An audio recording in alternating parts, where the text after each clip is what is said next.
it? You have your Secretary General. Great. I have him then. Yeah, you have him there. He's and your moderator. So Is it a secret that you put the lights coming straight onto us so that we can't see you also? also? That's the way it works. Right. Okay. She's going to start. She's starting. Okay. No, you're starting with your opening session. That's what I was told. Oh, I see. So he's starting. George, go ahead. Thanks very much, Mike. Sorry.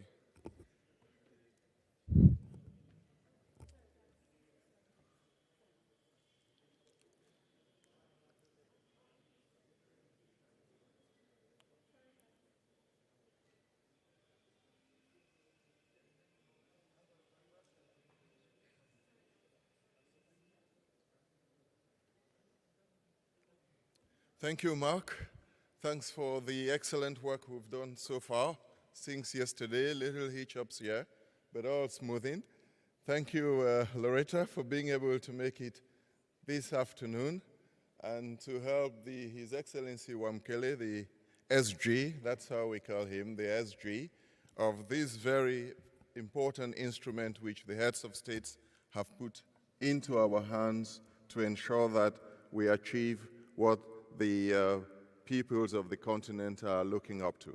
That's continental integration, regional integration, integration on the economic front, integration on the monetary front, integration on the political front, ultimately, which you had from the statement from President Nkrumah, late President Nkrumah of Ghana in 1963, when the mother of Africa's integration, the Organization of African Unity, was being set up.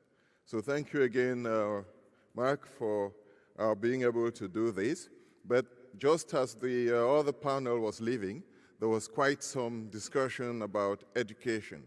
And we think in Afreximbank that one of the obstacles to many of the initiatives we've been trying to put in place has to do with the question of management, the people to carry out that management. These days, the movement has been towards technology. Innovation, it is called, but it's largely innovation in technology, and we think perhaps that in addition to the science kind of academy that the previous panel was referring to, the question of the training of people, which one of the panelists referred to, we think some emphasis should be put also on the training in ICT, in technology, and innovation in that section. We need actual real centers of excellence in that sector. There are many Afreximbank staff. We have a large number of us all over the place, inside this hall, slightly outside, in the pavilion, and so on. Please take the opportunity to do business with them. This is engage them. We're also here for the business. Take the transactions to them, and exclusive meeting rooms have been set aside. If you've not yet registered online for a business appointment, please do so. We need the ideas. The AFCTA in the African Economic Integration, SG, the task you have in your hand is big. It's quite massive. But in a way, the Lagos Plan of Action and perhaps the Abuja Treaty had already made that a little easier in already trying to give us some lines on those.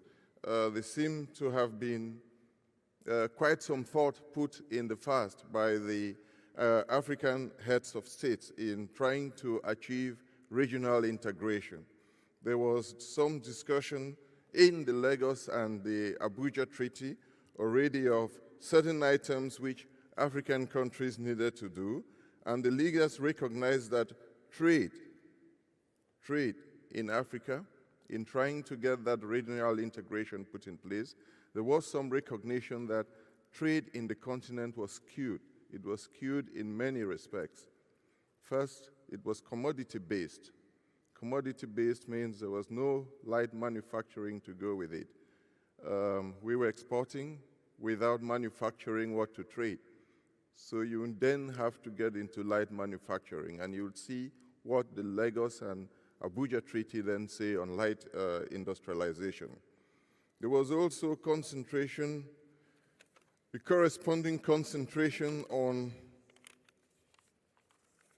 the direction of the trade.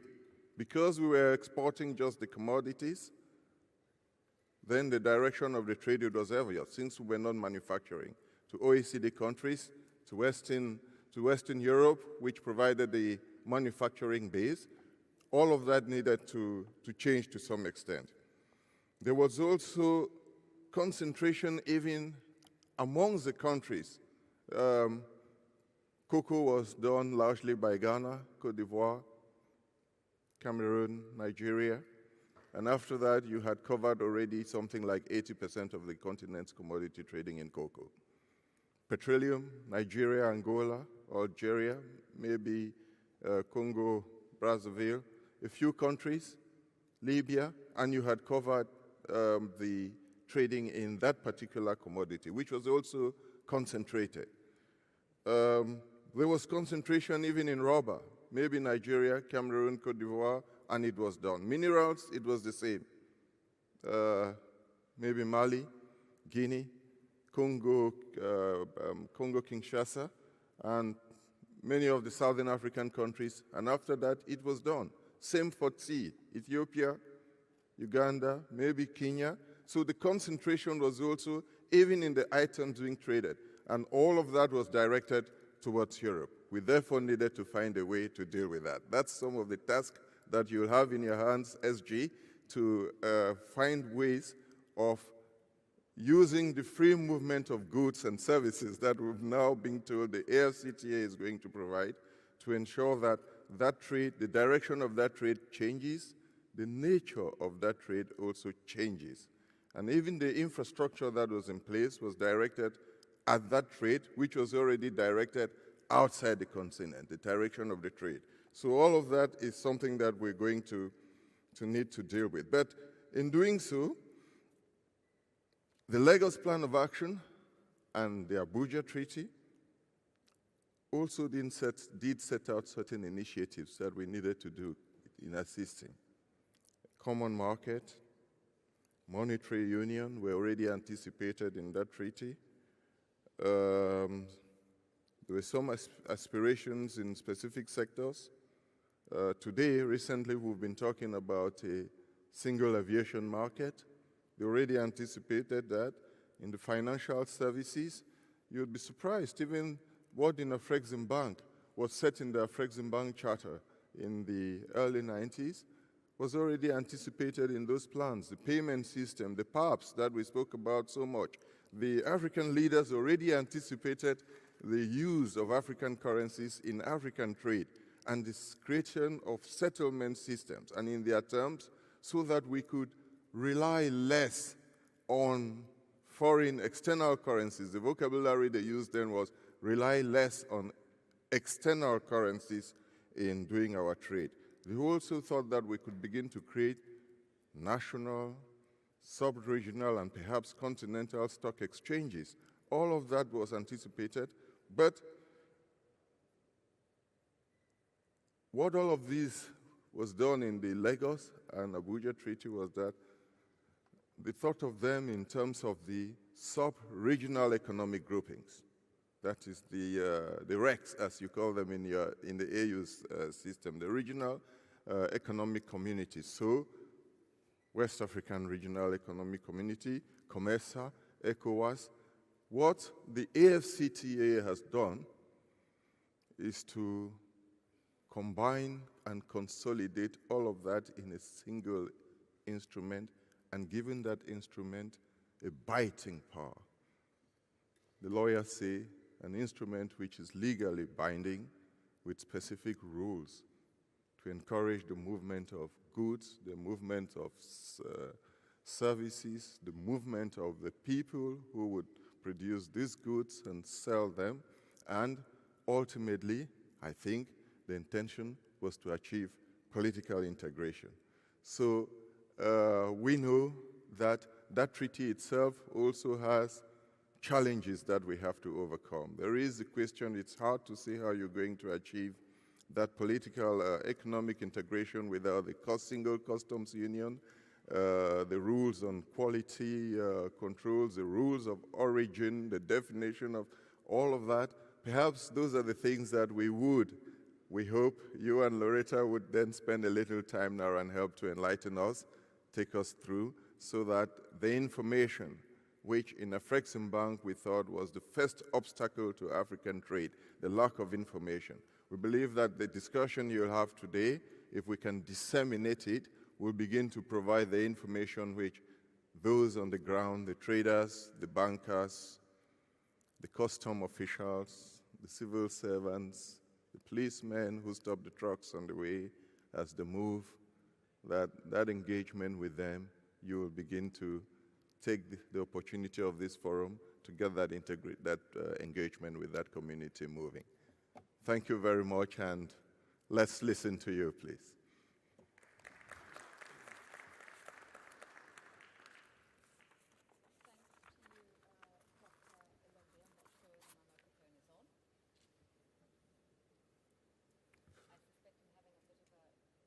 Yeah, I think so. Maybe you need this one. Your help technically, and thank you for reminding us of the journey that's been traveled in the various trade protocols, the diplomacy, and the work that's been done over decades in establishing the building blocks for where we find ourselves today with the full commissioning of an Africa Continental Free Trade Agreement that came into commission in January of this year. My name is Lerato Mbele, and I want to start with some projected numbers. $450 billion in income that is projected to be earned when African nations trade amongst each other. That's $500 billion US per annum. The next number I can give you is 30 million. 30 million people will be lifted out of poverty over the next 15 years, purely because of the African Continental Free Trade Area. When we look at the capacity and the transformation of trade systems and networks, with the agreement, with countries trading amongst themselves, we can move 2/3 of goods made in Africa across the region. This is why the African Continental Free Trade Agreement is really, really important, because it is going to empower women, entrepreneurs, traders, consumers, and ultimately add a lot more revenue into national treasuries. But we do know that there have been a few niggling issues. There have been some teething problems, and there have even been some delays. And essentially, these are the things that need to be ironed out in order for it to be full steam ahead.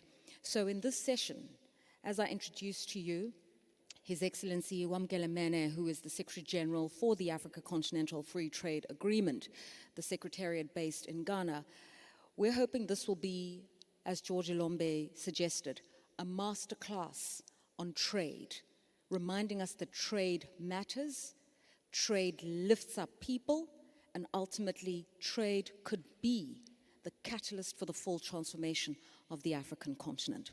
So, sir, thank you very much for your time. I'm going to treat this like a storytelling opportunity. 1st of January, the door was unlocked and Africa walked into a new era. You were steward of Africa walking to that new era. What was in your inbox the 1st of January when this agreement came into effect? Thank you very much for the opportunity for this conversation. On the 1st of January this year, I thought of those who came before us, the founding mothers and fathers of the Organization of African Unity, and the fact that their objective was twofold: defeat colonialism and ensure that Africa is united.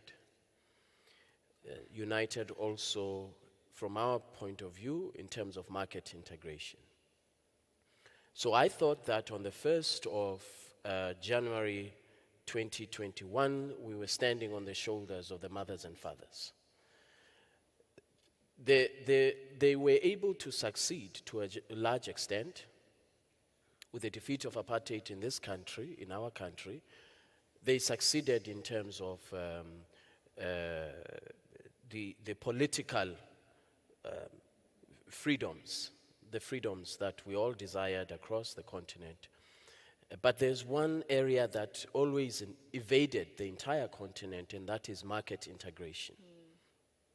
So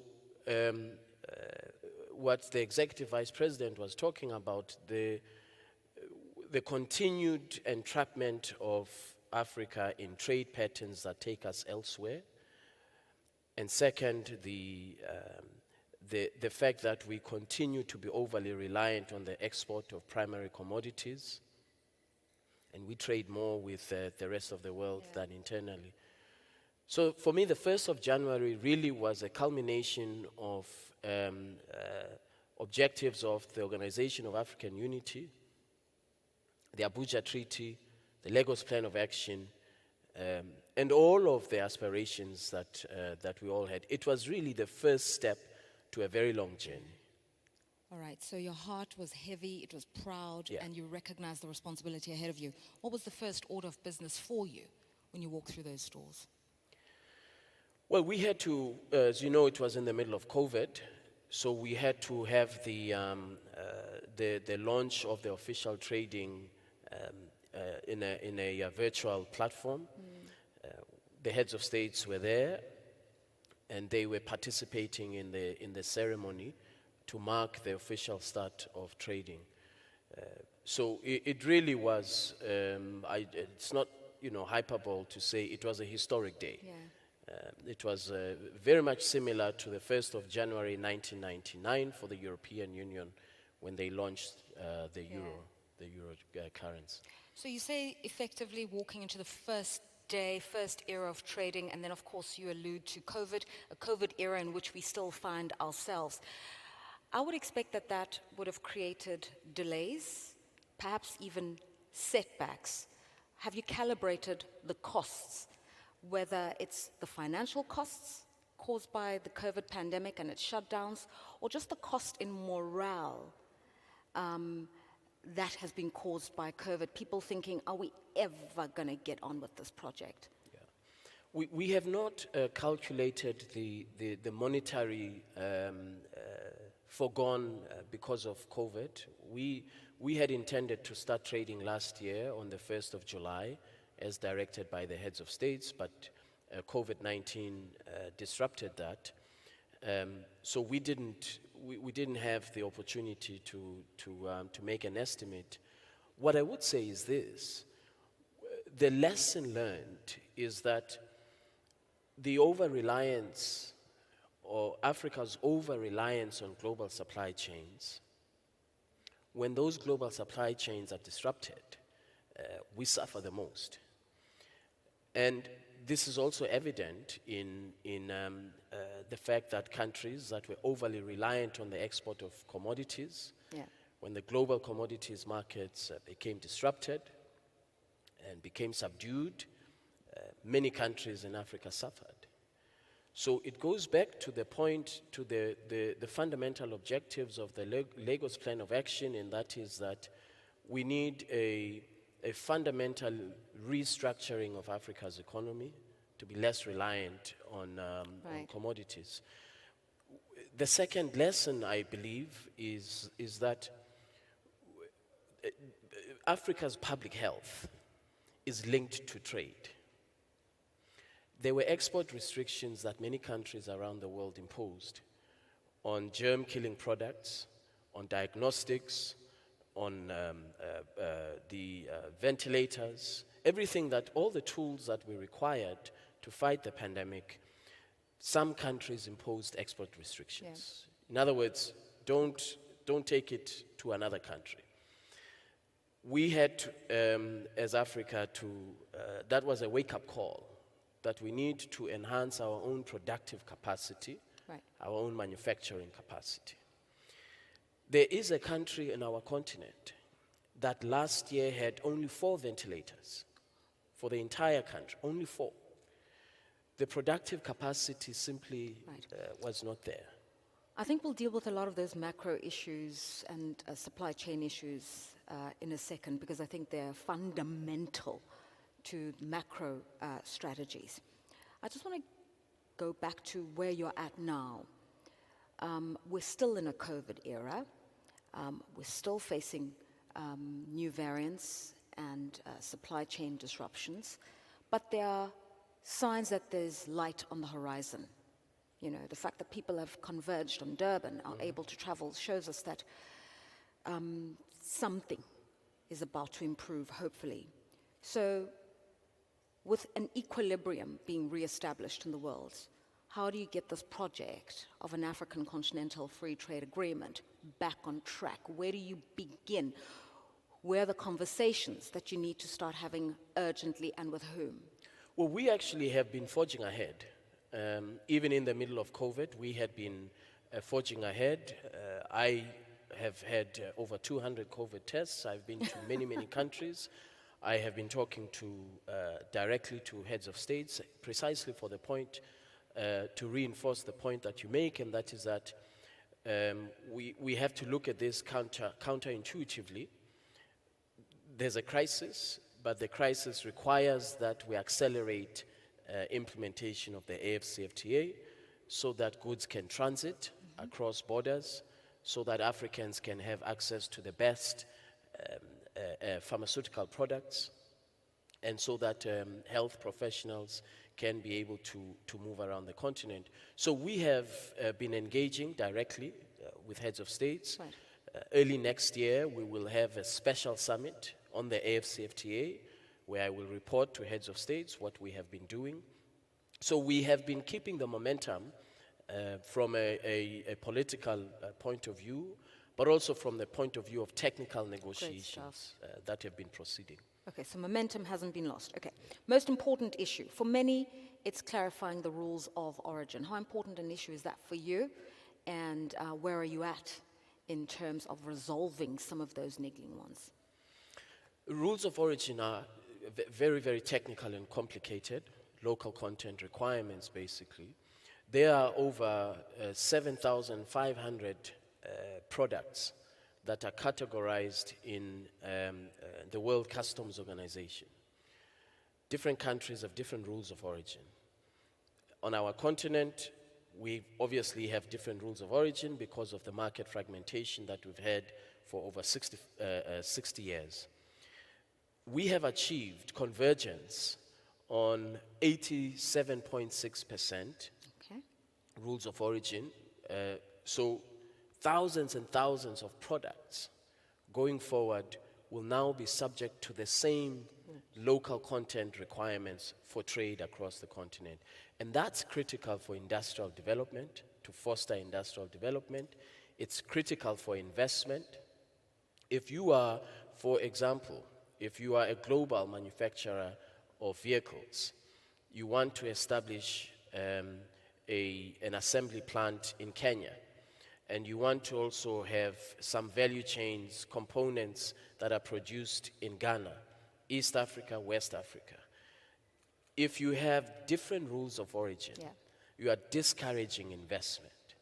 If you have different rules of local content, why would a global manufacturer establish in Kenya and say we're going to have a components manufacturing capacity in Ghana and the processing of copper in Zambia and the processing of leather in Ethiopia, regional value chain? Right. If you don't have rules of origin that are consistent, that foster industrial development, that are the same across countries, you are discouraging investment. So in the sentence, what is the most significant of those rules of origin? What must producers be able to prove? Made in Africa? Sourced in Africa?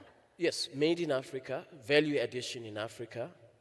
These are the critical parts of, we have thresholds.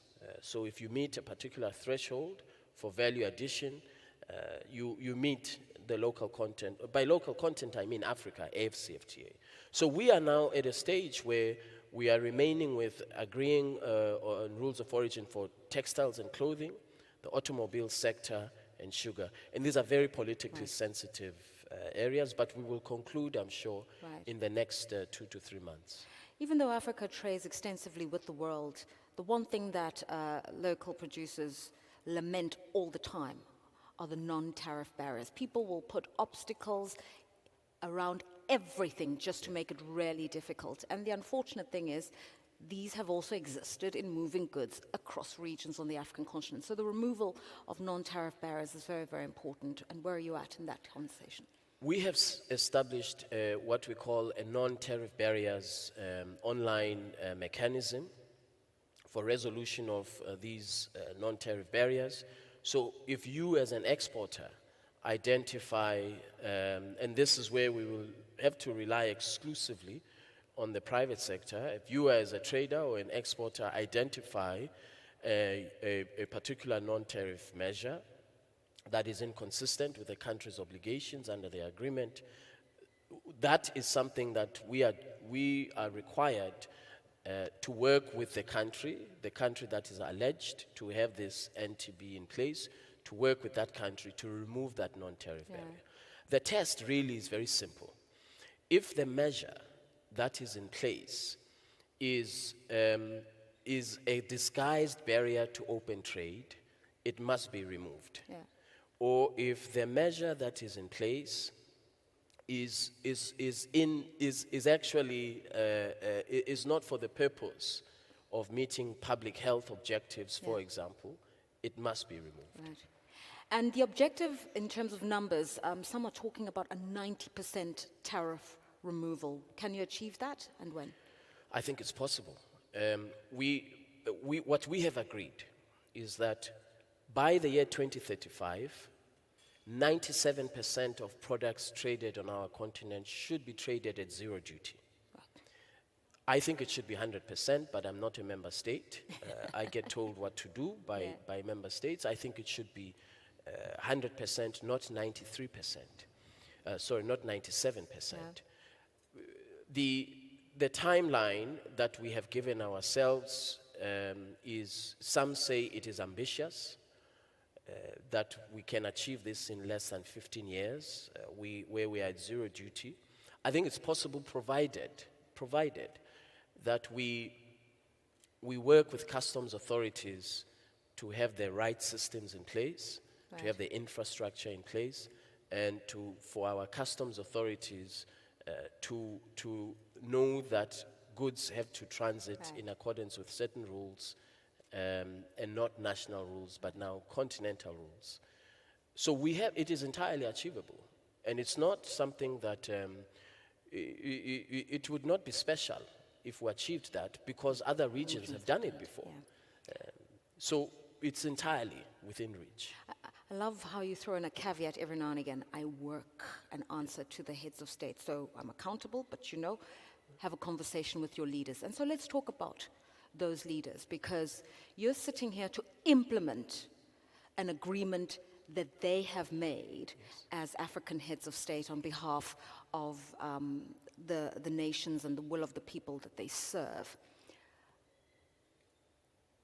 How much convergence, support, and complementarity is there between the work you do as the Secretariat and the work that's being done in country? Because it's one thing to sign in an agreement and ratify it in a parliament. It's another thing altogether to change your internal trade policies, business regulations, and get things moving. Yeah. That's exactly why the model of European integration is such an important learning lesson for us. Because once you agree at a continental level on removing barriers to investment, removing barriers to trade, and having a common framework for intellectual property rights, services, and so on, you then have to do what lawyers call domesticate the agreement. And that takes time. In some cases, you may not realize that your national law is actually inconsistent with what you have committed to. For example, there are countries on our continent that do not allow foreign banks to do deposit taking. They allow only liaison officers, so representative officers. The agreement requires that we allow commercial banks to operate across the African continent. Yeah. That means that those countries who today do not allow foreign banks to establish a commercial presence for deposit taking in their jurisdictions, it means they will have to amend their law. Yeah. Some will do it immediately. Others may not even be aware Right. that they have this in their domestic law, in what lawyers call municipal law. So it is going to take time to resolve these potential conflicts. There may very well be circumstances where we go to dispute settlement, just like in the WTO, to resolve some of these conflicts. No, you're quite debonair and diplomatic. I am just a ratchet journalist. I want you to name names and name and shame.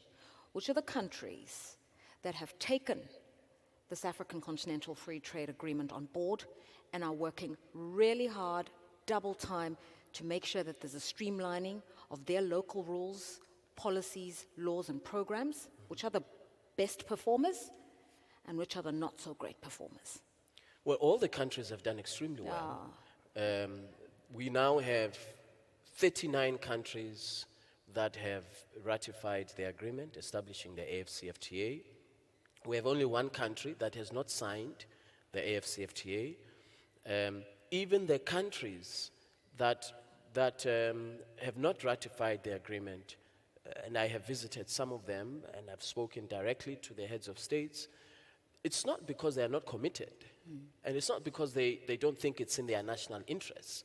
It is just that it can take in some countries up to 1 year to conclude a ratification process. So the commitment is there, the political will is there. In fact, I would say that with COVID-19, it is even more intense, the political commitment, for us as Africans to get ourselves out of this condition that we have been in for the last 65, 70 years. I think everybody realizes that we can no longer be in this condition where there's one country in Asia whose contribution to global GDP is 6%, as I said the other day, and all of us combined as Africans and African countries, our contribution to global trade is less than 3%. And that's because of this condition that we've been in. So there is a realization that something has to be done. Like I said, you're a diplomat, and I'll let that one pass. Let's talk about the countries that are able to leverage the opportunity before them right now. And those would be countries that already have some level of manufacturing capability. But in the main, the majority of African countries can barely manufacture on the scale required to produce, to really give impetus to a Pan-African trading system.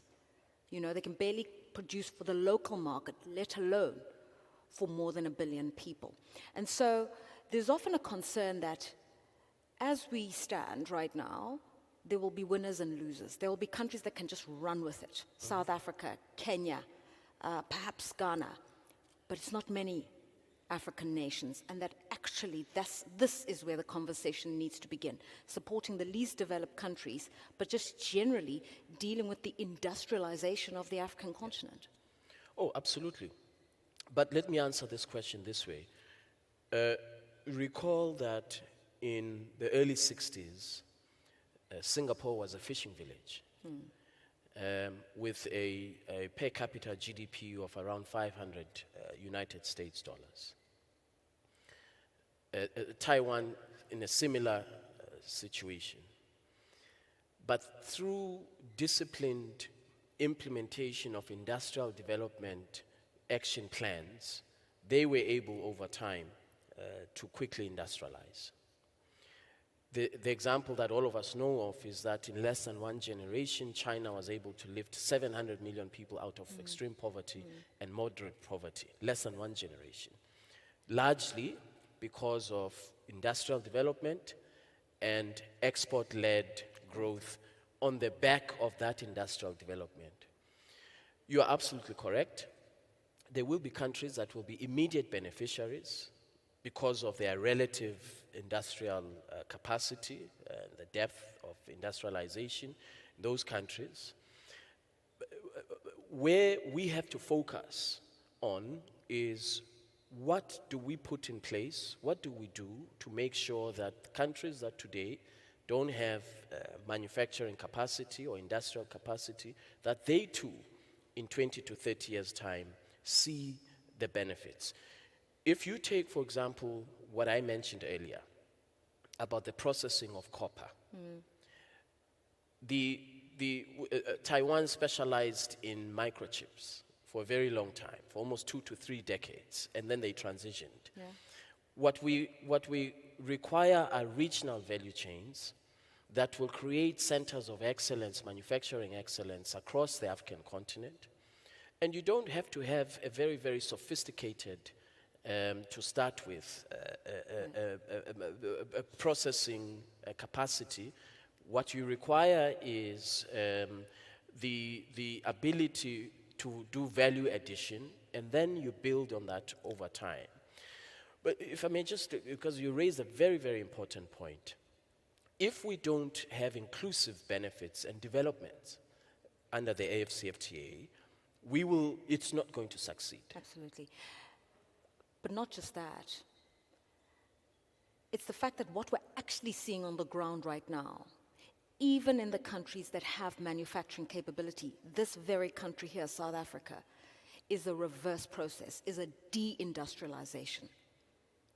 It's not really a case of, there's the one issue which is what I've raised, the smaller, least developed economies that need the capacity. But the ones that can do it, their factories are shutting down. The capital expenditure in core infrastructure is declining. And so that is a huge slap in the face for a project such as this at this juncture. And I think that's worrying. Well, I'm sure the Minister of Trade and Industry would have a view on that. Happily, I'm not, I'm not the minister. Yeah. But the AFCFTA is complementary to national and regional policies, whether they are investment policies, industrial development policies. It is complementary. What I find fascinating with our continent is this. I have a conversation with a CEO of a global auto manufacturing company, and he says to me, we are today producing 6 million units of cars globally. In a few years' time, we want to reach 10 million units. Africa has the opportunity to be competitive through this agreement by consolidating this market of 1.3 billion people, to be so competitive that we could actually shift our production structures from wherever we are to centers or value chains across the African continent, contributing to domestic level and regional level re-industrialization, if I can use that word. So we have a very unique opportunity. I don't think all sectors will be successful, obviously not. Some sectors are grandfather industries. Some sectors, over time, have, because of economies of scale, they've lost competitiveness. But we've got to focus on what it is that, as a continent, that we can leverage on. In the short term, to address the concerns of these countries that may not have the export capacity today, we are working with Afrexim Bank to mobilize up to $10 billion of AFCFTA adjustment fund, so that countries that may suffer revenue losses as a result of elimination of duties, that they have access to the fund. But that's not, it's not, and it's going to be for productive sector investment, not for the Minister of Finance to say thank you very much, but for productive sector investment in that country. That's addressing transitory costs which are inevitable, but I'm still asking a broader question here about the state, the current state of local economies upon which these aspirations must be built.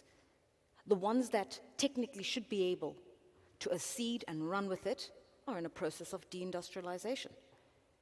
On the other side of the spectrum are the smaller ones that barely can do it. And somewhere in the middle of this continuum is just a real need for massive infrastructure investments, energy being the most significant, rail and road. And yet for the last 15 years, and I've been there, I've sat on these fora, and I've heard leaders espouse the values of trade, of regional economic integration. They've even pledged $100 billion per annum towards infrastructure. And yet from Cape to Lagos, power outages, no roads, no ports, no upgrades. And here we're talking about a new trade program. I think people are sick and tired of talk. No, I agree entirely. No, I mean, not entirely, but I agree with some of what you've said about the need for further investment in infrastructure. I just had a conversation 2 weeks ago with Dr. Adeshina, and they have invested significant amounts on infrastructure development on the African continent. When I was in Egypt, the government of Egypt has an aspiration to build a trade corridor to connect north-south. Already they have connected east and west, north to east and north to west. There is Africa has an infrastructure deficit of over $100 billion. I see it as an opportunity to invest, an opportunity for investors. When I talk to those who have the capacity to invest, they say that what we have been missing is a legal framework that will guarantee and protect our investments. So there will be these national challenges. Of course, they will remain. Yeah. But we have to be, we have to look at what, and certainly my mandate is to look at what we can do continentally. To support what is being done in the regions. There are success stories, by the way. If you look at Togo, the port that supports the entire region in terms of trade facilitation. Same thing in Namibia, just our neighbor with the Walvis Bay port. The production of on the border between Zambia and DRC, Kasumbalesa, there will now be a dry port being built. So there are pockets of success in terms of infrastructure development. Okay, fair play. Let's talk about trade facilitation, because that's also a very tricky one. And you've alluded to the fact that the work that's being done with Afreximbank is to deploy capital for the transitory costs of removing tariffs and getting countries on stream. But then once you've done that, it's the manufacturers that need help. They need help in sourcing new markets, getting their businesses registered, moving their goods through these markets, and being able to do it seamlessly. So what kind of work is being done around trade facilitation and financing trade in this sense? We have, within the agreement that establishes the AfCFTA, we have the annex on transit, an annex on trade facilitation, an annex on customs procedures. And all of these instruments harmonize how goods should transit through borders. So they set a minimum standard of treatment, which was not there before. In addition to setting a minimum standard of treatment, they also provide legal recourse if your goods are turned away for no substantive or valid reason. You know, if you are transiting your goods between Abidjan and Lagos, a distance of a little over 1,000 kilometers, it takes about 12 to 15 days. Yeah. There are 37 checkpoints along the way. Yeah. This is a drain to regional competitiveness of ECOWAS. There are other regions that have similar challenges, by the way. So we have to learn from best practice in Africa And the best practice in Africa for transit of goods and trade facilitation, in my opinion, is in East Africa. You now are able to transit goods from Mombasa to Kampala in less than 2 days because of the investment that was made in soft infrastructure and hard infrastructure, and of course the convergence on customs procedures made it that much more efficient.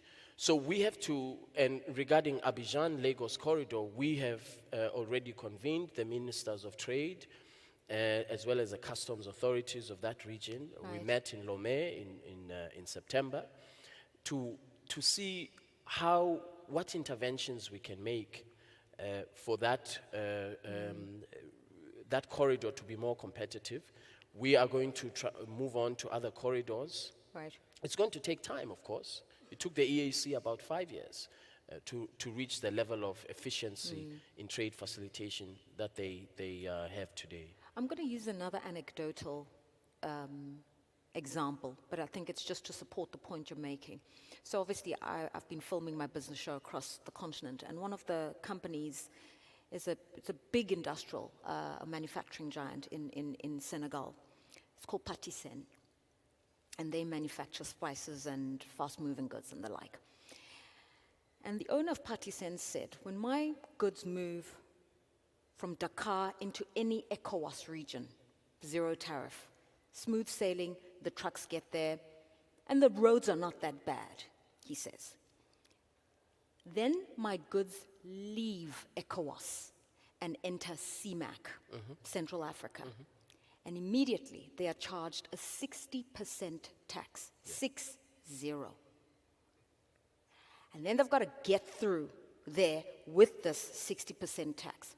And then the roads are appalling, and so we have tire bursts and trucks that turn over, et cetera, et cetera. And then they get into East Africa, and the infrastructure is much better, but because my goods are coming from West Africa, they face another tariff because they're not part of that EAC zone. We're not even going to talk about Southern Africa. I don't think the truck's going to make it. But when you have a conversation with a manufacturer, with a business owner, and he says that to you, what's your response in terms of how this is going to help him in the near term? That's exactly why we have to focus on trade facilitation for the transit of goods in an efficient way according to the rules that the 39 countries have ratified the agreement that they've committed to. And second, it would also be an investment in the soft infrastructure that I referred to and the hard infrastructure that I referred to. The component that will really be critical for all of this is when we get to zero duty trade on the African continent.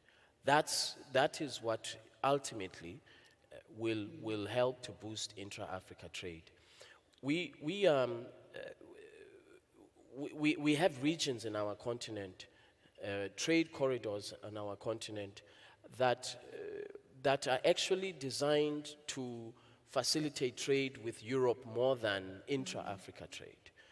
And this is the point that the president of Egypt was making, that they want to make sure that the trade corridors that they build, that they construct, that they facilitate trade through the whole of the African continent. But it's not enough. You have to complement that with the reduction of tariffs and the removal of tariffs.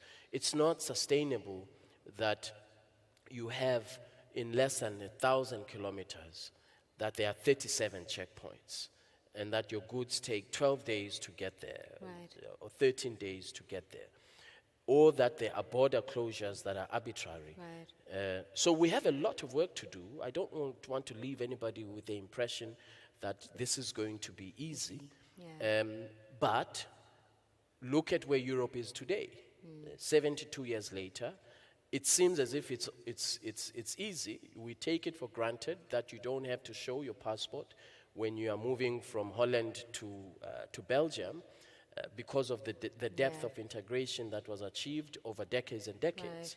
I think that, and I believe that it is possible for the African continent to one day, I may not be there to see it, but to one day reach that level of market integration and that depth of market integration. I just want to bring in another issue, which is not quite as technical, but is important to me as a woman. Female traders who move their goods across borders complain about everything you've mentioned, the checkpoints, the certification issues, the costs, the corruption, and then the insecurity. How much of a focus are women getting in the new protocols and programs? Because women are facing an additional bondage in this trading system across Africa, and that is the security to their persons. Yes, I agree entirely. It's very rare that trade agreements have a focus on women or young people. I am not aware of a trade agreement that has that. This agreement of ours will be the very first trade agreement in the world that will have a protocol on women and youth in trade, specifically to codify, as I said earlier today, to codify affirmative action for women and young people in trade. If we benefit only my friends in the big corporations, we're not going to succeed. So we've got to look at small, medium enterprises that are led by women as well as young people. We are introducing what we call a simplified trade regime, which means that if you are a trader along the border between Togo and Ghana, if your goods that you are transiting are below a certain threshold, then you should be exempt from rules of origin requirements, you should be exempt from duties, you should be exempt from all of the procedures that otherwise would be applicable. The second important aspect that we have to address is this issue of harassment of women traders along our borders. And so we have already started a discussion with Trademark East Africa, who introduced a program in East Africa that is specifically designed to protect and provide protections to women traders that are transiting their goods across borders. These are the drivers of the regional economy and regional trade. So that's why this protocol is so important, to make sure that we elevate the role of small, medium enterprises, women traders, that we elevated in the AFCFTA. And my final question or theme before I open just a handful of questions to the floor is the deployment and employment of technology. I mean, commercial banks are doing amazing work around fintech and payment systems, the telcos the same. How much of the work that you do supports the introduction, the modernization of actual systems, not just on the payment sides, but perhaps the recording of data, the certification of goods, all online? Because I think if people can just register once, and that exists on a portal across 54 states, that would be the ultimate simplification. We are now at advanced stages of finalizing the Africa Trade Gateway with Afreximbank, which will contain a payments platform, information on local content, rules of origin, market information, due diligence information about whoever you want to trade with, and all of this will be on a portal, exactly for the reason that you mentioned, so that if you are a small, medium enterprise in Malawi, you can actually access the market in Nigeria without having to leave Malawi. All of the market-related information will be on the portal. The second very important aspect of digitization of trade is that we are designing a platform for customs procedures. Every country will be able to switch onto the platform.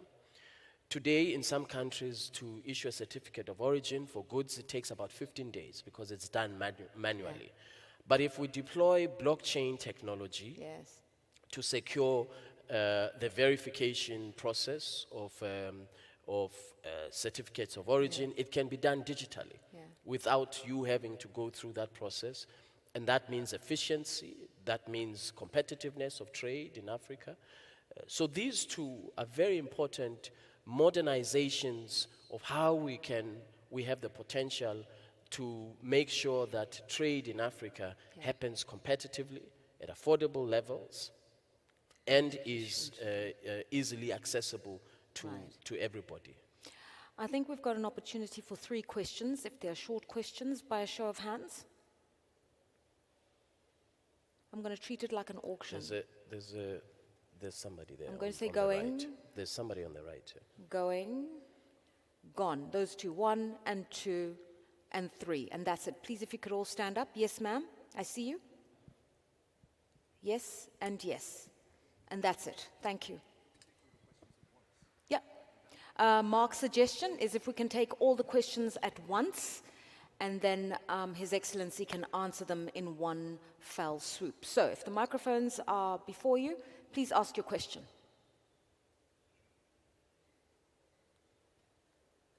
Okay, can I start? Go. Okay, my name is Untatile. I'm from African Minerals and Processing Consulting.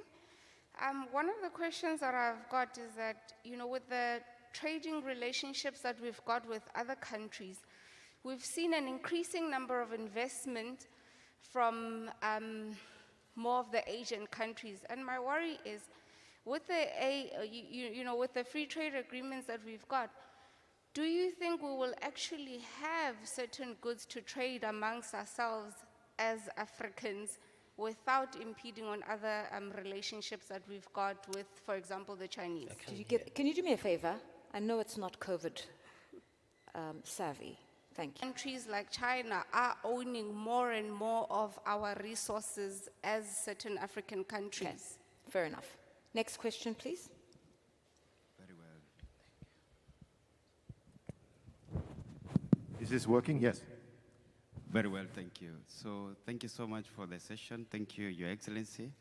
I wish to just know what the Secretariat is doing, like the efforts they have to adopt maybe some of the initiatives that various organizations, particularly youth organizations in Africa, are doing as far as their awareness for the AFCFTA is concerned, because as we say that we need to include young people, women, and I actually acknowledge the fact that we have a protocol for women and youth. In particular, do you have a provision within the Secretariat that you would adopt some of the initiatives that young people are being, or rather they are undertaking? Because like in my organization from Kenya, for example, we did a caravan from Nairobi to here for more than a week through Tanzania, Botswana, and it was, the objective of it was to harness, or rather to bring on board young people to understand what the AFCFTA is. So such an initiative, how would your Secretariat be able to bring it on? Thank you. Great. Youth and Women Initiatives. Do we have one more question somewhere? Just one more question. The lady in yellow. Yes, ma'am. Go. So thank you for the opportunity. His Excellency, I work with the Food and Drugs Authority in Accra, Ghana. And my issue has to do with certification of products as they move along the trade corridors. We have a situation where a producer of maybe jam or marmalade in Accra will get their certifications done with the Food and Drugs Authority, get their place licensed and all. But when the product is moving from one country to the other, they require certifications to be done there also. So for instance, when the item is moving to Nigeria, APTAC is asking for several requirements to be able to certify the goods for the Nigerian markets, and that can be quite frustrating. Okay. How are we going to be able to harmonize our requirements as far as certification and licensing of facilities are concerned? Thank you. And there is a lady to my left. Yes, ma'am, please. You've been standing a while. Thank you very much. This is really giving us a lot of hope. I just want to leave here with more hope. I have 2 questions. You can decide to answer one of them. The biggest one for me is we're talking about trade facilitation that requires more digitalizing in a continent where illiteracy rates and the digital divide is huge. What are your views in terms of what has been said in literature about this Africa Continental Free Trade Agreement creating more inequality? The second question, if you look at how even the Secretariat is funded, it's supposed to be funded from membership fees, country membership fees, and yet around 2017, only 44% of the budget was funded by member states. How hopeful are you that even the Secretariat will be sustainable financially from African members? Thank you. Okay, thank you very much. Thought-provoking questions. I wrote some of them down. I don't know where you want to begin.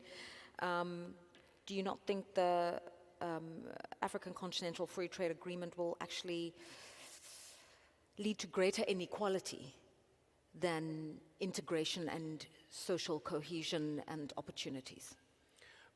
What we're trying to do is to create trade and to divert trade from between a third country and Africa as it would stand today, to divert that trade back into the African continent. That's what reducing tariffs is all about.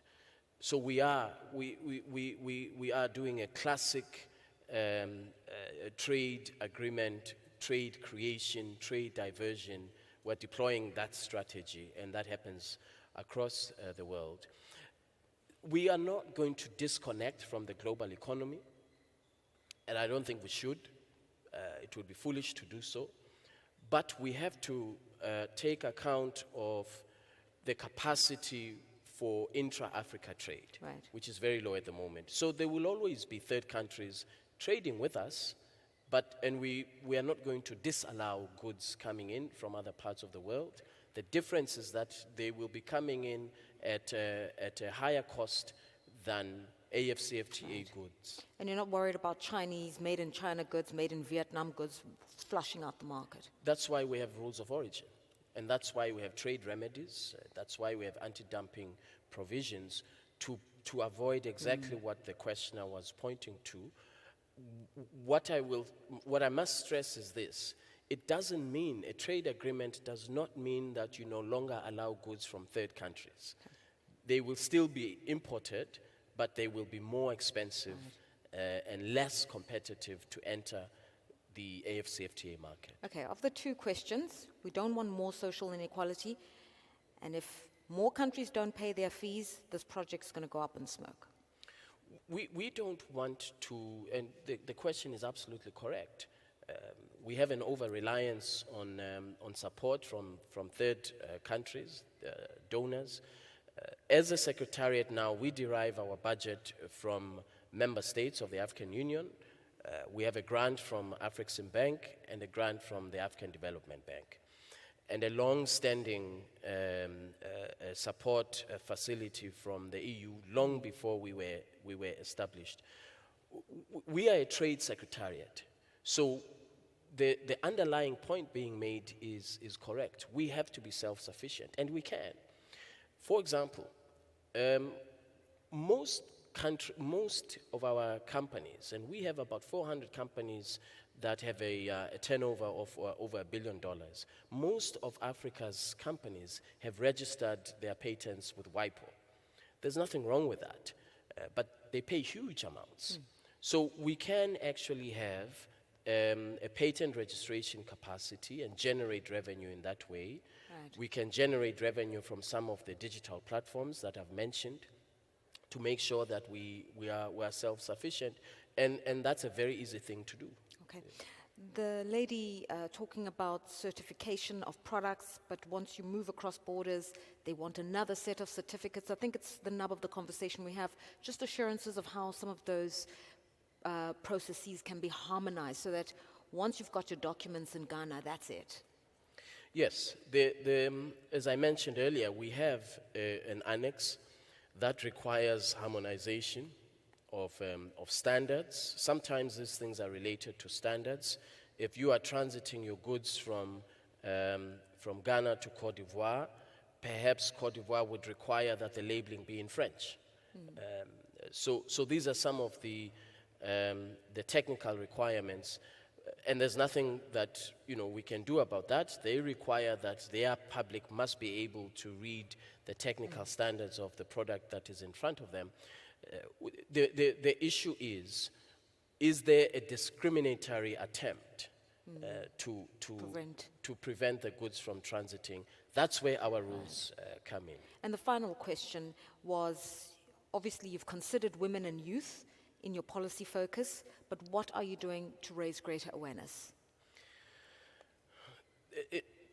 We are limited in what we can do because we are a trade secretariat. So to the extent that we want a greater involvement of women and youth, it is within the area of trade. I mentioned the protocol on women and youth in trade. I mentioned also the initiative that we are working on for mobilizing resources, particularly for small, medium enterprises that are led by women and youth, as well as the identification of value chains that will benefit young people. We just had last month in Ghana the Youth Connect Summit, and it was clear that young people on the continent want to identify opportunities under the AFCFTA, and there are value chains. In Ethiopia, there are young people who produced high-level processed leather materials. There's an entire export market for them. So Youth Connect and the AFCFTA Secretariat early next year will convene to identify the specific value chains and the support that is required for young people to benefit from this agreement. We've come to the end of our conversation, but I'd like to ask you one last question. You said some of the aspirations and targets may not be achieved in your lifetime. But what is going to be achieved in your lifetime? What can we hold you accountable for? In my lifetime or in my term as in your Secretary tenure, General? lifetime, whilst you're standing and watching this project, what can we point to you? The first thing is what we talked about, involvement of young people in a trade agreement. That is a measure that, and young people and women in trade, that's a measure that all Africans can hold me accountable to at the end of my term. Second, do we have a secretariat that has the right capacity and skills? Have I filled the secretariat with my girlfriends and my cousins and people that don't deserve to be there, who don't qualify? It's very important to me that we have a world-class institution that has the brightest and the best Africans, just like the WTO. So this is the second area. The third area is, at the end of my term, how much trade flows have we seen? Today we're at 18% intra-Africa trade. At the end of 8 years, what is the difference going to be? Is it going to be a positive difference, or are we going to retrogress? So these are the three fundamental measures that I would hold myself to in the next few years. That's in your tenure, in your lifetime. I hope your children can look at you and say, Daddy, we're proud of the work we did. Thank you very much for your time, Your Excellency. Thank you. Thank you very much.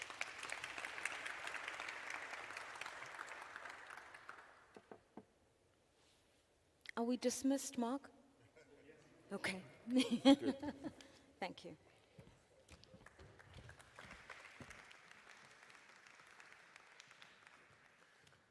The great Wamkele Mene, thank you very much. One more round of applause. That's our Secretary General.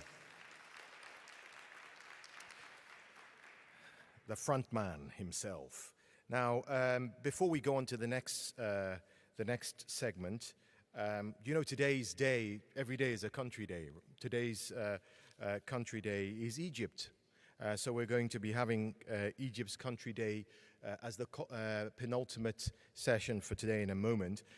Before I do, as I said, and I've said through the entire 2 days that it's not just discussions and deliberations, it's also deals.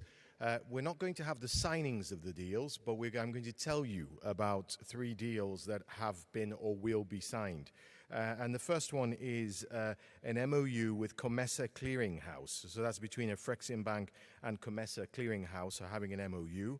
And then there's an MOU with the General Authority for Investment and Free Zones. That's GAFI, between Afreximbank and the General Authority for Investment and Free Zones. And the objective of that is to have a collaboration between GAFI and Afreximbank to ensure a joint and, I suppose, fruitful cooperation with a view to 1, attracting and encouraging investments, 2, integrating joint promotional efforts relating to Egyptian projects and investment opportunities in various sectors, and 3, exchanging investment-related information and technical expertise in such a way as would contribute to increasing growth rates and employment, as well as creating job opportunities. And finally, an MOU with the Tunisian Investment Authority, which is called FIPA. Afreximbank and FIPA will be signing an MOU with the purpose the purpose of providing a framework of cooperation and to facilitate collaboration between the 2 parties in harmonizing their efforts for the promotion of investment flows in Africa, provision of support to African businesses seeking regional market opportunities, and the facilitation of practical information exchange with regard to the lack of access to relevant investment information. So those are the 3 MOUs that I have to tell you about.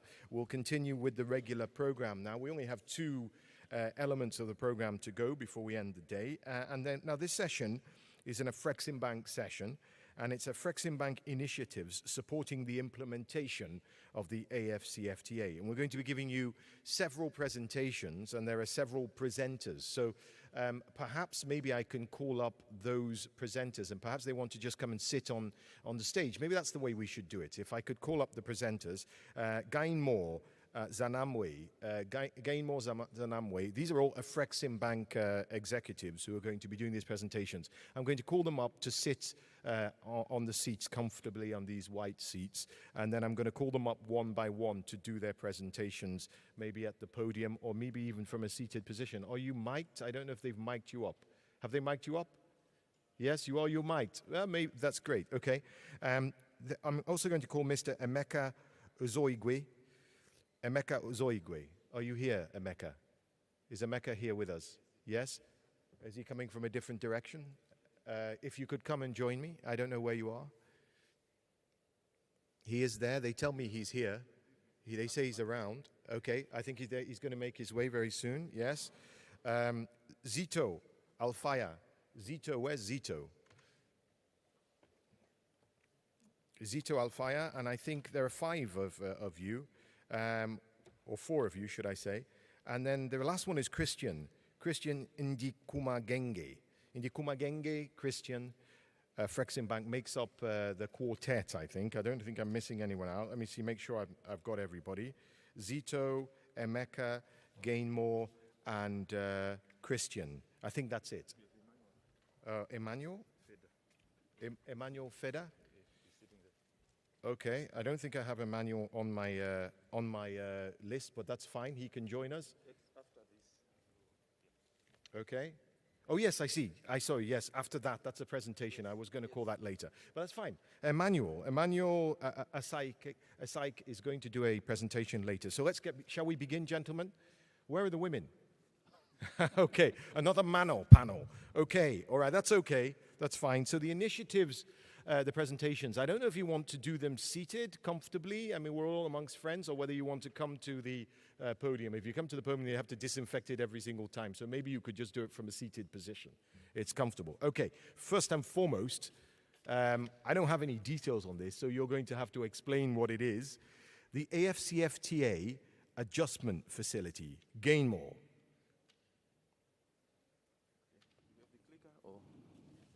Have we got the clicker? Have we got the clicker for Gainmore? Is there a clicker? I think it's oh, here it is. Yeah, all right. There you go. All right. I mean, you can do it from a standing position if you like. Maybe you stand, Gainmore. That feels right. Yes. Perfect. Yeah, merci beaucoup. Thank you very much, Siabonga. Good afternoon. I think This is going to be one of the interesting sessions following His Excellency Wamkele's speech about the AFCFTA. So what we are going to do is to actually tell you from a practical point of view the things that we are doing as Afrexim Bank to support the implementation of the AFCFTA to ensure that all the member states, the private sector, women, youth, they actually derive the benefits. So I'll quickly go through my presentation and I'll just try to focus on the salient features. And one of the things that I'm going to talk about is the African Continental Free Trade Agreement Adjustment Facility. The bank, when everybody was actually doubting whether the AFCFTA was going to enter into force and be implemented, the bank had already started looking at practical instruments on how we can collaborate with the member states, with the private sector, to support them to implement the agreement.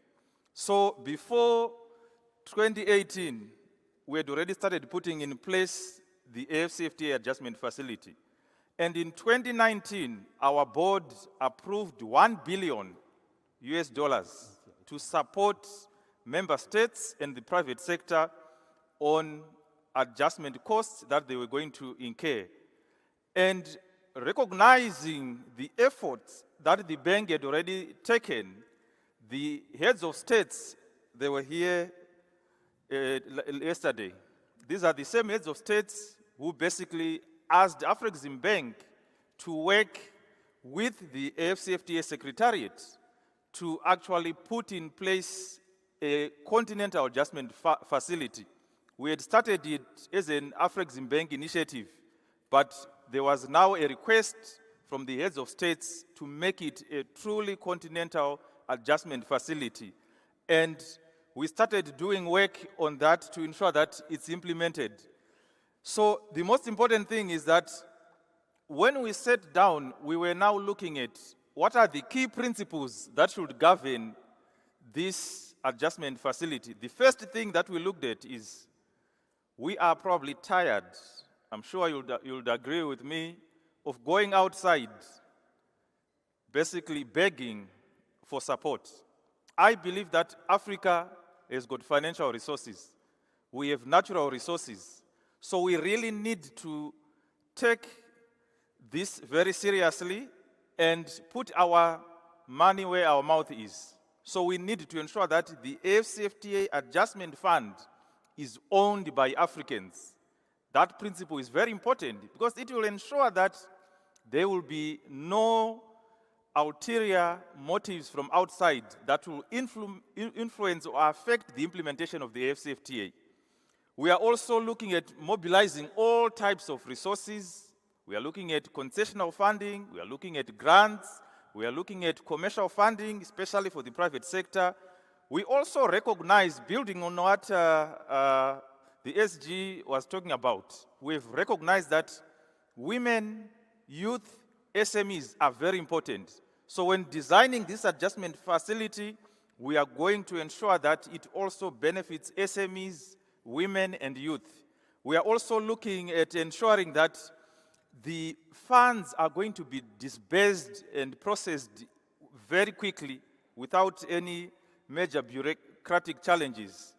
So I will not focus much on the purpose of the facility, but what we are trying to do in very simple terms is that when member states reduce tariffs, they will actually, in the short term, incur some losses, some tariff revenue losses.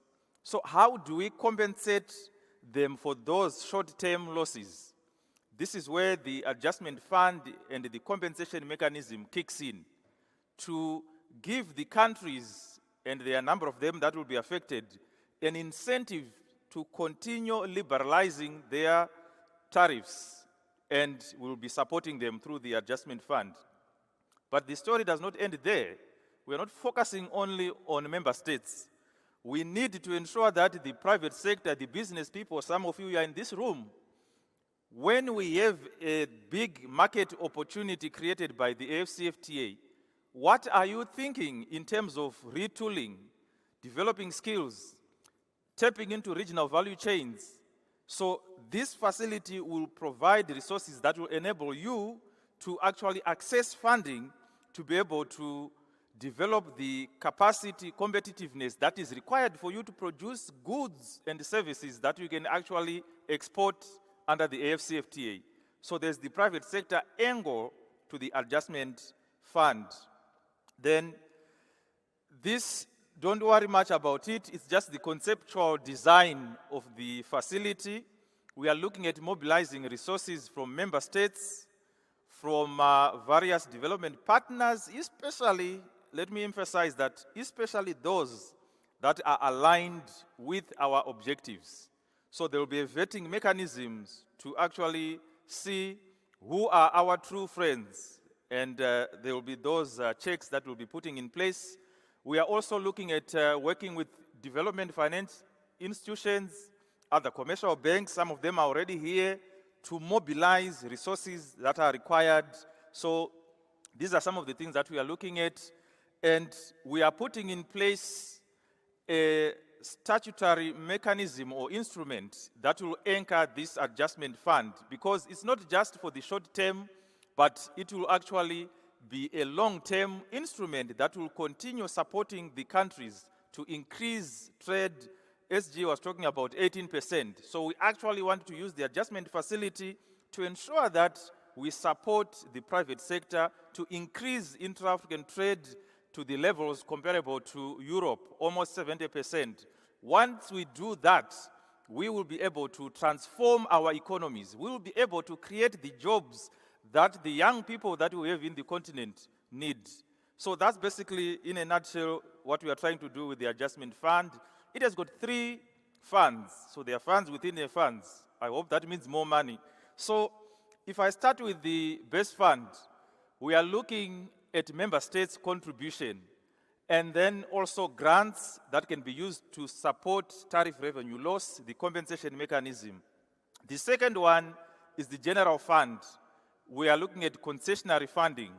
Then the third one is the credit fund. We are looking at mobilizing funds from commercial banks. Afrexim Bank's approach has always been to partner with local financial institutions. We don't displace local financial institutions, but we collaborate with them. We partner with them to be able to mobilize resources to support our member states and the private sector. We are looking at about roughly 8 billion for the adjustment fund.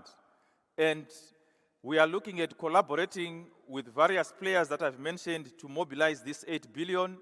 And what we are basically requesting is for the people in this room and those who are sitting in their factories to start now looking at the projects or transactions that you need to be funded under the adjustment fund to start that conversation. The other issue that I want to highlight is that we will also be looking at working with the development finance institutions, commercial banks, to actually start mobilizing resources that are required to support the adjustment fund and the 8 billion that I talked about. And we hope that the adjustment fund will be able to benefit, especially the SMEs, the women and youth. These are the people who normally struggle to access funding. That's basically what we are trying to do with the adjustment fund.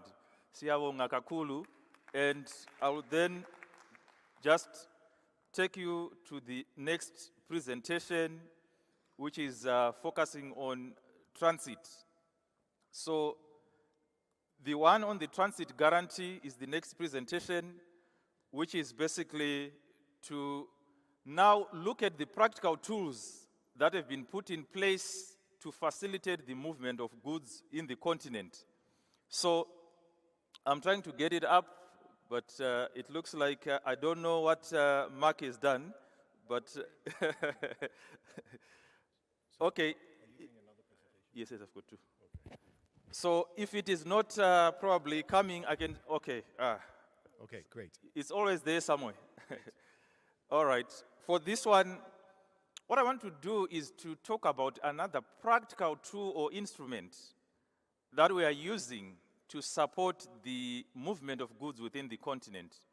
And it's the Transit Guarantee Scheme.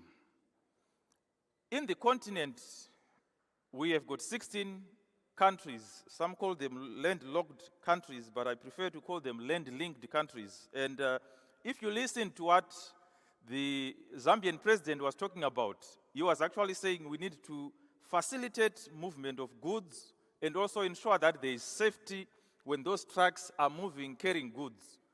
What we actually discovered is that in the continent, we've got these 16 countries that are land-linked. And what happens is that, for example, if you want to move goods from one country to a third country, when goods are passing through another country, they are stopped at the border, you are asked a number of things, how many teeth do you have in your mouth, you pay all those things they delay the movement of goods. So we've decided that as Afreximbank, how can we step into this space and facilitate movement of goods? Why are we doing this? Our mandate is to support and facilitate intra-African trade. So if we don't expedite the movement of those trucks, then we can't talk about AfCFTA. That's basically where we had to intervene. And we have already started working with the Common Market for Eastern and Southern Africa, COMESA. We are piloting our transit bond in the COMESA countries as we speak. And the reason why we started with COMESA is that they already have something. So we just decided to go there and give them a push, give them capacity. From the name, it's an African collaborative transit guarantee scheme. We are collaborating with COMESA. We are not displacing the people in COMESA, but we are going there to give them capacity. And we have basically approved, our board approved a 1 billion facility for the transit guarantee scheme. And COMESA has been allocated 200 million. And we are estimating that probably by year 5, when the scheme is being implemented fully, we are going to start saving about 300 million every year.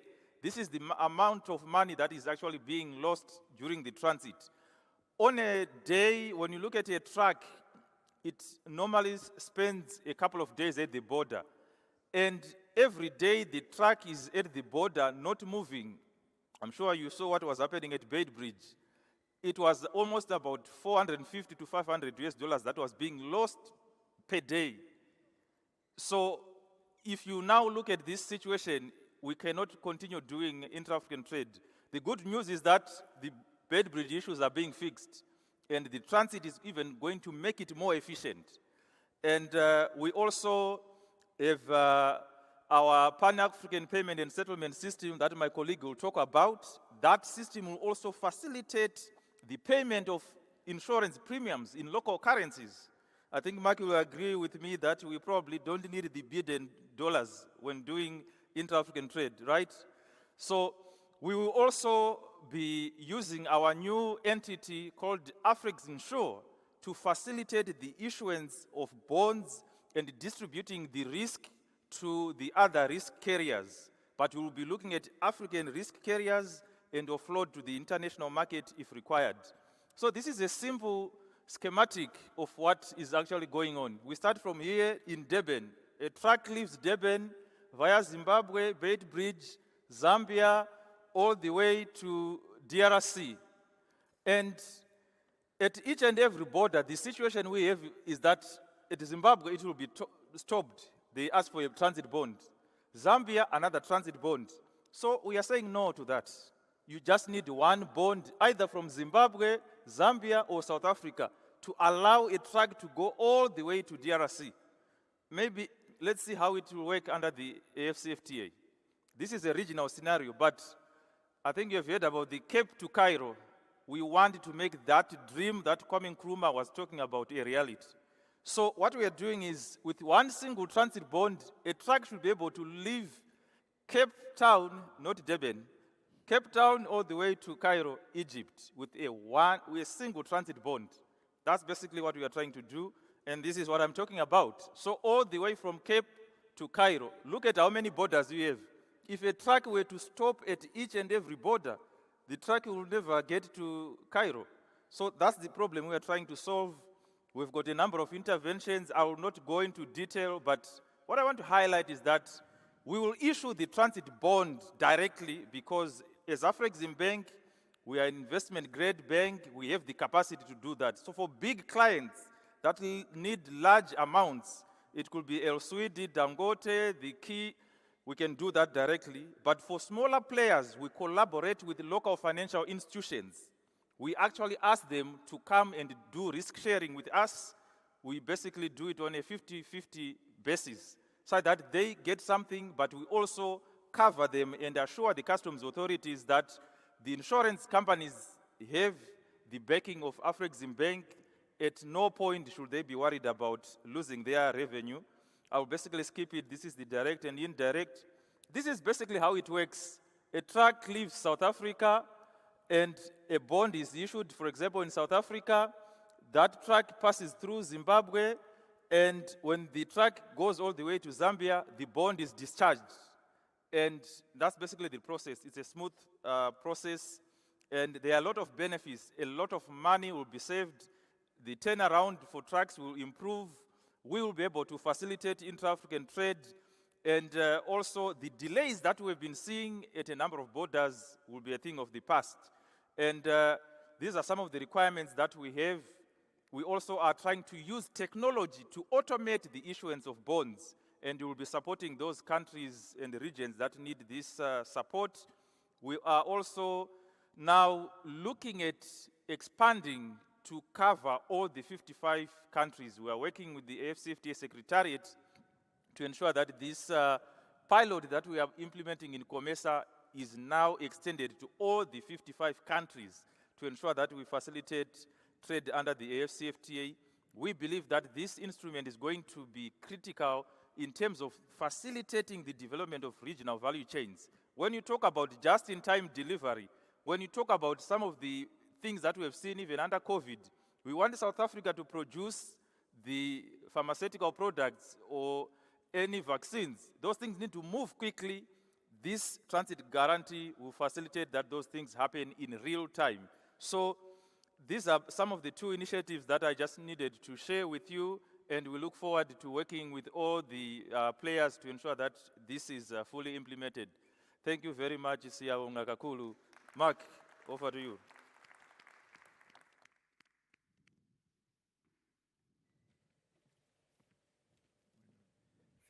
Thank you very much, Gamer. Thank you for that.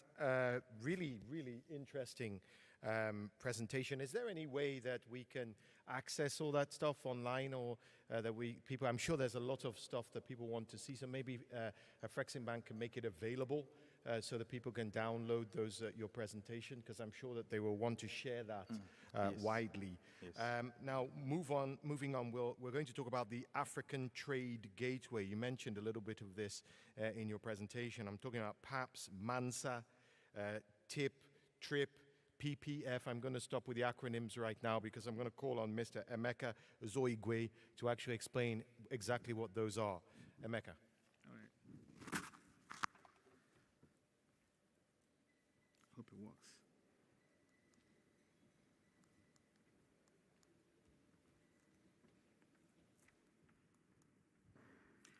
All right. Okay, you can hear me well. Good afternoon, ladies and gentlemen.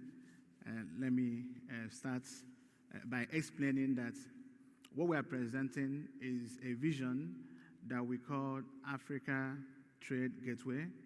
It is a digital ecosystem that we are intending that will help us address long-standing challenges in the continent from the point of view of FS costs involved in intra-African trade, looking at how do we address the de-risking of financial institutions in the continent, how do we address access to finance by SMEs.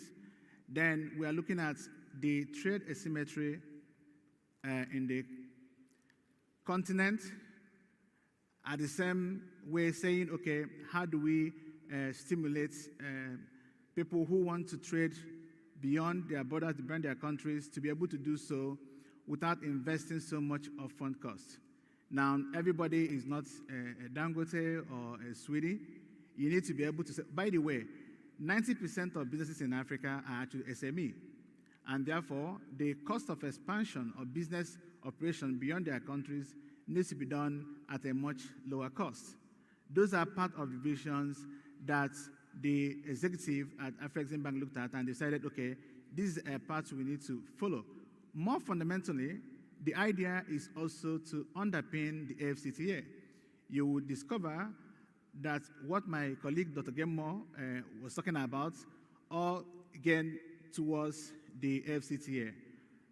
What I'm going to be speaking in the next 10 minutes, again, they're all intended to galvanize and underpin the AFCTA to ensure that the benefits that we all articulated are actually realized. Within the Africa Trade Gateway, you have components that make up the African Trade Gateway. You have the MANSA, which is a digital platform focused on addressing know your customer and customer due diligence. If you want to interact across your countries, people must know you. Even if you want to access finance, I mean, if you talk to CEOs of commercial banks across Africa, they will tell you, if I don't know who you are, how can I actually extend credit to you? Now, we are trying to address that fundamentally. Now, we are saying, but even if I move trade from one country to another country, I still need to pay. How do we reduce the barrier and increase chances of success for those 90% of business in Africa, including the other 10% that are virtually big companies? To be able to do so, we're saying we can provide an infrastructure, a digital infrastructure in Africa that will allow payments to be made. So the idea is to reduce the cost of intra-African trade. If you go further, like I said before, we need to deal with the asymmetry. The SG talked about diversion of trade from extra-Africa to intra-Africa, but you need to actually know which products or services are actually in Africa to know whether you need to now do a diversion. And that's the essence of the trade information. We're saying if you, again, want to trade, perhaps you need to know what are the rules, the regulations, the prohibitions, licenses in the countries where you want to export, or if you're importing, where you're exporting from.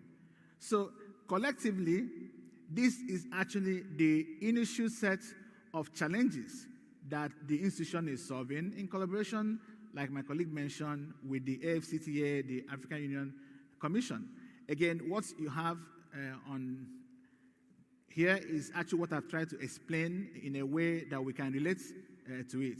Now, if I were to deep dive into the respective digital platforms, this MANSA, again, is operational, and the idea was to provide a one-stop shop where you can keep information or data about entities in Africa.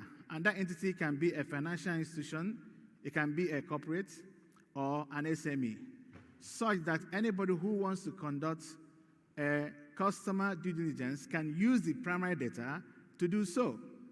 The idea, again, is to run a cooperative model that allows people in the ecosystem, meaning now the financial institution, to all be part of the ecosystem. And therefore, it becomes a veritable tool that can be used to assess SMEs when they are looking for finance. Again, we're trying to solve that issue.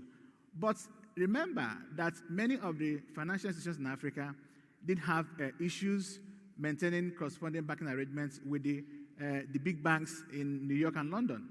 Now, because of perceived riskiness of the continent, the idea, again, is to standardize that process and therefore start to restore the trade and project finance flows such that it can go into the productive sectors in the continent.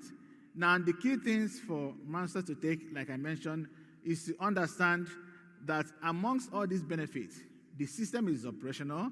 You can just walk out of here, take 2 halls down, right, enter the office, and actually go register yourself as a company or take a demo, a walkthrough of the system with that group. We'll now move on. If you want to, again, access it at this point in time, you can go to mansaafrica.com. and then you can start browsing and start registering your organization. You can shoot mails to your friends, your neighbors, that this tool is there to be used, and it could help accelerate their business. The Pan-African Payment and Settlement System is also operational.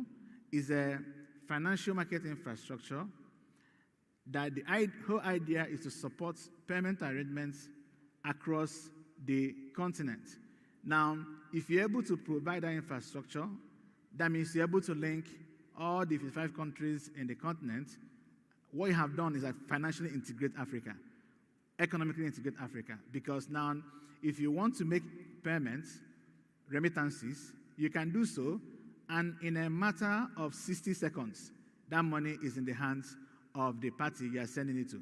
Some of you here have had different experiences of walking into a bank and transfer money to family, friends, then 2 weeks after, they've not received the money. A month after, they've not received the money. Have you gone back to the bank? What did they tell you? They will tell you, oh, you put a tracer. Oh, tracer costs any amount of money. In Egypt, about $8. If you go to Nigeria, they probably charge you a bit higher.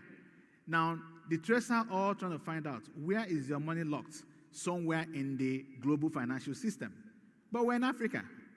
You're just sending money from Egypt to Sudan, that is a neighboring country, or from Accra to Lagos. We're saying, for how long can we continue this? Now, and that's where this is coming from. You now look at the fact that if you look at the World Bank reports, maybe about 2-3 years ago, it will tell you that the Sub-Saharan Africa is the costliest to send remittance. That if you're able to reduce the cost to 5% of the average globally, it will actually put back $4 billion in the hands of Africans who are making these remittances to their family and friends. That's the opportunity we're trying to leverage here, because that means that the $4 billion becomes disposable income to our friends, our families all over Africa. The idea is to leverage PAPs to actually do that. If you talk about intra-African trade, like my colleague mentioned, you will discover that trade is essentially happens on third currencies, and that is usually US dollars or euros, or as case may be. We're saying, do we need to, for every single transaction, pay in dollars? We're saying no. What PAPS is doing is that is allowing Africans to send payment for underlying trade in their national currencies. So, first of all, when you produce something in your country, you know the cost of that in your country currency. You put up your price, your markup price, and all those things. You sell the product at that price. Then the person who is receiving will receive the goods and pay based on that cost. That's the idea that we have here. So you don't need to bother about the third currency component of the trade. We leave that to the financial intermediaries, which are Afrexim Bank and all the financial institutions in Africa who are now managing the settlement of these payments. Now, if we are looking, even though it's there, on why we are doing this, again, we have said that in different words, but if you want to look at it, we say we are going to underpin the AFCTA, because if you are going to do trade across that single market, you should be able to do trade at a cost that will allow businesses to actually more easily sell. You are also increasing the market from where they can import or export. We want to facilitate intra-African trade, obviously. That's key. Like the SG mentioned is about 18%. Some people can argue it's 15%. But if we are able to harness the structures, the infrastructure we're putting through, we think that will help us, again, increase intra-African trade, whether it's export or import. We're also saying that a substantial amount of people are involved in shadow economy. I think some people call it informal trade. Again, that's substantial. Because it's informal, it's not actually captured. So when we're talking about 15% or 18%, That doesn't include those informal. But we're saying we can actually bring this informal into formal sector so that we can start having targeted policies to address their need. That's the essence. One of the things that we're trying to do here in addressing the last mile of payments through financial inclusion. And that's what's part of the things that the PAPS is also trying to solve. We, like I mentioned, try to reduce the foreign currency costs of intra-African trade. Now, also very significant is the fact that when you do payment from Egypt to Sudan, which is a neighboring country, that payment today goes to New York because the bank from where you're paying maintains an account somewhere outside of Africa. The money goes there first. Then that money then goes to the corresponding bank of the bank in Sudan. That's why it takes some time. We're saying, why would a buyer in Africa that is buying from another country have the fund go to New York? Yet the commercial transaction doesn't actually go to New York. That's what they are trying to solve. And those are part of the things that is driving where we want to go. So, and that's the picture I'm showing. So, we are using the word disintermediate. That's why you have the cross. The use of the current payment model in Africa, where all the financial flows for international cross-border trade go outside of Africa, almost like 90%. We need to actually eliminate that. That's part of the reasons. Now, going to trade information platform, which we call Trader today. Again, if you walk out and take 2 halls down, you will meet some of our colleagues. They can walk you through the tip, or now called a Trader as part of rename. The idea here is multiple things. It's a multi-sided digital platform, meaning that it's looking at different connections or different parties that if you combine them, it gives a synergistic value. That's what the tip is doing.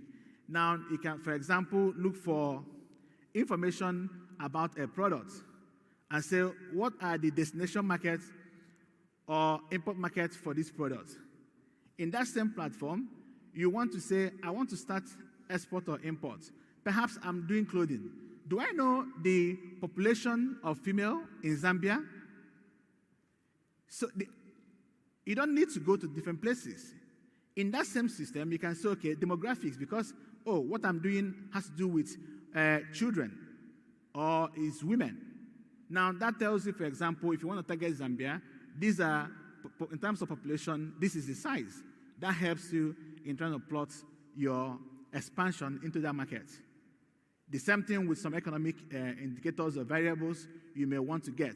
All those things are put together on a single platform that allows small businesses to be able to not spend so much money and be able to start getting into countries that are not just their national countries in terms of trade. Those are part of what we're trying to achieve. Beyond all those, we're also saying that we need to have financial institutions, investment providers, all sit down on a single platform to what? Finance or invest in African enterprises. You have a lot of startups everywhere, springing up everywhere in Africa. They start looking for money all over Silicon Valley or anywhere else. But we have people who can actually invest in those companies. If somebody can put up a very credible business proposal, that should be on the portal to attract investors.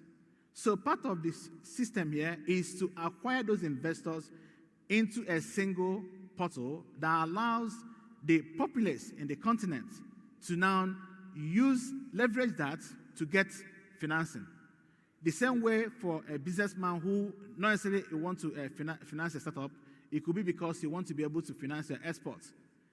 On the system, you can do what? You publish what you want to export. Then you have multitude of financial institutions bidding to actually export that good. Now, obviously, whichever one of them you choose, you can go into further discussions with them and then agree the formalities. Beyond that, also, we also provide freight services, meaning that if you want to pack the goods, if you want somebody to handle the shipment, All of them can be found on the system by just saying, I'm looking for someone who will export the goods from Cairo to Cape Town. Then they have a lot of people bidding on that request. The idea, again, is to reduce the cost because now there's competition. That's also a way for us of also ensuring that we have as much Africans involved in this than today where everybody tend to use foreign operators. It doesn't mean that we preclude them, but what happens is that we also incentivize African freight service providers to also be able to compete on that platform. So another thing that we also want to do is to allow networking between businesses. So people can always look for people that are involved in a particular trade as an importer and exporter and pick any one of them and start chatting, instant chat, not email. If you want to do email, that's fine, but you saw yesterday. But we'll still allow that. But you can do instant chat. So that is also part of the things that we are providing, apart from multiple things. But I think it might be important to walk down, go to a Flexible Bank Pavilion and just ask them to run what TIP does for a business in Africa. And we'll have the regulatory points of that. I talked about information, but I never mentioned about regulation. Regulation allows you to say, I want to export into a particular country. What are the regulations to do so? Now, in that case, you can be looking at licenses, prohibitions, the cost duties for me to import or export to that country. That's what we are providing in the regulatory platform. So, again, we differentiated that because of the regulatory point of view. Secondly is that in the regulations, you also have regulations for trading in goods and also for services. In services, you are looking at, okay, I want to go to Malawi and start up a bank. It tells you what are the procedures, what regulations you need to be able to pay attention to before you can do that, or maybe tourism, any type of services. Again, based on the 12 sectors that have been classified by the WTO. The customer online is peculiar to Afrexim Bank, meaning that that can be used by the customers of Afrexim Bank to access loans on the platform when they do buy it. However, because the system is an ecosystem of multiple financial institutions or intermediaries, it allows each of the bank to connect their online customer application. Because remember, we are moving to a digital world. We are saying people don't need to write letters and then send it by post. You can actually apply from your bank. It can be Equity Bank in Kenya. It can be Ghana Commercial Bank, any bank. All the bank needs to do is to use what they call Application Programming Interface, API, and that allows them to connect. So when you see the Afrexim Bank, it's only because we are making the presentation. When we are talking to financial institutions that are part of the ecosystem, we just tell them here, you replace Afrexim Bank online registration with yours. So a customer will have a choice of actually to apply through Afrexim Bank or apply through the other bank. Because Afrexim Bank, even though it's a market orchestrator, does not actually work on behalf of other parties. It bids on the deals the same way that other financial institutions also bid on the deals on the system. This is actually our immediate term goal. We have made PAPS operational today. Mansa is operational today. The Trade Information Platform will be operational in December 2021. The Trade Regulatory Platform is actually ready and is operational as this November. Now, my colleague talked about the Transit Guarantee Scheme. We are also now providing a digital platform that will also do what? Enhance that process and connect all the customs of Africa through a single platform. That's what we're doing. It's under discussion, so you do not see it. Now, we talk about how do we expand markets for SMEs in Africa and other big companies. we're saying we can't keep on waiting for others to do so. Neither do we also want to compete with people that we should be collaborating with. In that regard, the bank working with the AFCTA, I don't know whether AZ mentioned that, is building Africa Trade Exchange, and including ECA. Those are 3 partners at this point in time working on that platform. It's focused only on B2B or B2G products across Africa, and it will be based on the rules of origin of the AFCTA. That was what it was referring to.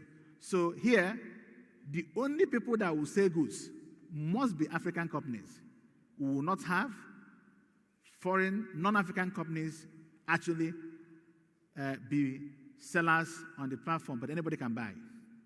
If you can buy from Jamaica, but when it comes to selling, we can only allow African producers, because that's the idea behind the platform. Any measures in there? No other thing. Again, we talked about this. There are other future digital assets the bank is working on, but those who have classified them as second set of delivery. These are the immediate set of delivery that the bank, most of them are ready, apart from the ATEX, which is African Trade Exchange, and to some extent interstate guarantee, because the structures around digitalization is still being worked out with COMESA, which is the initial pilot region. Gentlemen and ladies, or ladies and gentlemen, thank you very much.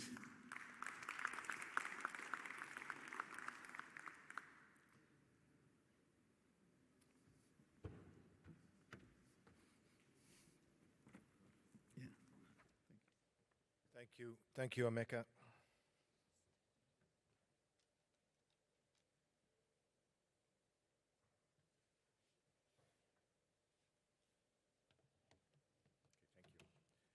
You guys are doing so well, and I'm going to raise a flag to you right here, actually, in your honor, right there. Okay, so moving on. That's for you. That's for you. Moving on, this stuff is fascinating. It's really interesting, and I'm sure there are some cute questions in the audience, but I don't know how much time we're going to have, so I think we should do all the presentations, and then we could take questions if we have enough time. That's the way we should work it, okay? So keep your questions in your pockets, and if we have time, we will fire them away, okay? Emeka, thank you. We now move on to Zito Alfayo. Zito, come and tell us about the project preparation facility. Thank you.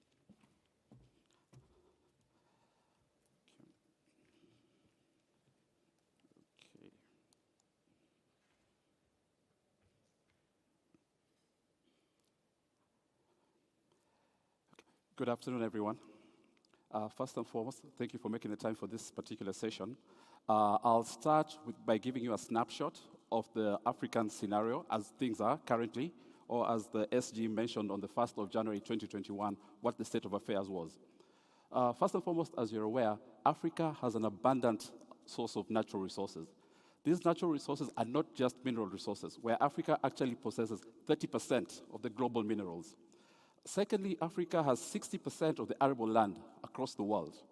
Last but not least, when you look at Africa's potential for energy, Africa has the capacity to produce about 310 gigawatts. So Africa, in essence, has all the essential ingredients that are needed to ensure that we can unlock these transformational objectives that we try to seek. But what's interesting when you look about Africa's particular development is the fact that its optimal growth has not been ideal. And when we look at the IMF figures, which have just come in 2021, we expected to grow at about 3.7%. In 2022, we expect the growth to be about 3.8%. Notwithstanding the fact that COVID came into play, we have had experiences in the past whereby Africa's growth grew by between 7 to 8%. And that was on the back of commodity exports, raw commodity exports, something we at Afreximbank are trying to address. When you look at the infrastructure gaps across the continent, what you notice is that our infrastructure is primarily geared towards exports. This infrastructure is not geared towards intra-African trade. Coupled with that is the fact that there's a huge financing gap. The African Development Bank states that the gap is about $130 to $190 billion per annum. What's more interesting is the fact that in 2018, even in the best of times, Africa was only able to attract $88 billion, still not sufficient to plug this gap. Last but not least is our competitive advantage, or demographic dividend. As you're aware, Africa is a youthful continent. 60% of the population is below the age of 25, which is quite outstanding, which can be a plus or a minus. How this evolves depends on what we in this room intend to do with this potential. When we look at the challenges of the AFCFTA, as my colleagues have rightly pointed out, what you notice is that there are two key interventions that are required. First and foremost, there could be financial or trade facilitation interventions. The project preparation facility tries to address some of these gaps. And what is it we're working towards with the project preparation facility? First and foremost, we're trying to bring together and accelerate the implementation of the AFCFTA. Why? Because we can first and foremost unlock GDP growth of about $450 billion per annum. Secondly, we can uplift people and get employment for about 100 people, especially between for women and children. The other thing that we're also trying to do is to create new markets and sectors. This is very important due to the fact that if we are to implement the AFCFTA, we have to come up with new models and new ways of thinking. Traditional approaches will not get us to where we want to be. Last but not least is the private sector. I know all through this particular conference, you've been hearing about the private sector, the private sector, the private sector. Why is the private sector important? The private sector actually sits on about $100 trillion of investments. I'll let you think about that for a second. $100 trillion. Africa has a gap, an infrastructure gap of $190 billion. $190 billion, $100 trillion. Yet, we cannot plug this gap. Why? We do not have a sufficient number of bankable projects. Should you present bankable projects on the continent to international investors, Africa will not be where it is currently. That's why Afreximbank established the project preparation facility. Our project preparation facility is unique. It's not your standard project preparation facility. Our facility is catalytical. It's a trade-enabling instrument to address these particular gaps. And this facility is primarily looking at supporting regional economic bodies, governments, and the private sector. And why we do this is due to the fact that we want to close out these gaps. The money is sitting on one end, but we don't have sufficient number of entrepreneurs with the wherewithal to plug these gaps. The World Economic Forum, in their statistics, actually point out that 1 in 10 projects gets to see the light of day. And the key challenge is that we don't have the technical capacity or the financial capacity to put these projects together. In response to that, Afreximbank created this project preparation facility. And we have 3 primary interventions that we're trying to unlock with the project preparation facility. First and foremost, we do the heavy lifting by putting together bankability documents and feasibility studies. Feasibility studies that will speak to environmental impact assessment reports, financial models, geotechnical studies, and these are the kind of interventions that we need. We need people with that capacity to go upstream. Secondly, what we also do is we also procure transaction advisors. This could be technical consultants, financial consultants, and legal consultants. Because you'll agree with me, one of the key challenges that we have to address is that once you come up with solutions, they have to be put in a documentation in a form that institutions such as Afreximbank can finance. Last but not least, we intervene by availing the last mile intervention. We can put all these studies together, put a nice project information memorandum, which most of you have come across, present it to the bank. But even when you do present it to the bank, at times there's certain activities. If the project is huge and you're not able to get it to the market, you come to institutions such as Afreximbank to be the mandated lead arranger. We can assist you to syndicate and co-finance this so that we can get this transaction to the market in a timely manner. Our intervention is on a commercial basis, fortunately and unfortunately. I say fortunately due to the fact that we want to have a sustainable intervention so that we can assist projects, recoup our investment, and so that we can assist other institutions.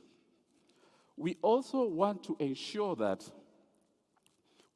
the people that we are supporting are the ones that can meet our requirements. What does that mean? At a minimum, we expect them to have at least 30% of their project preparation cost. at least some skin in the game. If we're going to take this kind of risk alongside our sponsors, we expect them to meet us at least at that point. 30% is a sufficient threshold for us. And in terms of tenor, we expect to get to financial close between 1 and 3 years. Of course, this varies from project to project or sector by sector of your intervention. What we have here are the full project finance value chain.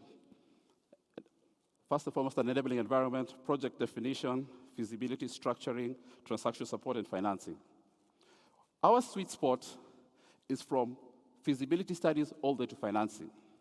We expect our counterparts, our borrowers, and our clients to at least demonstrate proof of concept by putting together the enabling environment and to define the project that they want to achieve. When they bring that over to us, we're able to hold their hands and take this forward.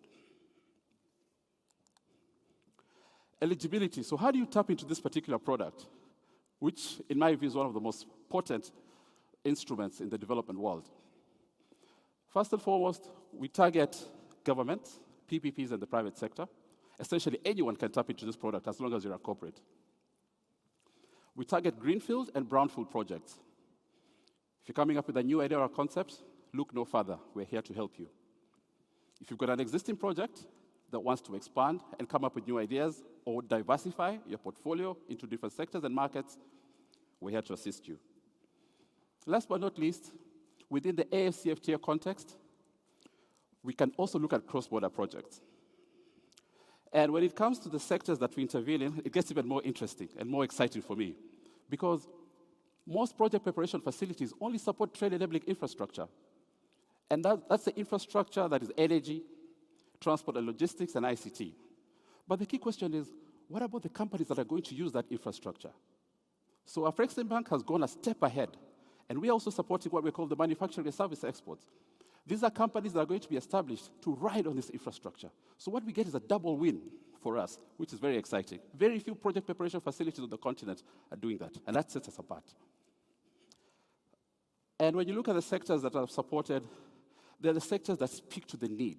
When you look at logistical platforms such as industrial parks, we at Afreximbank, I'll let you on a little secret. We're supporting 5 industrial parks on the continent. I don't think there are many institutions that are doing that. Afreximbank is putting up a hospital in Nigeria, Abuja.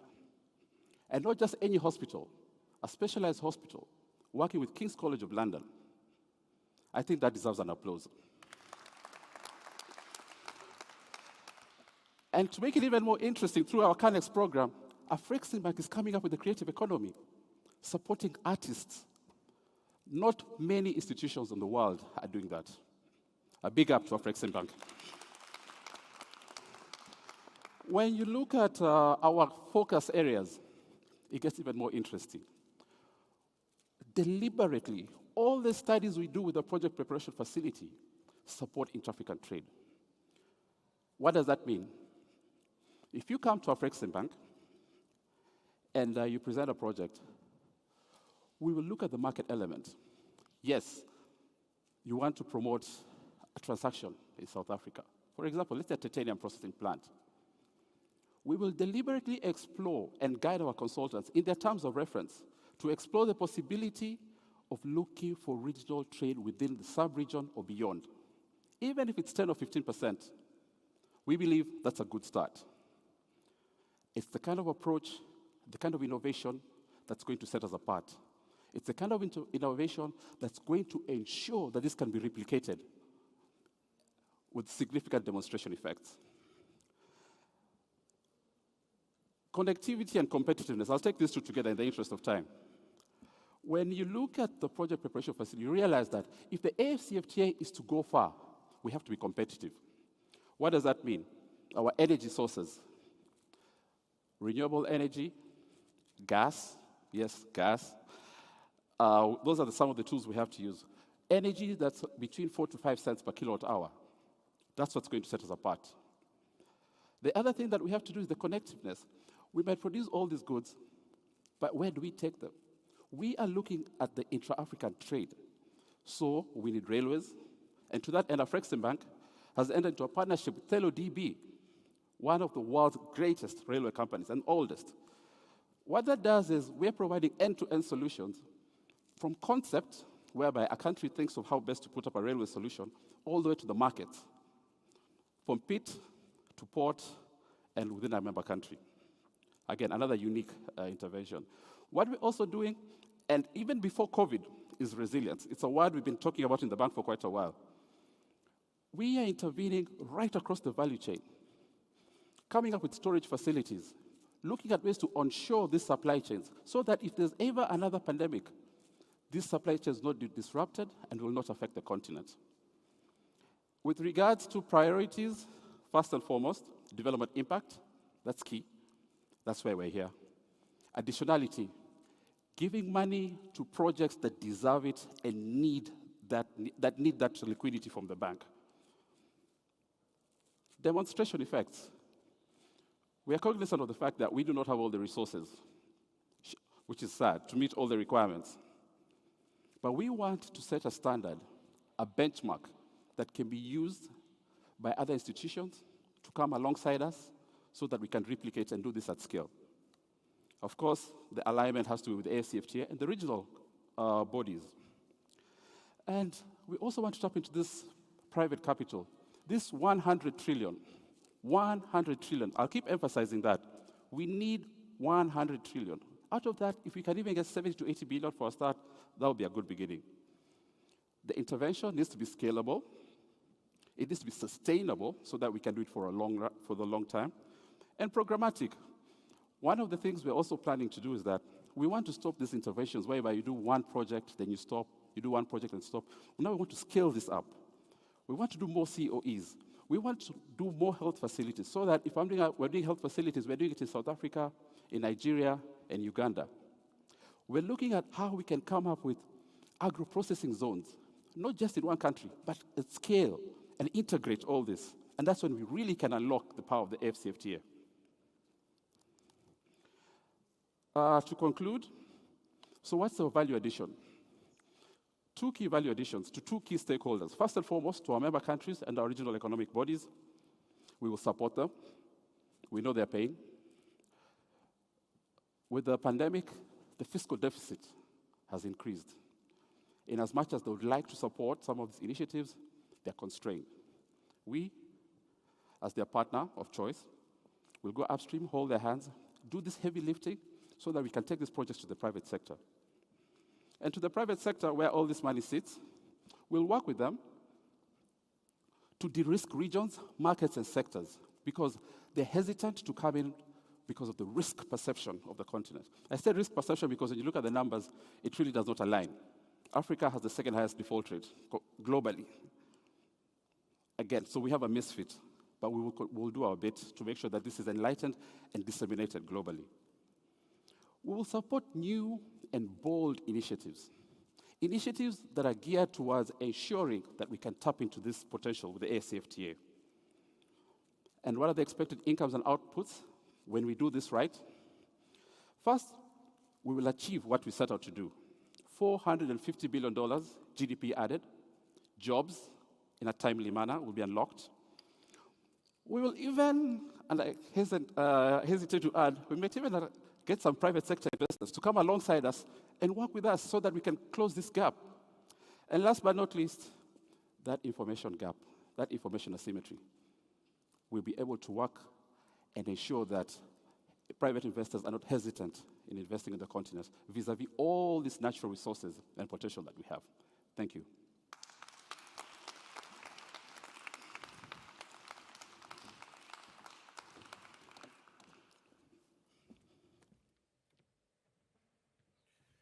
Thank you very much, Zito. That was the project preparation facility. Now we'll move on to again more. You're back again, I think, for this one as well. Yes, you're back again for this one. Is that right? And it's called Interstate Transit Guarantee, the Interstate Transit Guarantee from Afreximbank. Can you? Oh, you've done that one already. Oh, I apologize. Sorry. Okay, so you've done that. Great. So you blended the whole thing into one. You see, that's Afreximbank efficiency right there. Play. Look at that. Okay. All right. In that case, Christian, Christian, it's your turn to tell us about special economic zones and industrial parks. Actually, we've heard a lot about these in the due course. So tell us what Afreximbank is doing in that regard. Okay. Good afternoon, ladies and gentlemen.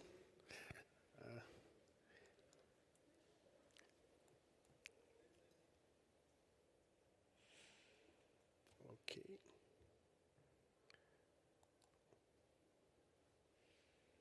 Okay, I'll start by giving the context. As we know, Africa has faced challenges in industrializing its economy. One of the main challenges being lack of infrastructure. It's estimated that Africa has about 130 billion infrastructure financing needs to support its industry. And so far, the annual average infrastructure investment total only about 55 billion. The other challenge, of course, is as well the political instability, as this has prevented most of economic operators to deploy their funds or to invest in the industry sector due to the risk associated to political instability. The other challenge is as well the structure of our imports and exports. Overdependence on imports on the continent has limited the capacity of the development of the manufacturing industry. And on the other side, exports are mainly focused on commodities. And finally, I would say that the other challenge is the inadequate financing solution. SMEs face a credit gap in excess of about 130 billion. And most of the loans provided on the continent are short terms, or we all know that for the industry sector, the requirement would be that to have longer term loans. So lack of industrialization has created forgone opportunities for the continent, definitely. It's estimated that Africa loses about 2 million of his labor force per year to migration due to the lack of employment. The continent still spends a lot of money on his imports. It's estimated that 40 to 50 billion Africa spent to imported agricultural products. And I would say, finally, why Africa exports about 69% of the world raw material needs, we only process 16% of those raw materials. So we all agree that we need to change the narrative, right? At Afreximbank, we strongly believe that industrial park and special economic zone are the tools that the continent can deploy to fast-track its industrial infrastructure development, as well to promote intra-African trade and export development. I would say in the African context, industrial park or special economic zone can be used to drive, let's say, labor-intensive industrialization and added value processing fueled by inputs from the continent agricultural products. And we believe that this will definitely promote job creation, increase revenue, and diversify revenue for our economies. So, what's the typical financing needs for special economic zone? There are two levels. There are what we have as external off-site infrastructure. This type require financing to provide major infrastructure, like road access to the special economic zone or utility connection. The on-site infrastructure is the development of the specific special economic zone. It's to finance the development of utilities, internal roads, common facility, and buildings within the estate. Now, the financing of external off-site infrastructure, it's a major investment and also involves a certain level of coordination with the public authority, as this is generally, most of the time, developed by public entities to support the, let's say, to provide enabling infrastructure to the industrial park and the special economic zone. Financing of on-site infrastructure and operation within the special economic zone, that's financing.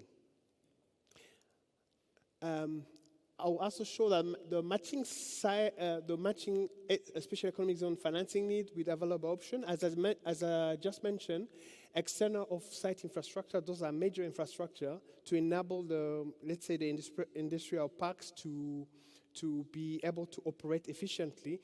These investments are generally developed by public entities, and is generally financed through the government or supported by DFIs, commercial banks, or APC contractor arrangement. On-site infrastructure, this is a mix. You can have public, fully developed by a public entity, or developed by private, or a mix of both, by PPPs, public partnership. Finally, the operation at the SEZ itself, that can be done as well. The mix can be done by a public entity or private entity. The financial still the same, DFIs, commercial banks. And finally, the tenant of the special economic zone. These are private organizations operating the SEZ zone, or which are most of the time financed through private equity funds. Now, at Afreximbank, our intervention comes at 3 levels. We are supporting the development of the hard infrastructure. I have just said the on-site, off-site, by providing loans or by investing as equity investors. So this is, the aim is to increase value addition, broaden market access, and promote export development to support the structural transformation of our economies. We also intervene with the Export Trading Company Initiative, which is supporting the establishment and expansion of export trading companies that are operating within the industrial park or special economic zone, to ensure that the goods produced within the special economic zone are traded and access to both regional and international markets. And finally, we have the African Quality Assurance Center Initiative. This is quite important, as this is to support the establishment of international accredited African Quality Assurance Center for testing, inspection, and certification center to ensure that compliance with international technical regulation. This definitely will create confidence for importers, and it will enhance the competitiveness and attractiveness of made in Africa goods by ensuring the exported products are meeting international standards. To do so, we have certain instruments that we deploy at Afreximbank. As my colleague has just mentioned, we have Afreximbank Project Preparation Facility. That's come at early stage. This facility will support public and private entities to prepare bankable projects that will attract equity or debt finance. It consists of providing technical assistance, advisory service. Now we have the project finance facility, which is a long-term facility that will provide to promoters of industrial park and special economic zone. This goes from 7 to 10 years long-term facility, and we normally intervene either between 70% as debt in the total project cost or 60%, depending on the business model. It's also good to note that the 1 billion China-Africa industrialization program was jointly developed by Afreximbank and China Exim Bank to provide debt finance. Finally, we have as well trade finance facility to support entity operating in the special economic zone or industrial parks. We have several types of products, letter of credit, pre-export finance, payment guarantee. And finally, we have as well advisory services, where we provide advisory to the promoters of the special economic zone and industrial parks. We provide trade information servicing, supporting investment promotion. Then finally, we have the Fund for Export Development Africa, which is a key instrument through which the bank will intervene by in form of equity or quasi-equity. I believe my colleague will present it more in details. Now I have selected some of the transactions that the bank supported. The bank financed the development of an integrated special economic zone in Gabon, which was focused on timber process and furniture-related business. This is a very successful project where the SEZ managed to create about 12,500 jobs and, of course, increase revenue generation for the country.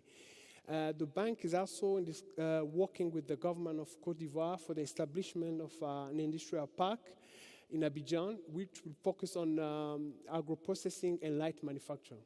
And in Nigeria as well, the bank is collaborating with Federal Ministry of Industry and Trade to create a concessional model for the development of SCZ in Nigeria. We are also collaborating, of course, with the private entity, and we currently we're discussing with a private promoter for the establishment of a multi-sectoral special economic zone in Abia State, which will be named Enyimba Economic City. This project is under the Made in Nigeria for Export initiative. Finally, in Egypt, the bank has collaborated with the General Authority of the Suez Canal for investment promotion to attract international companies to expand their activity within the special economic zone. We also have other discussion with several partners, can be governments and private entities. In Malawi, we are currently supporting the government through EDF, which is the Export Development Fund for Malawi, in developing feasibility study for establishing 2 industrial parks in Malawi. Burkina Faso, we are currently processing the financing of a fully integrated textile and garment park. And finally, I will show some of the picture on ongoing transaction. This is a project in Benin. It's on a 630 hectares industrial park with a primary focus on agro-industry, cashew and cotton, and other industry like fertilizer. The project is located near Cotonou. The expected completion time will be Q4 2024. This is the bank will be signing the facility agreement this week, I believe tomorrow. So you're welcome. Then finally, I will talk about another transaction, which is Platform Industrielle d'Acticope, which is about 400 hectare integrated industrial and logistic park that will be based in Lomé. The expected completion is as well Q2 2024. So I will stop here, and thank you. Hope you enjoyed the presentation.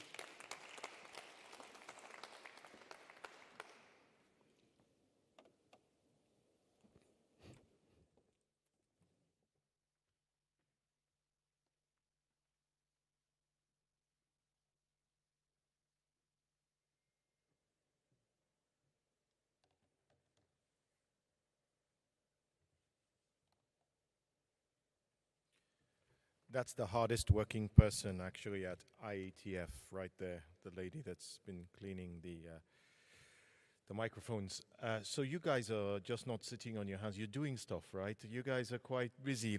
We've got one more presentation, and then I think we've got a few minutes to open up the floor to Q&As. I don't know what people will be asking, but I know that they're interested in what you're saying. So the last one is, I'm gonna ask Emmanuel Asiak, what is the Fund for Export Development, FEDA? Thank you very much, Mark. Good afternoon, ladies and gentlemen. Just in the next few minutes, I'm going to walk you through what Fund for Export Development in Africa is. So the fund essentially is a subsidiary of Afreximbank, and is being set up as an impact investment fund. And I'll tell you first, why the bank set up this fund. Of course, you've heard all of the good initiatives that the bank is doing. That's on the debt side, but we're on the equity side, meaning we would invest with companies providing equity, what most of you know as private equity, but we are now approaching it from a development point of view. So we don't ask the question around risk and reward, but we rather ask, what will this do for Africa? How will this benefit Africa? Now, why equity in the first place? There are 4 reasons. The first reason is that if you look at just from a financing perspective, in terms of gap, it's been established empirically that over $100 billion of gap exists, and funding gap exists in the equity space. So that's the first reason, there's that gap. The second gap is one that has to do with instrument type. So you find that even for the funding that is available to businesses, only 10% is equity and about 90% is debt. What that does is that businesses are not able to access what you call the patient capital, which is equity, which doesn't put businesses under pressure to repay, but actually allows you a long time. So that's patient capital. And not just capital. When we invest, we're actually coming with capacity. We work with you. We get involved at your board level. We bring partners to your business. And then we help your business grow over time. So that's what equity does. Another thing, why the bank considered equity is the gap from a sectoral perspective. So you find that a lot of capital may have come into Africa, but this capital, in the end, gets applied just based on risk and reward for most of the time. That's why you could find that almost 40% of the capital that comes in by value has gone to support the telecoms, media, and technology. Then about 25% has gone to support consumer goods. And about 15% to 18% is what has gone to support financial institutions. But you have some underlying sectors that really would support trade and unlock value for Africa. Because if you look at the story of Southeast Asia, it's really around trade. So trade underpins development. And you're going to see in the next few slides why that is important. Now, finally, on why equity is the question around, structural funding. So you find that some funding come in and they just go into companies, but you don't have them targeted at sort of the bottlenecking or unlocking value in the trade sector, for Africa. So that's why the Fund for Export Development in Africa has been set up by Afrexim Bank. The leadership in its wisdom has set it up to do three things. One, support businesses that are involved in the intra-African trade space. Number two, support businesses in the export development, or what we call value-added export space. The third one is industrialization. Now, I'll move quickly. You're familiar with this slide. It basically says, number one, Africa is not doing enough with itself. And that is what you see on the right-hand side, the tiny red. You can see that we're not trading enough with ourselves compared to other regions. Now, you look to the left side, it's basically saying that Africans' products are just largely commodities. And what that does is that, the quality of exports is low. It brings back very little in terms of premium. And then you pay so much, it creates capital flight, has implications for balance of trade and balance of payment, and that leads to currency issues that we have all over. And then it's like a chicken and egg situation. The economies are not stable. It's not able to therefore attract further investment because people need a level of predictability to invest in market. So this is not a slide that we're happy to see, and this is one of the things we're looking to change. Number two just speaks about the mix, of what our trade components are like. If you look to the left side, it's basically talking about diversification. You see, Africa is the least diversified, and when you look at that, we're just focusing on commodities. You look at your right, we are more consumption-oriented. And sustainable growth will not come from consumption. It will come from investing in the right sectors, investing in the right instruments that would create value sustainably for Africa, that would outlive all of us in this room, and that's what we are focusing on as FEDA as well. Another one is basically, of course, supporting the last one, is to look at how are we doing, in terms of, the mix of manufactured good and value addition. Again, is very poor at about 1.4% in terms of value addition. So all of these pictures are not great pictures to see, but someone had to get up to solve the problem. We all know what the problem is, and we can analyze and say all of that, but Afrexim Bank's leadership had to take the initiative to set up FEDA to be able to address these issues. Now, we have a lot of private equity firms on the continent, but there's no single one that is specifically or deliberately focused on trade. And that's what FEDA has been set up to do. Now, we all know this because we have a lot all around us. With all what has happened, of course, you look at our GDP, per capita is the lowest. In terms, even the 2021 estimates, that's Africa sitting there in yellow. You look at on the right-hand side, Africa again, sitting there. in terms of even, quantum of GDP. This is not the story we want to see. And what's the implication of that? Quality of life, unemployment, basically poverty rates and all of that. And this is the story that we must change. Africans must arise and solve the problem of Africa. And that is one of the things that FEDA is set up to do.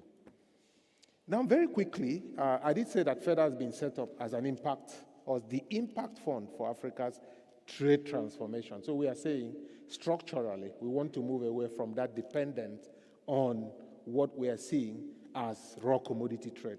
Why should we continue to push out into the international market cocoa paste, cocoa liquor? Why can we not produce chocolate? I mean, I can count other products, cotton and the rest. We must begin to add value to what we do.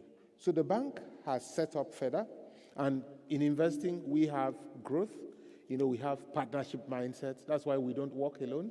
I'm not talking about Liverpool Football Club now, but I'm just saying that partnership does work, basically. So you're working with parties who are aligned with yourself, parties who are sharing the same philosophy with you. And for us, partnership is very, very key. Now, how are we structured?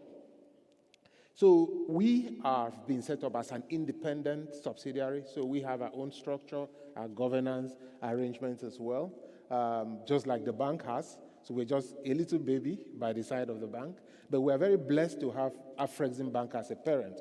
Because what that does for us is that, we're able to key into the structure, the network that Afrexim Bank has, and we're able to do a lot. And we've also been set up as, an international organization established by treaty, as Afrexim Bank has been set up, and I'll speak more to that subsequently. Now, we have 3 buckets of businesses. The first is the one that we refer to as equity and direct investment. So on that one, we work with companies, and we put in equity, invest over a period. Currently, just based on our capitalization, we can do anything between $5 million to $20 million. But the expectation is that that batting average would begin to go up as we raise capital. And the fund has been set up to start with, about $1 billion in terms of size. And Afrexim Bank has seeded us with $350 million. And that $350 million today is being put in 3 buckets. First is the equity one. Then about, of the $250 million left, so $100 million into equity, then about $125 million into the strategic initiatives that my colleague Christian talked about. And then the balance of, $125 million, we're working with, we announced a deal with Gateway Partners where we are working on a credit fund. And the credit fund is going to be established to, supplement and complement the business of the bank, meaning that the credit fund would be lending, but would lend under a fund structure, which is why this sits with FEDA, but will lend into businesses that the bank currently cannot attend to. So if you've had businesses that you've not been able to access, Afrexim Bank product for one reason or the other, you have good news here. The credit fund is right here and will be able to support you. Now, in terms of our investment strategy, we put in equity, we put in quasi. We're quite flexible. We can do quasi-equity, just depending on what works for the parties. But we always ask ourselves the question, how will this support intra-African trade growth? How will this support export development? How will this support industrialization? Now, in terms of how we, look at investment opportunities, this is a very important slide, and I think you should take a snapshot of this so that you can remember after now. So this is saying that today we support SMEs. Of course, we do buy out and grow. Because we're also just starting, our focus is more around seeing our capital go to work. So we're not going to come and write a check to just take people out of business for the cash to God. We want to first put our money to work, and then over time, of course, we begin to do more of the secondary opportunities. We prefer to buy significant minority. We are not looking for control. We're not taking people's businesses over, but we're partnering with people. So we allow the entrepreneurs to take the lead in terms of ownership, but we support them, take a stake significant enough for us to be on the board and add value to the businesses. Now, in terms of sectors, the way we like to describe ourselves is that we're sector agnostic, meaning we do basically everything. And we do everything because if we begin to cut out certain sectors, it certainly can leave gaps where we may not be able to support. But we always ask the question, will this support those three things? One, either support growth in intra-African trade, or export development, or industrialization. And once it ticks the box on at least one of them, then that means that's a good target for FEDA to be able to take on. Now this, in terms of value add, we have the supply side, we have the demand side. So the supply side to us are limited partners or investors who would put money with, invest with us. I talked about us raising capital under the equity platform subsequently. And then we have the demand side, which are businesses who are looking to receive from us. And we are, working on both sides, and there's significant value to add on both sides. We're adding value whether, either out of how we partner with people in terms of, bringing the capacity of Afreximbank, the network of Afreximbank to bear, or how we actually work with investors to support them deploy their capital into strategic opportunities in Africa. Now, in terms of management, like I said, we have our organizational structure. We have a proper team. We're properly set up. Board of directors, very well experienced people who bring a lot of experience to bear and capacity to bear. And then we have a team, well diversified, very well set up. We're currently in Cairo, but we're moving to get set up in Kigali.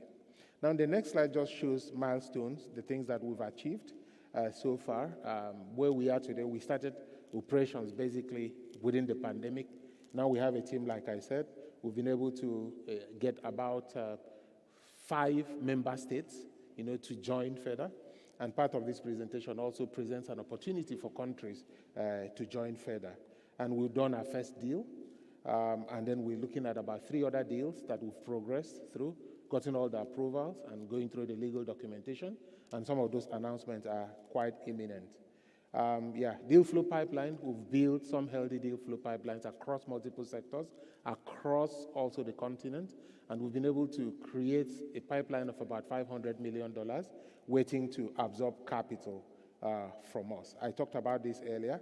Now, this is an invitation. This is much more to the public sector, basically saying, there's huge benefit in becoming a member of FEDA, and we're looking to partner with, countries, invest in those countries, support, critical sectors, support SMEs in countries by putting equity, which is long-term capital, also working with them to grow the businesses.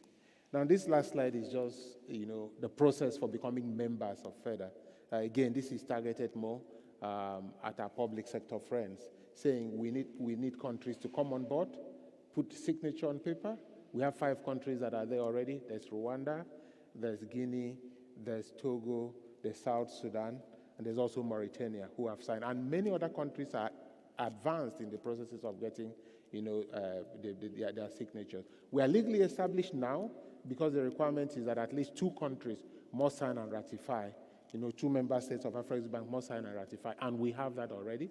We're currently based in Cairo, like I said, but we are set to move to Kigali, where our headquarters will be. But our business will be Pan-African, and we're looking forward to continuing to support, the continent now, just like Afreximbank is doing, but on the equity side. Thank you so much.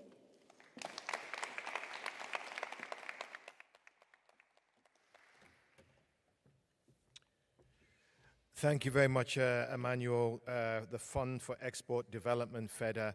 That concludes the actual presentations from the 5 of you, Afreximbank executives.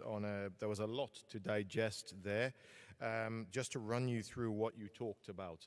AFC Adjustment Facility, Gainmore, you talked about that. Gainmore, you also actually talked about the Interstate Transit Guarantee. And then the African Trade Gateway, PAPS, Manza, TIP, PPF, Emeka, you told us about that. Project Preparation Facility, Zito, you were very good in explaining what that was. And then the Special Economic Zones, of course, we just heard Christian talk about that. And of course, FEDA, we rounded up with Emmanuel telling us all about FEDA. We are supposed to stop now, but we won't. We'll maybe we can take a couple of questions. I have 2 microphones. My tech guys, you have microphone 10 and 11 here. I think they're switched on. does anybody have any questions? Maybe we can take a couple of questions.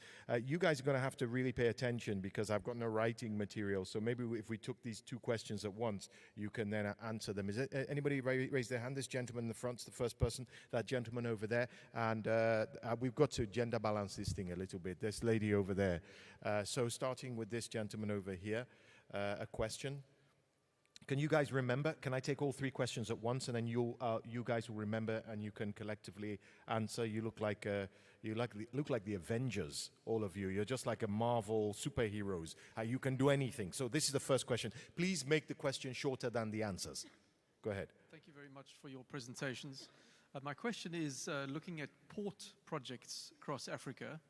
I'm interested in your view on which you think are the most successful port projects across Africa, either currently underway or recently completed, anywhere, any country, certainly your view, especially as it relates to exports through those maritime ports. Okay, so where are the ports? What are the most important? Don't answer yet. The most important ports. Next, the gentleman over there in the, I think, a pinkish shirt. I will also say that before you answer your question, tell me who you are and what your affiliation is. It's interesting to know where the question's coming from. So go ahead, sir, very quickly. Great, thank you. My name is Maina from Youth Motion Kenya, which is an inter-county youth forum. It's on the presenter who made the presentation on the Mansa PAPs. So it's actually a transformative initiative, but what was not clear to me was, does one join or use that facility as an individual, or you have to be under a certain organization, or rather like an association? Then when the association joins, then as a member you get to utilize that facility. And maybe if you could just possibly illustrate to a person like me who might be able, or another person who might not be able to understand, those particular I have to stop you. For some reason, maybe the timbre and caliber of your voice, perhaps, or maybe the microphone, I couldn't hear most of what you said. I think you said the Mansa platform, do you have to be an individual or a company? I think I heard that. Is that right? For some reason, the audio is not that great up here on the stage. So could you say like the question in like 5 distinct, very clear words, because we're not hearing very well here? I get you. So whether you can utilize the facility as an individual, yes, or you have to join as an association. So straightforward question. Mansa, is it for me as an individual, or is it for me as a company? Straightforward. Okay, great. So we had Parks, Mansa. You remembering this? Yes? Okay, the third one, this lady over there.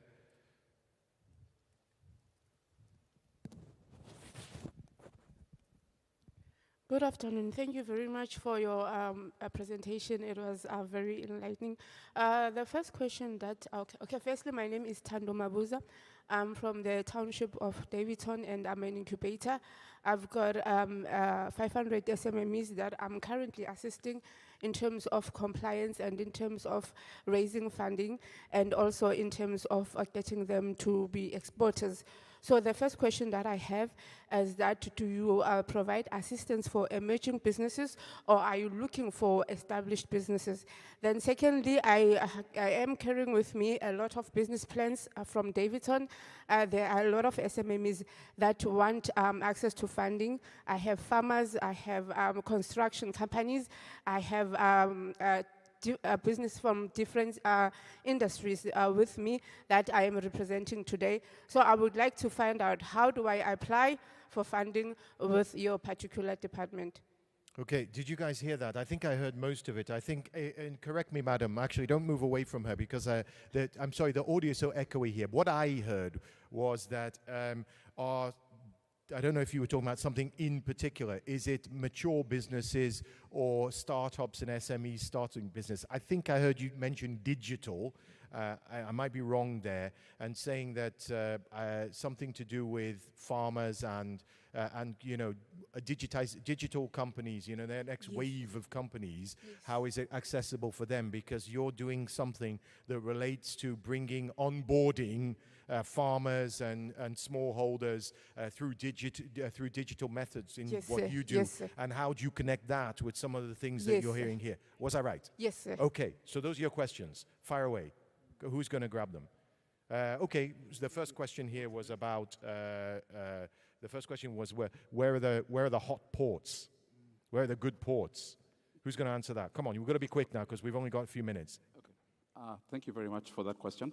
When we look at the ports on the continent, we notice that there are two key drivers that is supporting or calling for the expansion of the existing ports.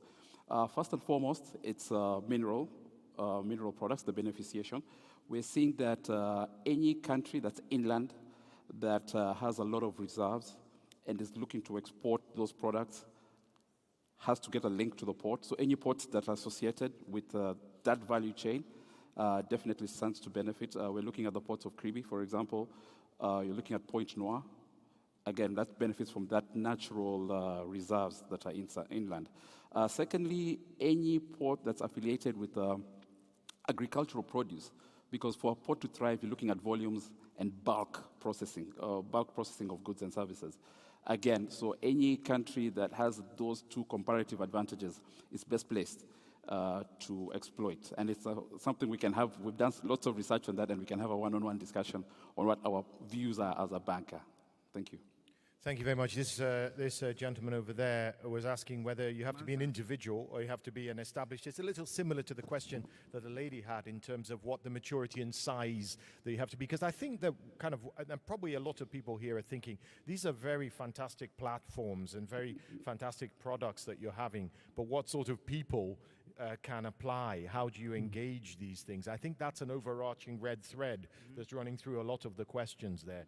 And so she's looking at it from a perspective of she's using digital solutions to connect, which is what we love, right? The Frexim Bank, to connect smallholder farmers, agriculture, and so on and so forth. And it's that link between what she's doing, what you're doing, and the AFCFTA that makes all this work. So maybe one of you can comment on that and respond to her question. Yeah, I will take it up.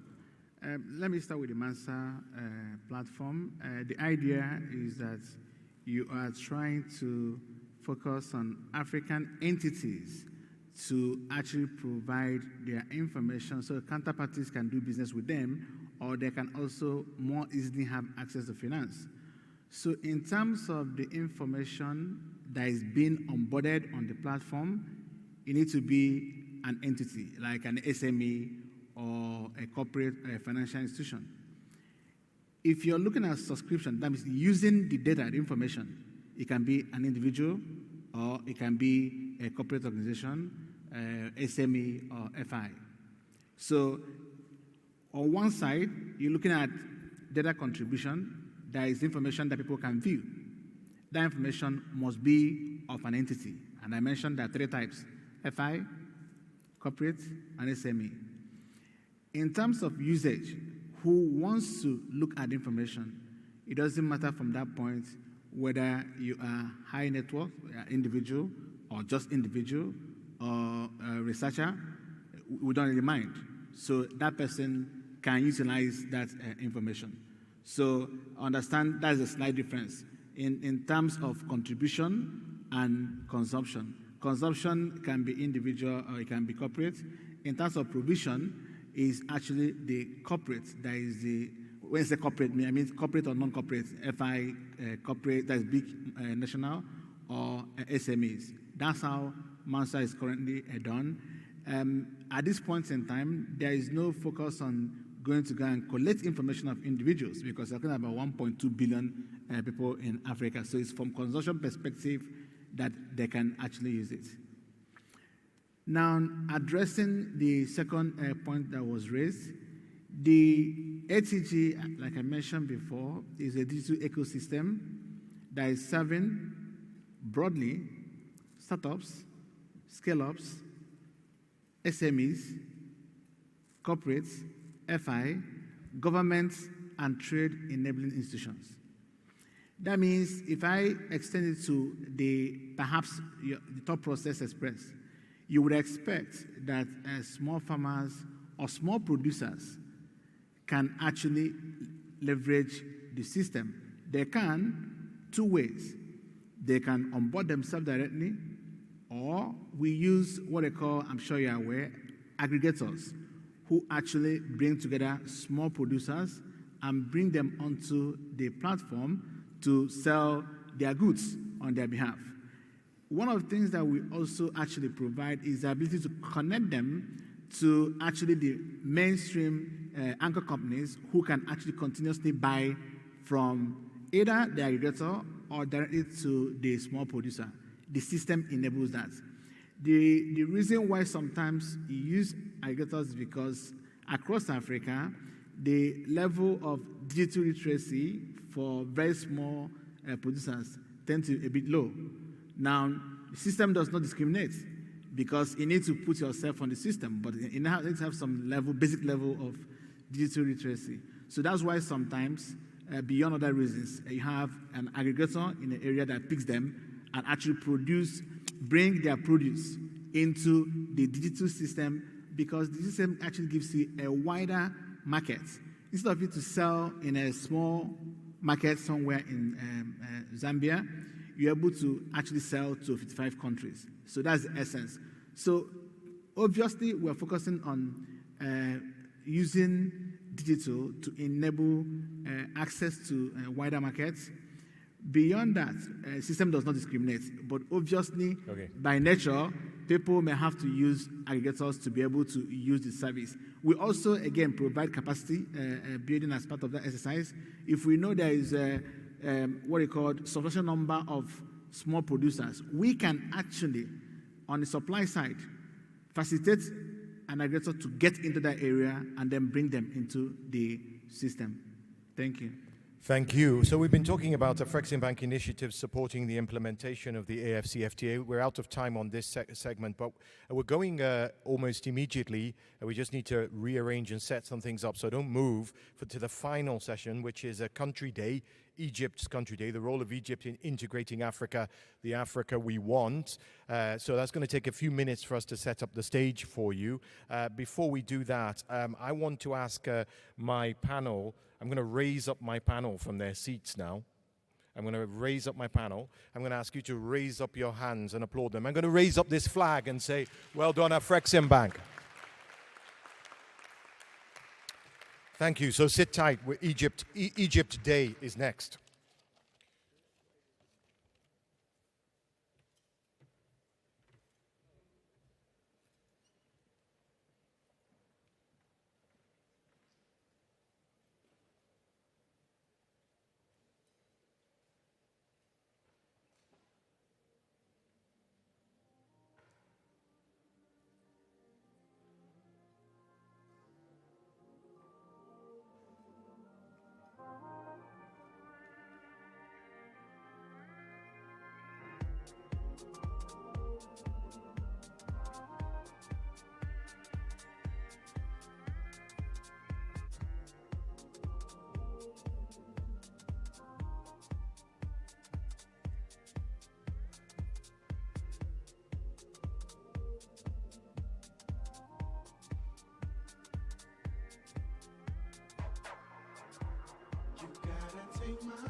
Let me take you to a place, a beautiful place.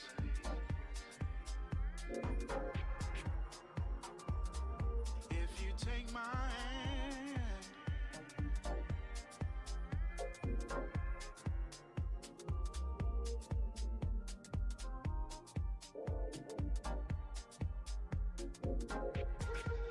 you gotta take my hand.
So come on and come on, we call on all Africa. Come let us build our dream for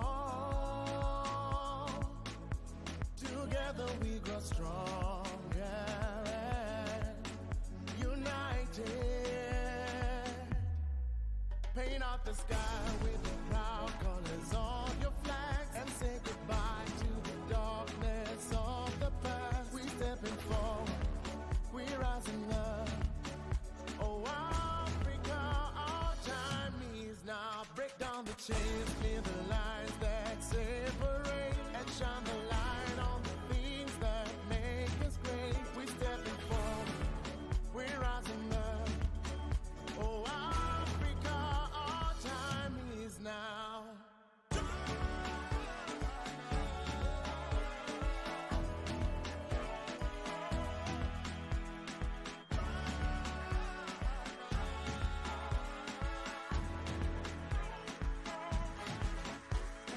One for all for one.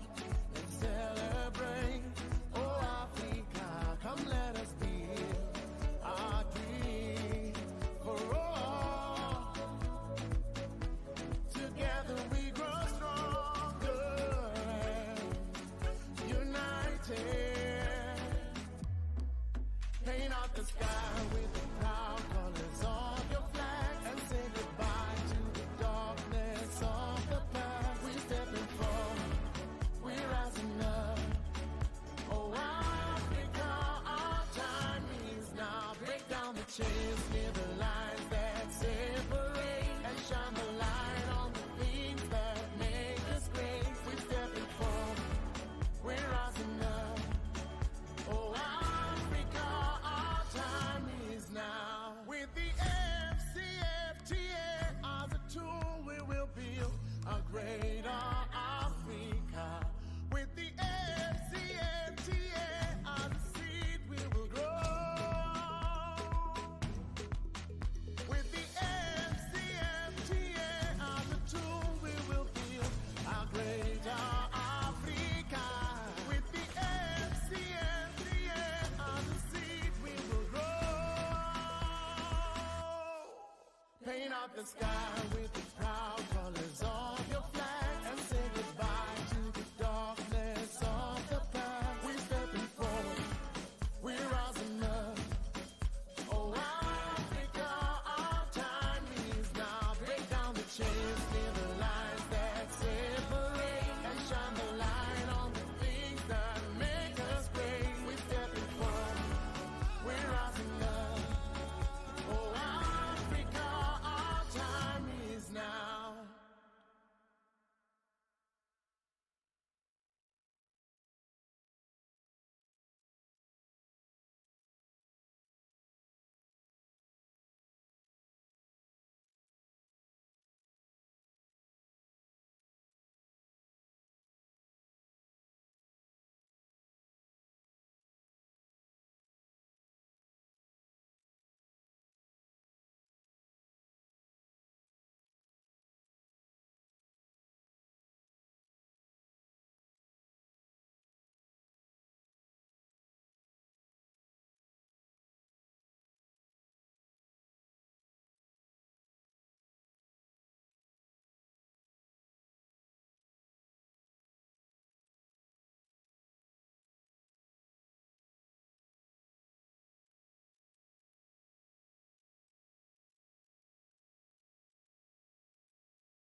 So come on and come on, we call on all Africa. Come let us build our dream fall. Together we grow stronger and united.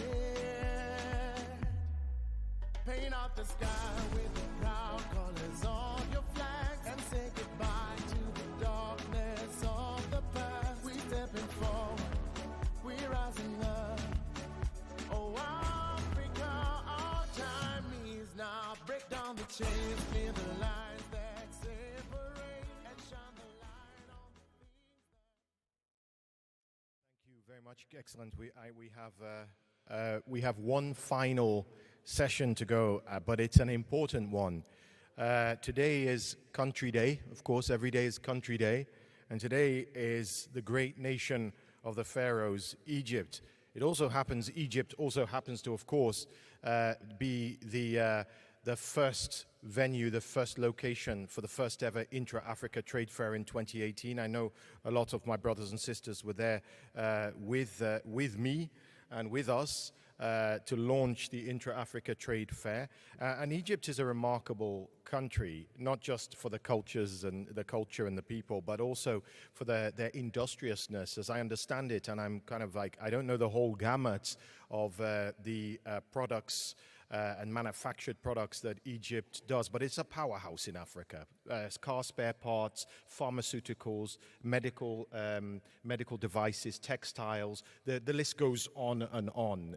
If there's one country really that I think of that could really sort of help other countries supercharge their economies and prepare themselves for AFCFTA, it's Egypt. So the question we're asking is, what is the role of Egypt in integrating Africa, the Africa we want? I'm not going to be moderating this. No, instead, they got someone better, basically. They got someone better. And it's His Excellency Ambassador Ahmed El Fadli, the ambassador of Egypt to not just South Africa, to Botswana and Lesotho. Now, the ambassador is someone who is not just an ambassador. His understanding and his pedigree when it comes to trade, business, and investment is largely unparalleled. So he's going to be managing this session, and I'm going to actually invite him to the podium to introduce his panel for Country Day, presentations of the trade and investment opportunities, the role of Egypt in integrating Africa. I want you to give him a warm round of applause as he heads to the podium. Thank you. Good afternoon, everybody. I can see it's a bit too late in the afternoon, and maybe people are a bit tired, but hopefully we'd have something to increase your appetite tonight. Today, when we thought of this panel, why are we talking about the role of Egypt in integrating Africa, the Africa that we want, not the Africa that we are seeing right now? It's because back in 2013, as we celebrated the 50th anniversary of our union as Africans, our leaders decided to adopt Agenda 2063. They had a vision for the next 50 years. How do they really want our continent, our Africa, to look like? It provided a vision of how Africa can build production capacities and move towards industrialization and create wealth by 2063, rather than simply continue to manage poverty. And integrating the continent is key in this process. And Egypt was at the forefront of those who took the decision that with a number of African countries that they can take the lead, ensuring that we reach the Africa we want. Wherever possible, that Africa remains for Africans.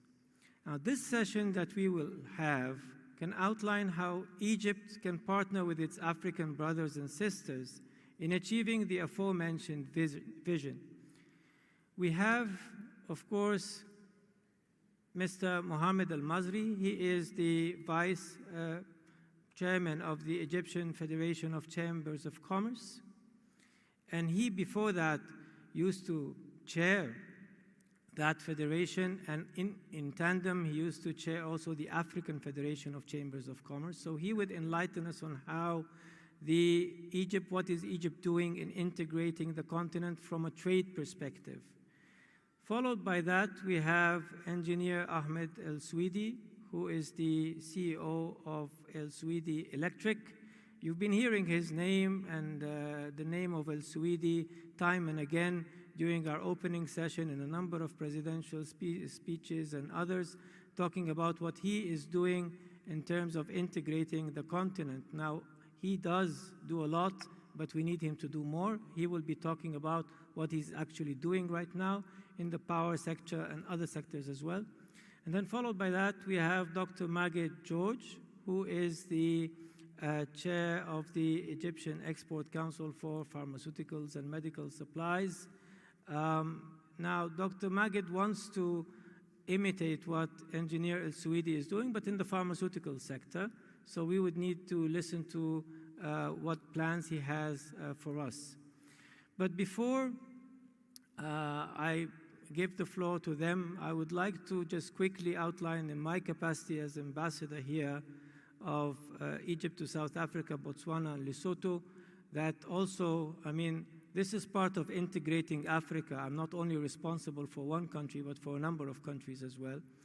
But because I am the only government representative here on this panel, I think it would be prudent for me to quickly outline what we are doing as a government before we shift to the private sector. Now, a number of things we've been talking about. You've heard a lot about the CFTA and the African Continental Free Trade Area and how this is going to invigorate the continent. But first and foremost, we need to look into that we as a continent have been divided into north, east, south, west, and central by colonialism, and we cannot remain as such. And we took a decision as a government and as a state, including our business sector, that we will not remain divided into north, east, south, west, and central. First and foremost, what is linking a country like Egypt and South Africa, you've all heard about the Cape to Cairo road. People were nostalgic about this road. This road connects 9 countries at the moment: Egypt, Sudan, Kenya, Ethiopia, Tanzania, Zambia, Zimbabwe, Botswana, and South Africa. Those 9 countries collectively represent 1/3 of the population of the continent and half of its GDP. If you look at the map, you'll find that those countries come from different sub-regions. So by working together in integrating, in developing a road like the Cape to Cairo road, not just as a road for cars, passenger cars, but also as a development corridor where we can actually have power transmission, railway lines, and logistical bases, and so forth. This in itself provides us with an opportunity to create our own Africa the way we want. We do not submit to what we have inherited from colonialism. We inherited our continent as a divided continent, and we want it to be a united continent. And one of the ways for doing that is actually to work on a project like that. That project is being championed by President Ramaphosa and being supported by President El-Sisi. And through our panelists, we will also look into different ways and means of how we are integrating Africa. Thank you.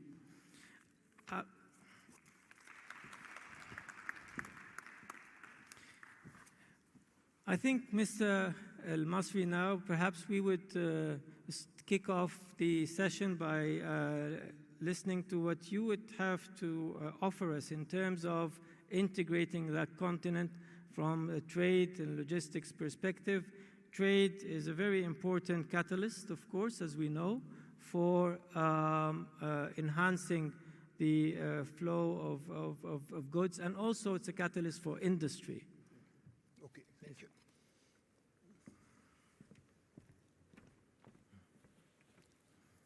question of Chamber of Commerce and to present our role in integrating Africa as we want. So permit me to start directly with clear points how we integrate such a very important issue. To me, integrating Africa is not only a belief, but is more a mission for over 2 decades. As a chairman of Port Said Chamber of Commerce, then Federation of Egyptian Chamber of Commerce, reaching out to our African business community, and then integrating all Africa as a chairman of the Union African Chambers. And throughout, I believe that the container that moves between our countries must come back full. And in this context, we must connect Africa. First, connect our chamber and the chamber and members companies, like we are doing today. Increase participation in conferences and exhibitions, meet regionally and bilaterally to know what we can offer one another. We need to increase our inter-African trade by replacing our imports from the world by African products. And the African Continental Free Trade Area will ever work without connecting us, the African business community, to know each other and ask each other to fill that container. Second, and for that container to go and come back, we must connect Africa with multi-modular transport routes. We have to increase hub ports like Port Said, Durban, and Tanja Mediterranean, connected all around our continent with daughter feeders ports, all with logistic and industrial hinterland, the value add creating wealth and the highly needed jobs for our youth. These ports should also unlock the landlocked countries through super intercontinental highways and railroads like the Alexandra Cape Town and the Safaga Najanima Dakar and the Port Said Dakar Mediterranean Ring Road. The remaining portion of this road must be completed. We must all join the tier agreement and work together on removing all non-tariff barriers, canceling all negative lists. We must harmonize our standards and border regulation. We must look long-term. We must think on a win-win manner. It is a shame that our average inter-African trade is the lowest globally and is even lower in all our regional African free trade agreement. Third, we have to connect the backbone of trade, our services, our banking systems, our insurance, and naturally our transport and logistic. Fourth, we must benefit from trade finance instrument that our business is unaware of tools offered by Afri-Exim Bank that is co-organizing our event by the African Development Bank and by the Arab Fund of Africa, Badia, and many others. We as Chamber have to inform our members. Last but not least, we have to sub-connect each other. We have to utilize spare production capacity in each other factories, utilizing local content, not only for the African market, but to export made in Africa to extra-African free trade areas, especially if the product is freight and tariff sensitive. Hence, we increase our export together to third countries. This can be followed when feasible by joint venture and investment. We cannot wait on the platform any longer, with trains of fortune passing by. It's time to walk the talk and embark on concrete action. Thank you all.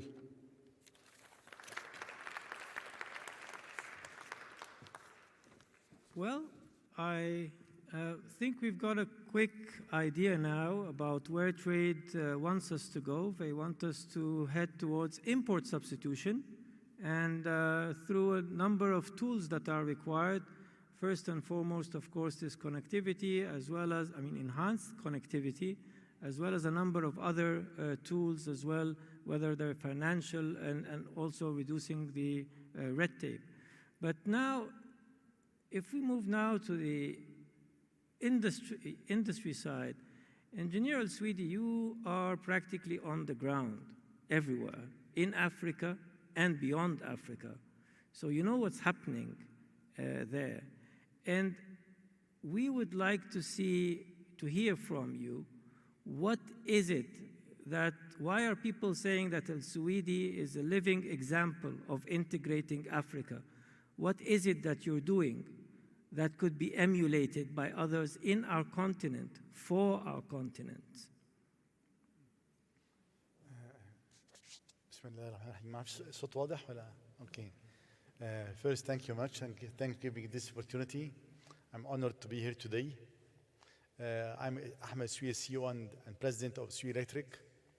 We work mainly in more than 50 countries worldwide, between North Africa, Africa, the Gulf region, and Europe, and part of Asia and Latin America. Really, each place have its own identity and on the different way of working. As example, in Europe, mainly we supply goods, we supply cables, transformers, meters, but we don't make solutions. In Africa, we feel Africa is really our aim, our vision, our main target. Because I believe that the normal expansion of Egypt is toward Africa. And Africa really, to work in Africa, you have to be part of it and to feel inside that you are part of it. As example, wherever we go, we work as if we are locals. And we are living, staying in Sudan, in Ethiopia, let's say in Zambia, in Uganda, whatever. Wherever we go, we are locals. We look on the country, we look on them, we see what their needs, how to develop the country, how to work in partner with them, not to tell them what to do. No, we know from them what is their vision, and even to help them to work on the vision and to support them in whatever they want. So if they want complete engineering, we are ready and honored to work on the engineering as a gift from us to the country. If they want the implementation, we will go and work on it.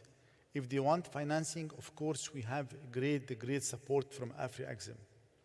The last 10 years, Afri-Exim is one of the biggest supporters for us in Africa, most of Africa. And this is, by the way, this is really, we work with them as partners, not as a bank and as a customer. And this is one of our main success. Yesterday we signed 2 hotels in Comoros. One hotel will be financed by Afri-Exim, and one hotel will be financed by El-Swedi. And this is this is the first 2 hotels will be in Comoros, and the president and the whole country is very happy with it. So this is how we think together about it. We see what are the needs of the countries, and we move ahead. Other thing that since we are there also, we have to be local. More than 95% of the people working there will be locals, and we train them, and we try to make technical schools, vocational schools, and to train them, bring it even to Egypt, put them in a great level. Less than 5% of the operation will be from Egypt or Egyptians or experts, whatever Egyptians or others.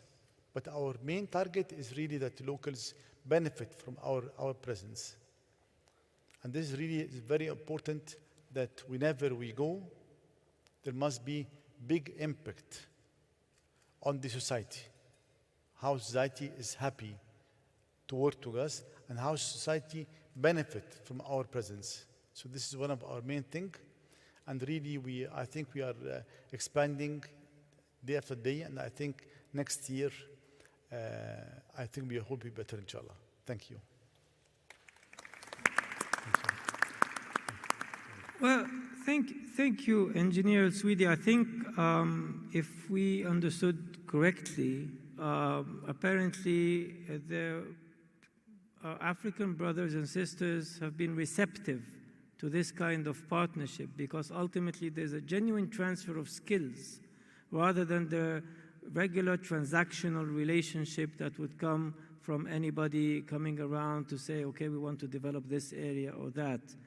And I took note, of course, of the fact that Engineer Swedi, when it comes to the continent, apparently he's not just operating on the Cape to Cairo road countries. He's gone beyond that. I believe you mentioned Uganda, and earlier on we've heard also your presence in Algeria and in Nigeria. So this is even beyond the basic Cape to Cairo example that we're talking about there. Now, the good news is that we are not just going to be linked to what is happening on the ground, but we're expanding our footprint and our presence in the continent in order to expedite its integration. So Engineer Swedi has mentioned the power sector, infrastructure and tourism sectors as well. But we have a very important sector that is dear to our hearts in people-to-people relations, which is the health sector. And this is in the making right now.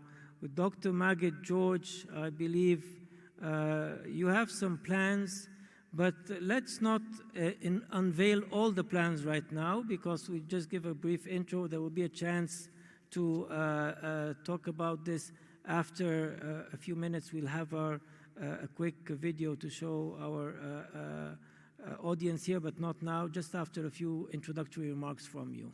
Thank you. Allow me to stand here so I can show.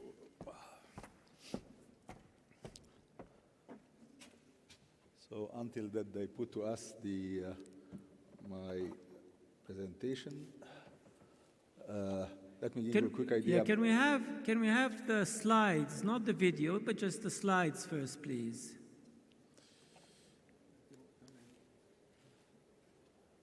Voila. So this is the Export Council. Let me make a quick idea about what I'm doing personally. I'm also in the hotellerie business. Our group, we are working, all of these little shampoos and soaps that you find in the hotels. So we are supplying them all over Africa, part of Middle East and part of Europe. That's why we have, the hotel business is, especially the international chains, having a shampoo with a certain brand. This is the identity of the hotel. Logistics in Africa, which is a big problem. So what we are offering to the hotels is that we make also branches so we can make them the local supplies. So this is one of the ideas that we think in our council, and I start by my own company, how to make logistic centers, how to have our food on ground, how to have local stocks, and this will be the thing which will jump above the problem of the obstacle of the logistics. So speaking about our Export Council, actually our Export Council is mainly, and what we present today will be the brief about the Export Council. First of all, then, what is the Egyptian industry in our domain? When we say medical, it means pharmaceuticals, it means medical appliances, as well as it means cosmetics. So one of the targets of our council is that the beauty in Africa should be Cleopatra beauty. This is one of our main targets. Then we'll speak together about the plan of 2030. What do we think about the future in 2030? So starting with the council, we are, this is the council of the producers of the three sections. We have 390 company which are the members with us. Okay, normally in the pharmaceuticals we have more than 190. I have in the council 150. In the cosmetics we have around 250. I have in the council around 120. Same for the medical appliances. So we have the total of the members which are with us, which are working with us for export are the 390. Our main countries that we are working with are the starting from Arab countries, are mainly Arab countries, Saudi Arabia, Yemen, Sudan, Iraq, and whatever, and North Africa, like Morocco, like Algeria, and Tunisia. Then we have, I mean, when I speak about the biggest 20 countries working with the Council, with the global of the three activities, pharmaceuticals, cosmetics, and medical appliances. Then we have Kenya and Somalia, which are also with us. Pharmaceuticals business, of course, you know, pharmaceuticals are, since the pharaonic time, you have drugs, which has been from that time. But when you speak about a real industry, this was since 1939. So we are now above the 80 years in this industry. We have more than 150 pharmaceutical companies registered, and we have around 45 companies which are under registration. Okay. The total that you can see here in the turnover, we are last year around $6.6 billion. This was the Egyptian market for pharmaceuticals. Pharmaceutical markets, the factories, we have around 95,000 labor working in that industry. These are the part of the topic of the top formulas that we are producing, starting from the antibiotics and everything, as you can see, and also the vaccines. We have entered with the COVID, we entered to start to produce locally some vaccines, and we are increasing the number of agencies for that. The Egyptian supplies and medical devices.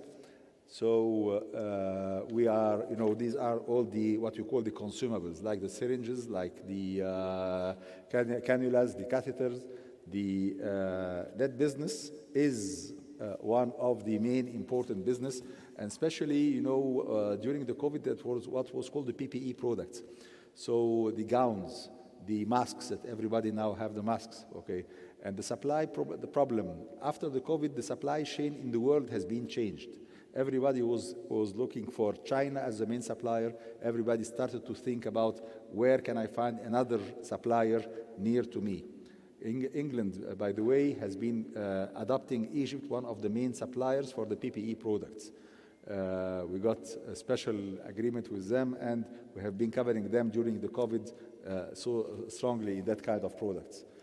That business, as you can see, we have 330 medical supplies companies. The turnover in Egypt is $1.2 billion.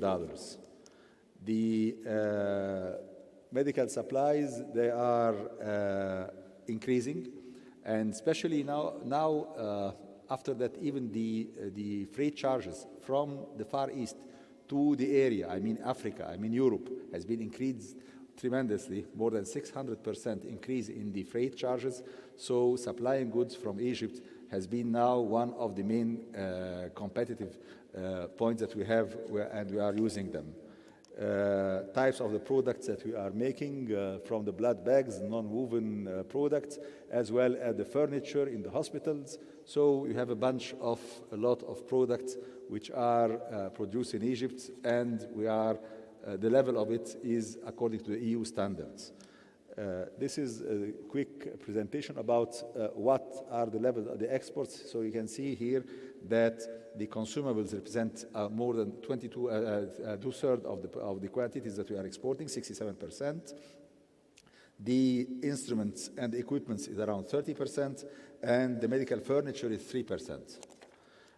The countries that we are supplying, you will see here that the first country that we are exporting is Germany. So you can see that from the first 10 countries we are exporting, 4 of them are Europeans: Germany, UK, Belgium, and Netherlands. Then France comes on the 14th. So this is on the level of the sorting level from the highest numbers of export that we are doing. Then comes to the beauty. So here we are in the cosmetics business. So we are very famous in the cosmetics business since the times of the pharaohs. So this is what we are. We have been exporting to a lot of places in the world. Even this is not a secret that when Egypt in a certain time were paying for its weapons to the Russians, so where there was what called the barter deals, and one of the barter deals, I'm proud to say it was the lipsticks. So we are paying our arms by lipsticks. But this was how this industry is so strong and so competitive. Turnover of our market is around $3 billion. I have around 30,000 labor working in the cosmetics industry. And type of the products that we have, of course, all kind of from makeup, from color hair dyes, deodorants and fragrances, and soaps and organics. I think that there is something. Yes. Makeup doesn't want to go alone. That's why I'm sorry. Voila. So you can see here, these are the types of product that we are making. The countries, starting from Saudi Arabia, Sudan, UAE, Lebanon, Kazakhstan. So we are everywhere. Okay, I have been introducing to you now what is the industry. So you can understand with me when we are speaking about a future, I was just showing you what are the capabilities. Now let us look to this industry of the pharmaceuticals in Africa. Africa market, when I speak about the import market, it's a market which is, until 2019, was around $16.5 billion. So you will see that is the market size that we have, and based on it, $16.9 billion, okay? And this is to show you how is the market size. But this is a good part of the coin. But the bad part of the coin, or the second part of the coin, is that you know how much African countries are exporting to African countries out of this $16.9 billion? $600 million. So that is not even 5%. And this is the shame that all of us, we have to look to it and to take it as a challenge. And this is why we are here today. And let me show to you, brief to you, you can see here that from these $16.9 billion or $16.5 billion, South Africa is the largest. So you'll find that 5 out of the 55 countries in Africa, they represent 40% of the importation, which are South Africa, Algeria, Nigeria, Morocco, and Kenya. Okay. Then you will find that 15% of the countries, okay, these are, they represent 35% of the market size. Then the rest are buying only 30% of this, okay. Normally, always the people, they say that this market, because it's price-oriented, so that China and India are dominating it. These figures, they show to you that this is not the reality. The reality is that you will find that from the biggest 10 countries which are exporting to Africa, 7 of them are Europeans. United States, the 8th, then you have China and India. So 8 out of the 10 countries supplying Africa, I'm sorry, these are Europeans and Americans, okay? And that gives to us, this is the challenge. So let us not try to always to keep ourselves in the safe side, saying, oh, it's China and India, we cannot compete with them, that's why it's a closed case. No, it's not a closed case. This is a challenge. That's why we had to look to the figures so we can understand quickly where we are and what we should do. So based on that, we have been looking to what now, this is the case, now what will be our project? First of all, we have this free trade agreement. We have to start to look to this free trade agreement, this one union called Africa. We have to look to it, how we can really get advantage from this free trade agreement. The coronavirus, for example, was one of the challenges, and we started to, with our production of vaccines in Egypt, we start also to look to how we can be the supplier for our brothers and sisters all over Africa. The health insurance, you will find that a lot of countries in Africa, they come to Egypt to get cured in the Egyptian hospitals. This is one of the things that really the African patient have a full trust when he go to an Egyptian hospital to be cured there and to use the Egyptian pharmaceuticals. Medical treatment in Egypt and the health insurance, this is one of the things that we are supposed to be trying to teach or learn or cooperate with the rest of the countries for that. The plan for to be leaders in Africa for the pharmaceuticals, there will be an exhibition, a very big exhibition, which will start from next year, which is moderated by the Unified Procurement Association, Shara al-Muwahhad. This is an Egyptian authority which has been created by the government, and it is a mega project to buy for the government, to all of the governmental bodies and hospitals and universities and army and whatever. So there is this trend. So this is what we have in our activities. Then we need to go to the awareness. So about what is the plan. Now, trading is good, but if you want to really develop the country or the whole Africa, you shouldn't look only for trading. If we really speak about brothers and sisters and one union and one continent, we should be speaking about industry. So what we are going to start to show to you now, our plan. This is what we call the Plan 2030. This is what I call it always, is trading for industrialization. It's a commercial plan for industrialization. If I don't have this, if I don't develop my neighbors, if I don't develop my brothers and sisters, so I'm not supposed to be a real, to be proud that I am a real African. So our project here is creation of 12 pharmaceutical factory and distribution hubs all over 12 African countries. This is the project. And now we are presenting that project to all the countries in Africa to see who will be our partners in that project. I will explain to you immediately now. The idea is that with that project, by these 12 factories, each country, we will develop with them the production. Then that country or the factory in that country will be a hub to the surrounding 3 or 4 or 5 other countries. So by this, we will cover the whole continent. Okay. So starting, we are establishing the most powerful hub to be organized to supply the countries. How do we do this? Very simply. We discuss with each country about their previous year tender. We take it from what they buy until last year. We get from them the data, and we make an internal tender between our 150 pharmaceutical company. By this, we can really achieve a decrease in their invoice by more than 15 to 20%.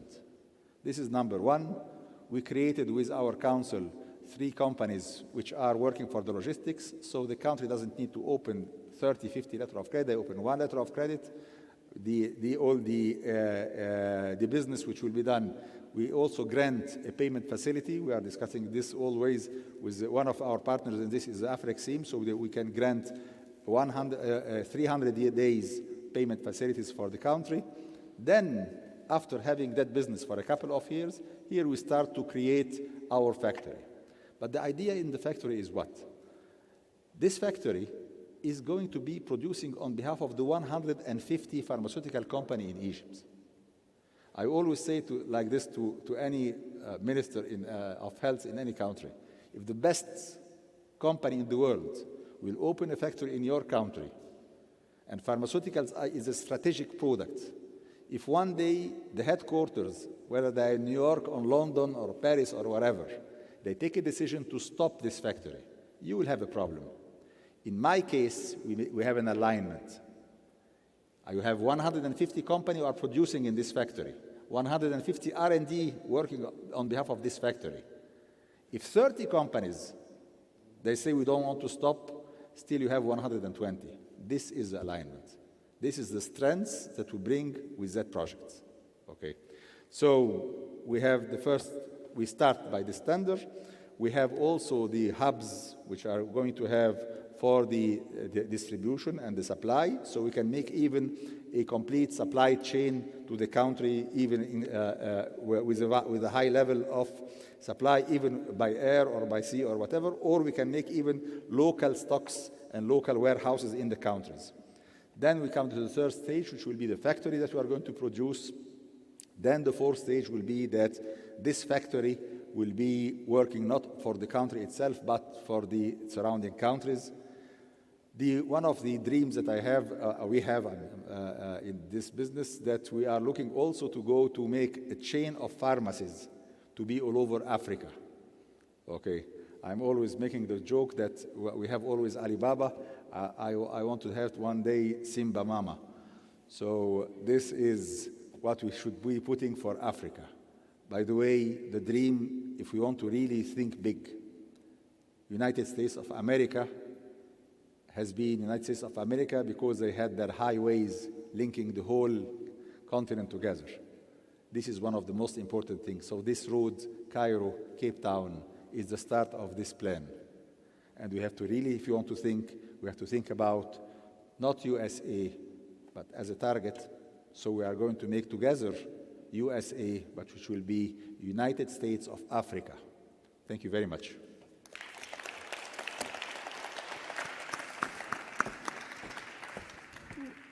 Well, Dr. George has just enlightened us with an innovative idea for how to integrate Africa in the pharmaceutical sector. Of course, the gap is wide. I think, if we remember the numbers correctly, Dr. George, you were trying to bridge the gap. Out of the $16.9 billion, only $600 million come from Africa, and then the rest comes primarily from developed countries rather than even developing countries. And the innovation in how to bridge that gap is basically by having a consortium of companies aligned together, operating together to do that, rather than just be at the whim of one or two other countries. Perhaps after we've had a quick overview of that, perhaps it would be time to quickly showcase a short video of what is happening in Egypt on the ground when it comes to those, not only those sectors, but other sectors where there is a lot that we can actually transfer and to our African brothers and sisters in the continent. I think if the video is ready, perhaps if we can just quickly put it on and for us to get a glimpse of what's going on there. Thank you.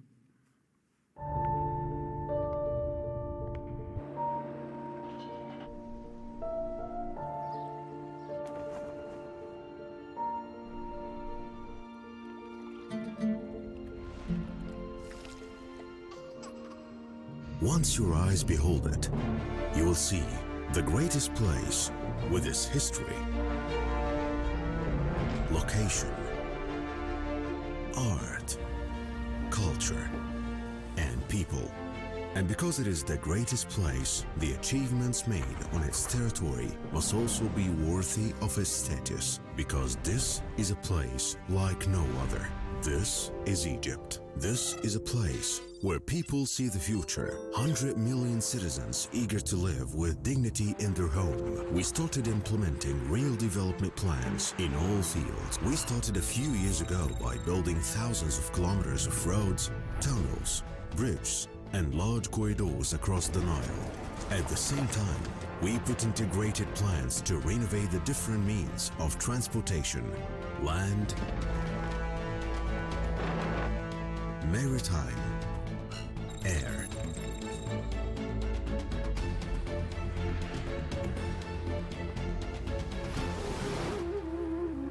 This is the vein of life, the gateway to international trade. This is the Suez Canal. We have begun digging the new Suez Canal. We have completed the dream by digging the tunnels. The door has been opened to hundreds of projects that are being built in the economic zone. Egyptian ports have been transformed into international hubs for global transport and trade services. Sinai, with its treasures and natural beauty. In the past, it was an isolated piece of land. However, real development plans have begun here everywhere. Within only a few years, we have changed the shape of the Sinai and the lives of everyone living on it. The sun, whose light illuminates the whole world. In Egypt, it is more beautiful than anywhere else on earth. Change has begun. We have built the largest state-of-the-art power plant in the world. Renewable energy plants powered by both solar and wind. We have erected new technology-based plants equipped with the world's latest technology. Success in the electricity sector has been an elusive dream, but the bigger dream is to leave a mark of achievement that bears your own name, one that can be proud of everywhere in the world, made in Egypt. Egypt, that has all the ingredients for its own industrial success. However, it was lacking technology. But now, the dream is coming true, with factories opening their doors in various industrial segments, equipped with the world's latest technology. Factories run by Egyptian hands, unified by one objective: to enhance the country's economy. With determination and persistence, we made the decision to develop, searching and exploring, while being confident our plans would lead to success. We began few years ago. Now, we have launched giant projects, huge discoveries, and global partnership that has transformed Egypt into a regional hub for gas exports. We have launched our first communications satellite, TIBA-1, a milestone that will help in the digital transformation and establishing the new smart cities. And when determination and persistence are backed by a dream, a boundless desert has been transformed into green lands. We have launched the Integrated Agriculture Development Project throughout the augmentation of water resources and irrigation. Litter land reclamation has been accomplished all over Egypt's governorates via open field cultivation, as well as greenhouses equipped with the latest technology. We have created plans to develop and purify water of lakes in Egypt. Moreover, mega projects for fish farms has been established beside developing livestock farms as well. The doors are now open for Egypt to export high-quality products that can compete strongly in European countries. Yes, this is Egypt, a large country, and its people who need a strong guiding hand to help them solve their problems. The map of our country has changed because of dozens of new cities in all governorates. One of the largest of these cities is the new administrative capital, which our state institutions will move to.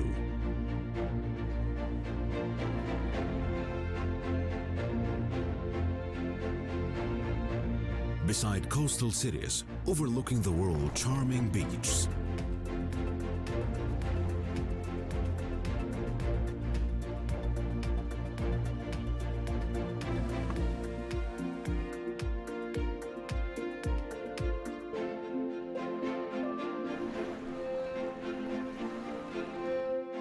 This is a place that is rich with its youth.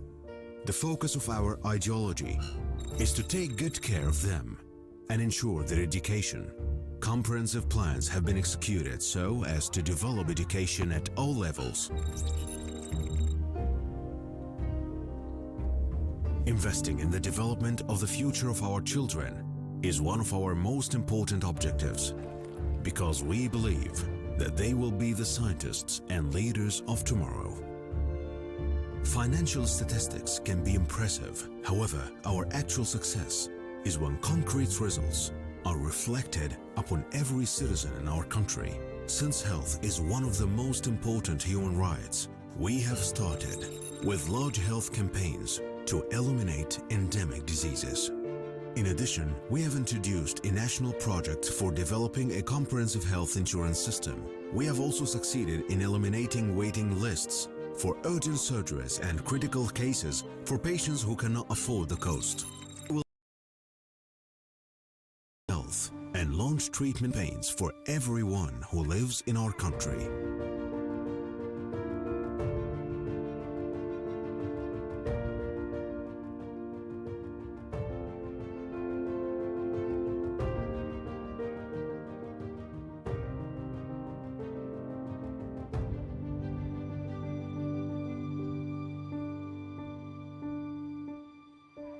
From day one, the crisis of slums and their elimination has been one of our top priorities. The country has allocated tens of billions of Egyptian pounds, and construction has begun on thousands of housing units, furnished and equipped with all basic amenities. Thousands of families have left the dangerous slums and moved into them. Not only their lives have changed, but also the future of many children and youth as well. We have redistributed the subsidies to guarantee its provision to those who deserve it. We have implemented a new solidarity system throughout various programs to provide services for low-income citizens. We are also encouraging young people to find small and medium-sized companies. This reflects into real success when statistics prove that from 2016 till today, not a single illegal immigration boat carrying Egyptian youth has embarked from our shores. Egypt is a haven that embraces the freedom of divergence of religions, respects the right of every person to have an equal job opportunity, and encourages people with special abilities by including a percentage of them in all fields of endeavor. A country that respects every person seeking refuge in it to participate in our culture and enjoy the rights like any Egyptian citizen. Since we believe in the importance of sports for mental and physical health in the lives of our youth, we have established sports cities and youth centers. The positive effect has been reflected in our young athletes winning medals and attaining high ranks in different sports. In addition, Egypt has been able to host many international tournaments. In order to get closer to our youth, we have established international youth forums and conferences in which Egyptian youth mix with others around the world. In the presence of the President of the Republic, listens to their suggestions and implements many of their ideas. Real development means being aware of your shortcomings, and that is what we have done. We have developed investment laws. Today, Egypt is on the right track and announcing its strong presence in all of these crucial areas. This strong presence in 2019, Egypt was chosen to head the African Union for 1 year. This is a civilization whose secrets are still being taught. Its achievements can be seen on the most famous squares of cosmopolitan capitals. We are investing and building things that benefits our history. The new Grand Egyptian Museum, in addition to enormous archaeological discoveries with partnership and global investments.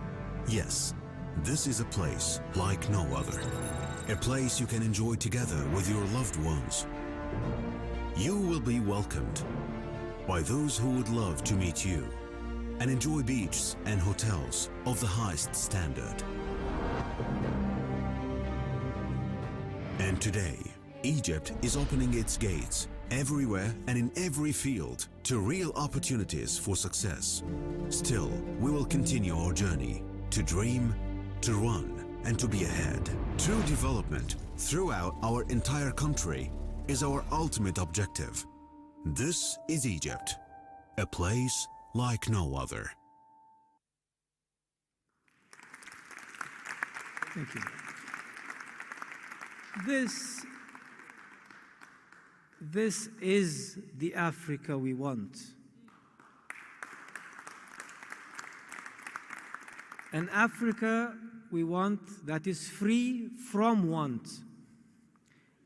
And it's not an easy journey. It's been quite a difficult path. We've tried in Egypt in integrating our continent. We cannot do that before we've actually achieved the liberation of Africa, achieving its freedom from want. But we started off back in the 60s, as we know, by supporting the liberation movements in Africa. But now, given that Africa is politically independent, it needs to achieve its economic independence. And this showcases what we have achieved in integrating Egypt itself in order to be able to export this and share this with our African brothers and sisters. We're doing it through people like El Swedi. We want to do it with people like Dr. Magid George in the pharmaceutical sector. But we're also doing it in the agricultural sector as well, with multiple joint farms in multiple countries in Africa as well. And there are a number of other sectors that we are working in particular also infrastructure. Construction companies are there, present, building roads, bridges, airports, administrative buildings and the like, as well as also creating more trade routes.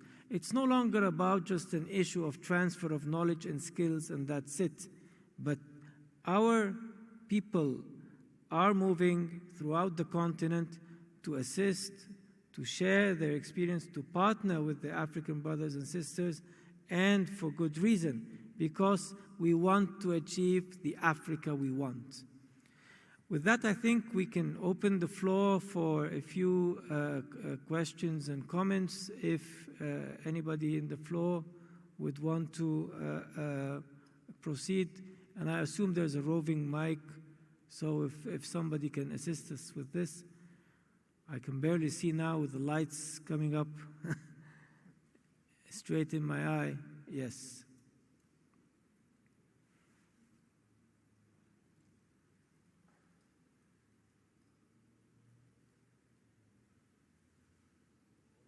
Sure. I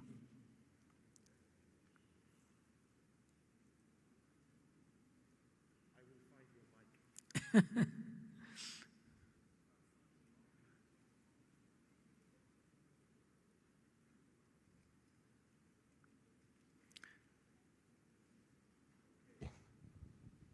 Can I have, thank you very much. Okay, Your Excellency. Shall we see if anybody has any questions? Please. Anybody, raise your hands if there are any questions here. Are there any questions? Surely there are some. Aha, gentleman over there, a brave soul here, sir. What I want you to do is I want you to say your name and your affiliation before you ask your question, and stand up, please. Thank you. Thank you. My name is Michael Reinicke from the Swiss African Business Circle, representing about 90 Swiss companies with activities across Africa. And I have a bit of broader question also. Egypt as one of the gateways into the continent. How do you see then this relationship between self-sufficiency and collaboration with international global companies? Is it one or the other, or is it a collaborative, a partnership way? How do you see this? And for example, in your Health Export Council, is it only like indigenous Egyptian companies, or is it also international companies which are part with their Egyptian branch? Thank you. Your Excellency, do you want to take like 3 questions at once and then answer them? That's probably Sure. more the most judicious Sure. thing. I'll now move over to this gentleman here, please, sir. Who are you, your affiliation? What's your question? My name is Professor Jibril Fall of the London School of Economics and AUC lead consultant on diaspora investment. My question to this August panel is that Egypt is the host of Afreximbank, which in the past 30 years have transformed Africa in many ways. And it is an example of innovation and a can-do attitude.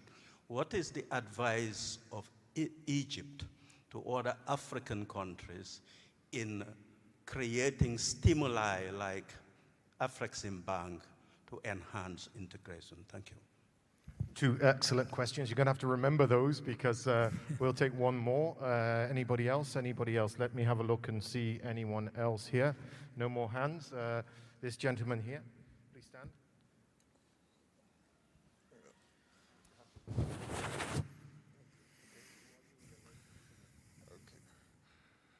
Assalamu alaikum. C'est Ali Adjima Massid, je suis le président de la Chambre de commerce du Tchad. Nous avons suivi avec intérêt cette belle présentation de potentialités de l'Égypte que l'Afrique pourrait effectivement bénéficier. Mais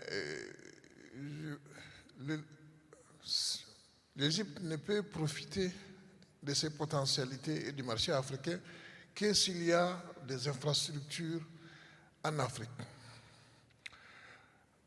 Moi, je suis à 4000 km du Caire, peut-être de l'Égypte.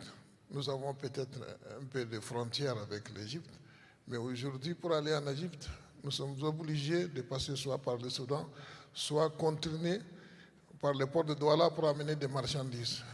Et donc, il ne faut pas que l'Égypte se comporte seulement comme un vendeur, puisqu'ils ont des usines et ils ont besoin de vendre des produits en Afrique, mais rentrer avec les Africains dans un projet commun d'infrastructure qui va permettre aux Égyptiens de bien bénéficier des potentialités africaines et aux Africains de bénéficier également de cette expertise égyptienne pour essayer de faire de cette zone franche ou zone de libre-échange continental une réalité. Et donc, je pense qu'on peut effectivement aller dans un partenariat et le Tchad peut servir effectivement, compte tenu de son positionnement géographique, avec un chemin de fer relié entre le Tchad et l'Égypte. Ça permettra effectivement aux entreprises égyptiennes de se positionner dans une zone libre-échange au Tchad et vendre dans toute l'Afrique. Je vous remercie. Merci beaucoup. Ambassador, moderator, sir, the floor is yours. Thank you. Thank you.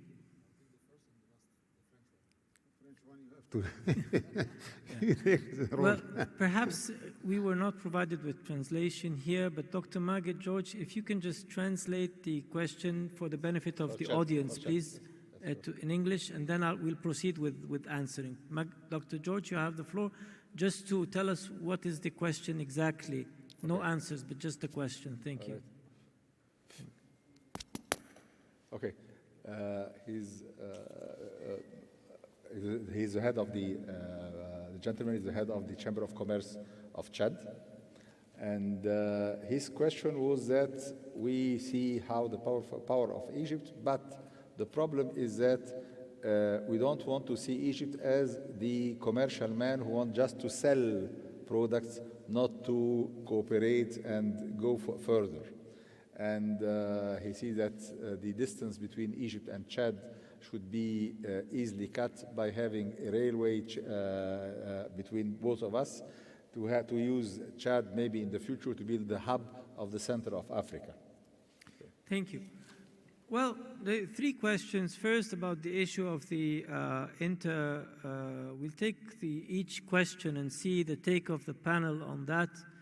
But I'll start with the first question about the issue of the relationship between multinationals and national companies in how do we see that relation when we are aspiring to achieve integration in the continent. Perhaps Mr. Al-Mazri will start with you. In terms of trade, of course there's a nexus between, and I believe you've worked before, you were an executive before, there's no secret about that.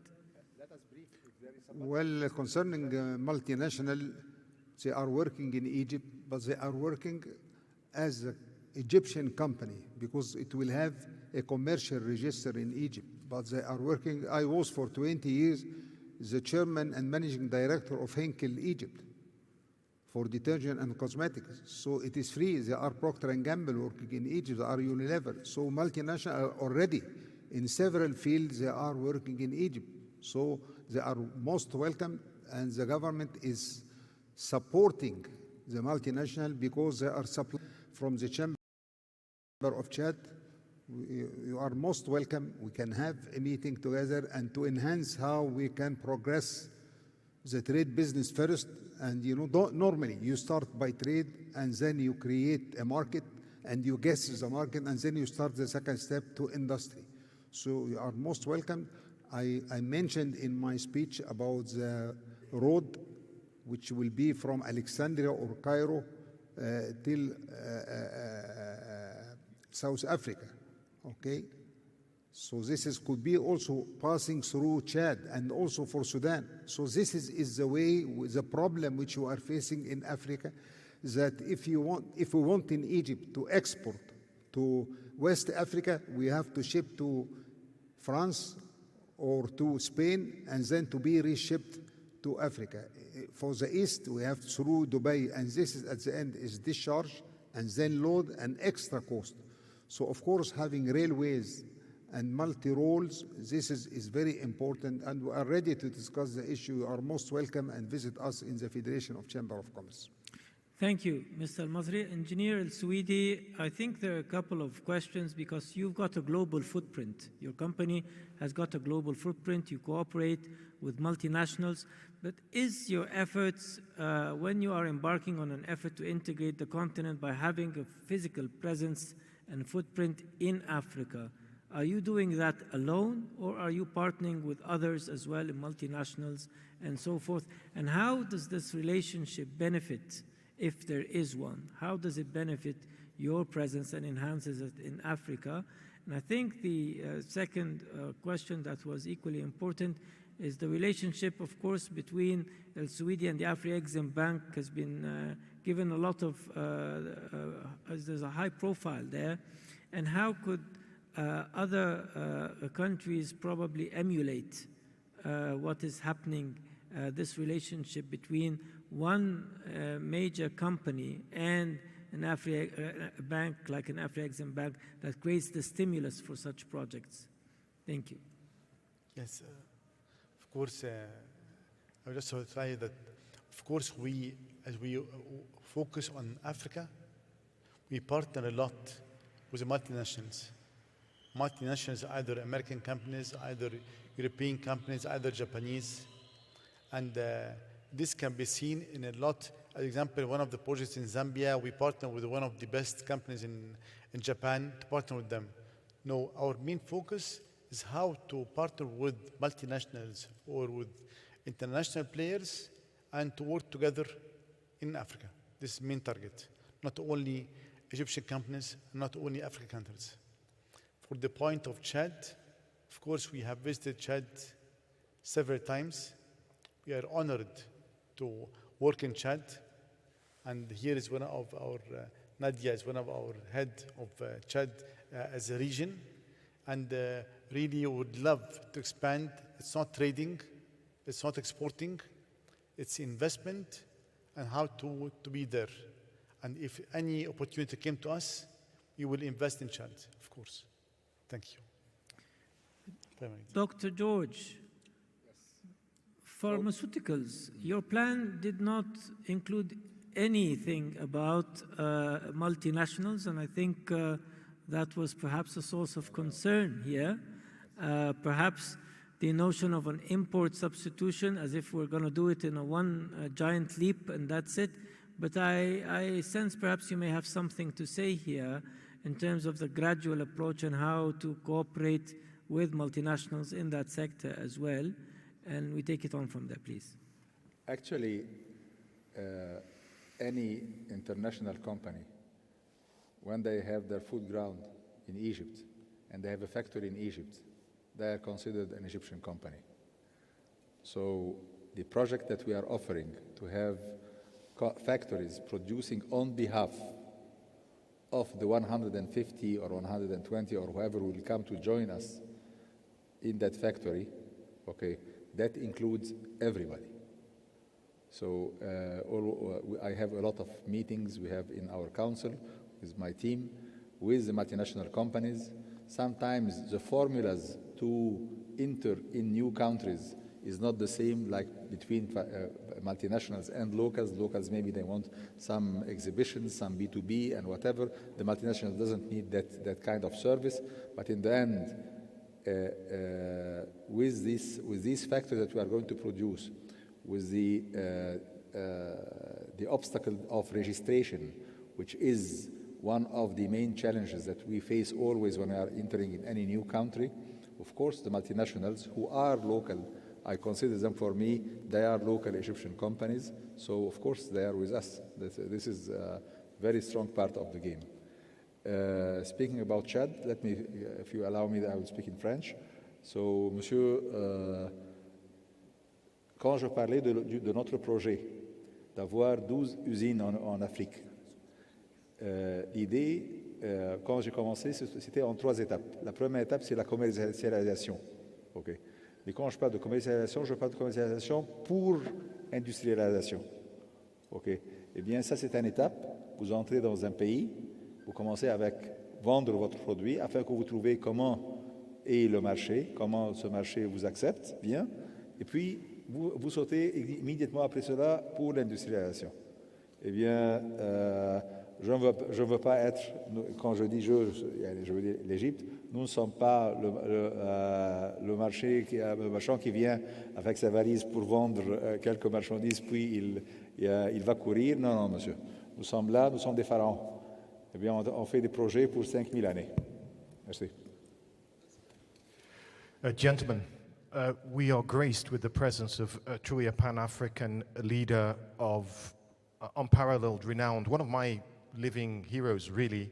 I'm going to go over here to someone who needs no introduction, the former chairperson of the African Union. She's a doctor, she's an activist, she's a civil rights leader, no other than Madame Zuma with us here. We are very, very grateful to have your presence. I noticed you sitting quietly over the side here, and I didn't want to disturb you, but she's been here through the entire conversation, listening raptly, and I'm going to now hand the microphone to her. If I can get one of these people over here to do their jobs with the your disinfectant, if you bring that, yes. I think it's a long day, so people are a little bit tired. So I'll give them a chance to come over here. But it's wonderful that you're here at the Intra-Africa Trade Fair, and I've noticed you in various forums, just listening raptly. It's quite an exciting time, the Intra-Africa and the AFCFTA, and we're hearing from the great nation of Egypt their commitment to. Excellency, Minister Kosta Sanad Dlamini Zuma, our ex-chairperson of the African Union, whom, had my eyesight been stronger, I would have acknowledged right at the very beginning, because when we adopted Agenda 2063, us as Africans, she was the chairperson of the African Union. She was the one who was, after working hard, trying to integrate us as Africans. And we salute her work, and once again, had my eyesight been stronger than that, I was saying, is it she or not, you know? But it's very difficult to verify this from here. So once again, thank you for honoring us with your presence. We've learned a lot from your when you were chairperson of the African Union, and we look forward to hearing from you right now on whether what we are doing as Egypt now, 8 years later, is it in line with the vision that you had when we actually adopted Agenda 2063 to integrate the Africa we want, the Africa we aspire to? Thank you very much. I don't know how you spotted me. I thought I was just going to sit quietly. Thank you very much, Ambassador, and all the panelists. First, I think it's very exciting for us to see how Egypt is developing, because I've been to Egypt maybe 20 years or so, but the developments that we see are great. And to see Egypt driving Agenda 2063, the Africa we want, is great. And I think it will be, it's an inspiration to all of us. But I have an awkward question, maybe. Maybe before I get to the question, I'm also excited about the Cape to Cairo, because that's one of the things that we should be doing, linking Africa through rail, air, and road, and of course the sea. So the Cape to Cairo is contributing to that, so very excited about that. I'm excited about many things, the oceans, the agriculture, you name it, the pharmaceuticals. So that's my comment. But my question is, how much are women, Egyptian women, integrated into all this wonderful development economically? I would like to know that, because I think Africa, as it develops, it must develop, and the development must be driven by men who have always driven up to now, but women and youth must be integrated fully. And I think no country can reach its full potential unless women and youth are fully integrated in what is happening. So I would like to ask that question from yourselves. I hope it's not an awkward question. If it is, let it be, but as women, we want to know what's going on there. Thank you. Well, Madam Chairperson, there's nothing awkward coming from you. Nothing awkward would ever come from you. Yes, women and youth are paramount in the vision that we have, not only as Africans, but also in Egypt in particular. We've been pushing this forward. Because part of the economy that we have, a significant part of our SMEs and even our informal economy is actually driven by women. And this is why there are a number of initiatives that are ongoing for more inclusiveness for the informal economy, and through that we're including women, but not only at that implementation level, even in the decision-making system. 24% of our cabinet right now are women, and it is through them. Our Minister of Economic, it's not just the numbers game, but what are they in charge of? Our Minister of Economic Development is a woman, Planning and Economic Development. Our Minister for Industry and Trade, who was heading our delegation here, is a woman. Our Minister of International Cooperation, seeking funding, is also a woman. Our Minister for Culture is a woman. And our Minister reaching out to the diaspora is also a woman. If we look at those fields, we'll find that they touch on very important aspects of our economic development, as well as our future in this regard.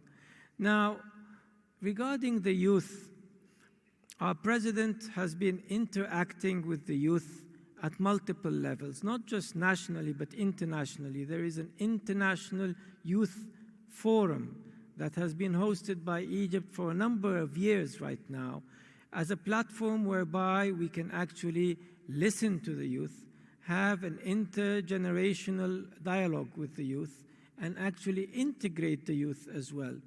Also through the SMEs, a lot of the financial support for startups has been given to the youth. Perhaps we have not actually highlighted that a lot, but it is there, and it is actually evident from what we see happening in Egypt. And we're trying, a lot of the countries and in Africa want to benefit from this expertise as well.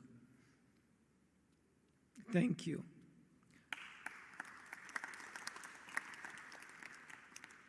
Mr. Zuma, I would like to add one point to His Excellency the Minister. We have 8 ministers in our cabinet. 8 ministers, ladies, are in our cabinet. Minister of Environment also, and social activities also. So this is, you can be assured that the leader of Egypt now, in his mind, how to integrate women's rights. And yes, in the cabinet we have also vice governor between 30 years and 32 years. So this is the correct way. But I would like to add something. The panelists here, everyone has a leader in his home. Personally, I have a leader in my home. My wife, of course, is the leader of the home. So this is to assure you, madam.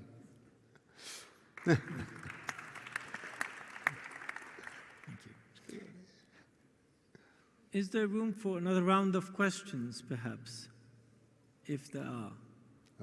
Yes, I think so. Yes. Someone over here, was it you or someone that raised their hand before? First? Okay. You have to tell me who you are. You have to tell me who you are, your affiliation, and then ask your question. That's the way we're doing it. Muhammad, hello, assalamu alaikum. Muhammad Hijazi from South African. They were talking mainly about cooperation with Morocco and not Egypt, because, however, Egypt was much older in the industry, but like it's not doing as well as it used to be before. I think we can, through the embassy, we can have like more cooperation, or put us in more in contact between the industry or the automotive industry here in Egypt, here in South Africa and in Egypt. We have like some of same car models, like for Isuzu, we have like same models. So what we are looking for is like more support from the embassy here, commercial office. And there is also one scenario here, they are building like a new automotive hub or city. I think we should imitate something like this in Egypt from a country like we have been considered in automotive industry, South Africa #1, Egypt #2, but now I think we are 3 or 4. So we may need more support from your side for and more cooperation between Egypt and South Africa in this sector. Thank you. Thank you very much. I don't know if that was a question, was sort of a statement given to you, but that's okay. That's okay. But I have something else for you now, Your Excellency. A follow-up question from Madame Zuma over here.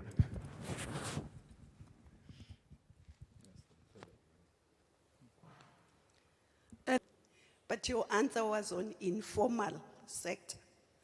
We didn't see informal sector. So my question, I know women all over, even here, there are more in informal sector, and even in international fora, they talk about micro economy for women. We don't want micro. There's nothing micro about us. We just want now to be integrated. And I say this even for South Africa, because even South Africa is not really properly integrating women in the formal economy. So my question was based on the formal economy, not informal economy. But I also know some very good women, business women in Egypt. And so I was hoping that you were going to build on that, not just on the informal, because I think the Africa we want must be an Africa where women participate not only in the informal, but in the formal economy as well.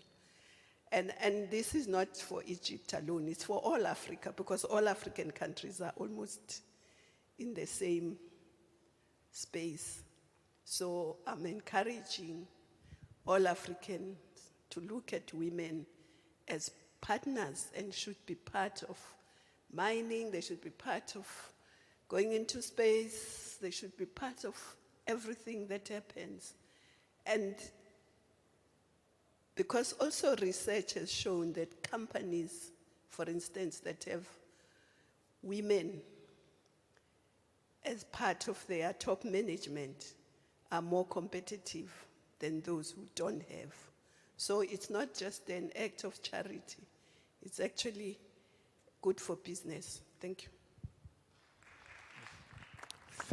Thank you, Your Excellency.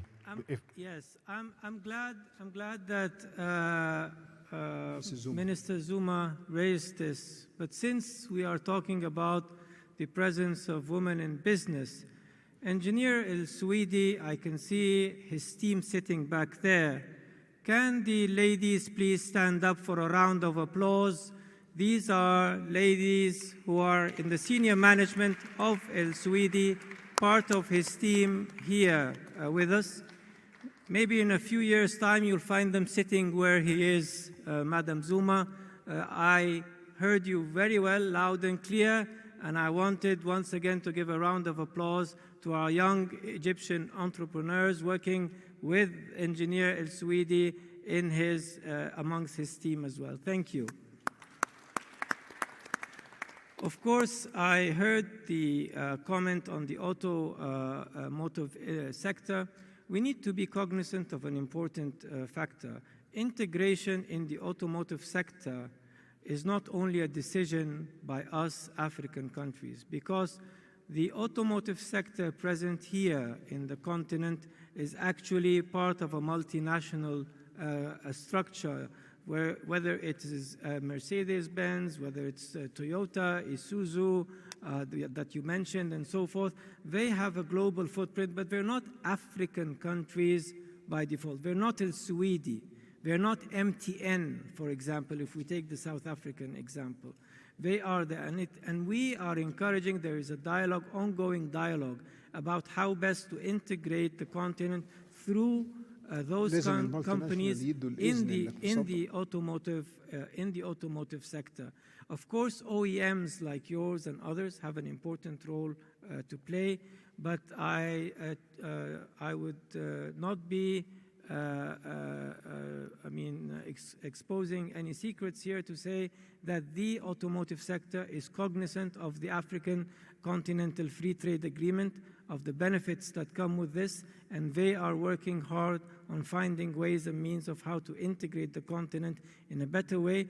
This does not only include South Africa and Morocco, but other countries, including Egypt and others as well in the continent. So be patient. It takes a while, but we are on the right track, hopefully. Thank you.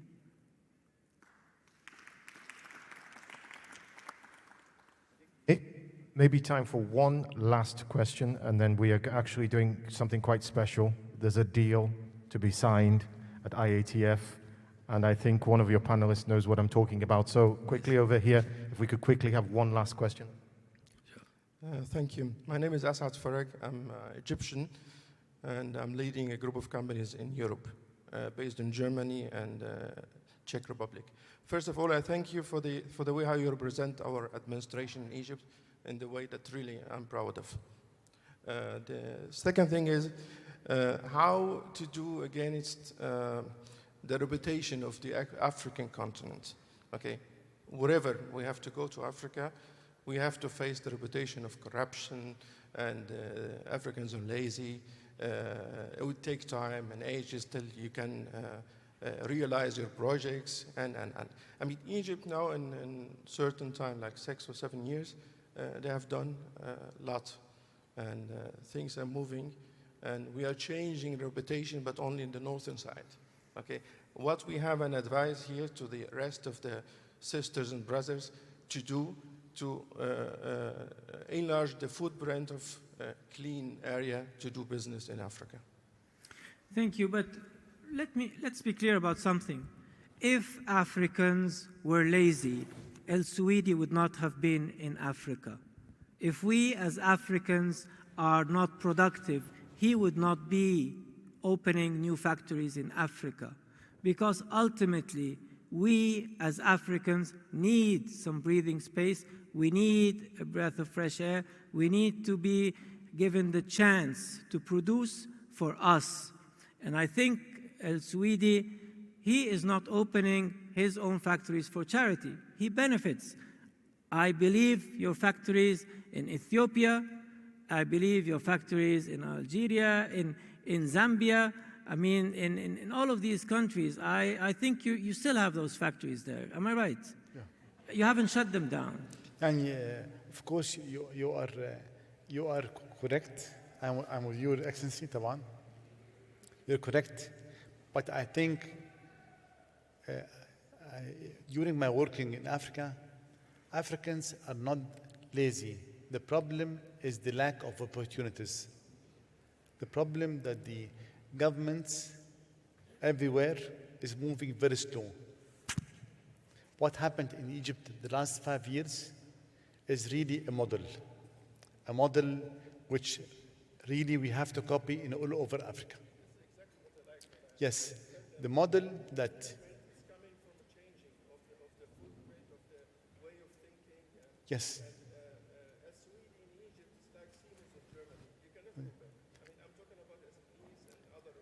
No,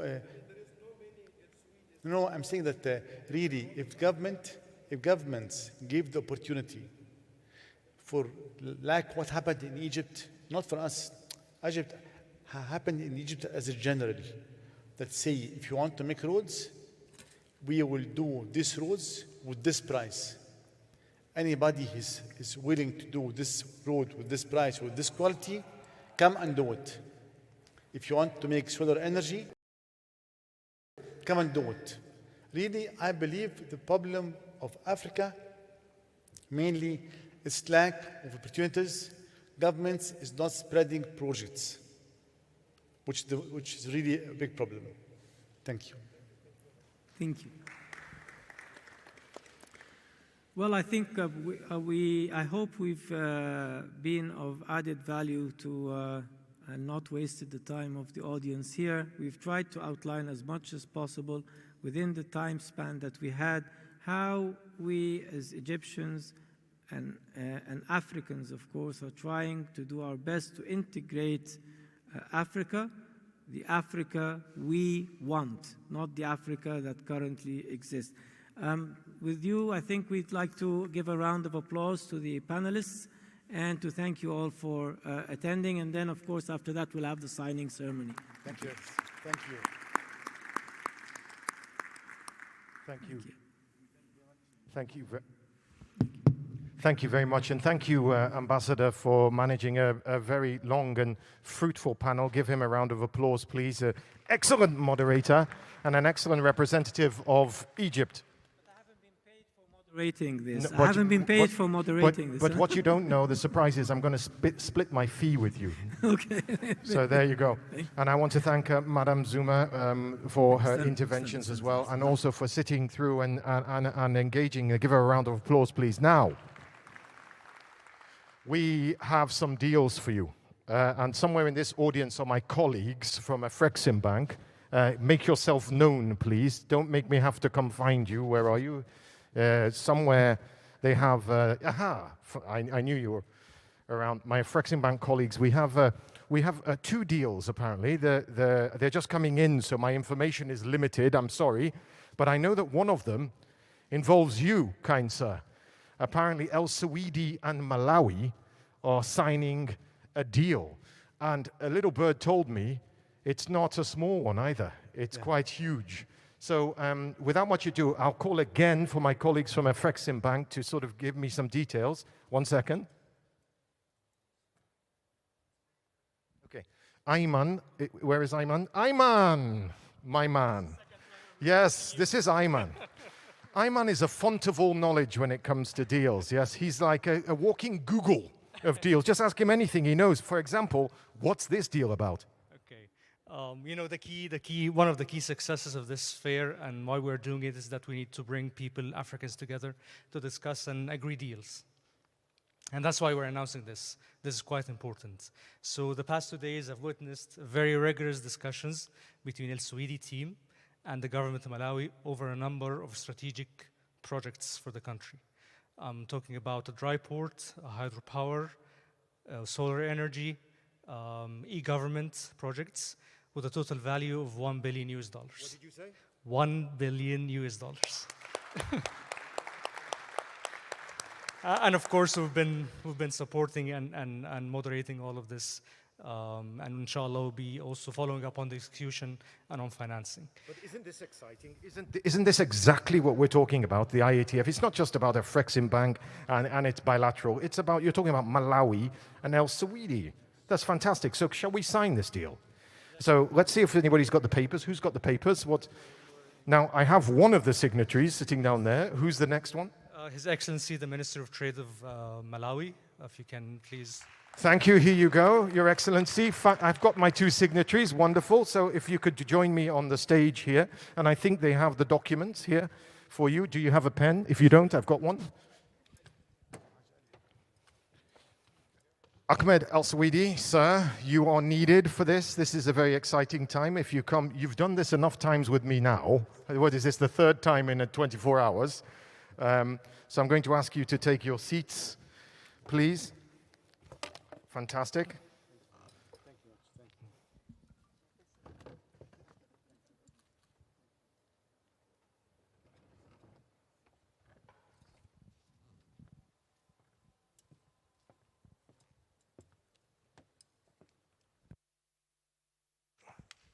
This is a $1 billion US deal.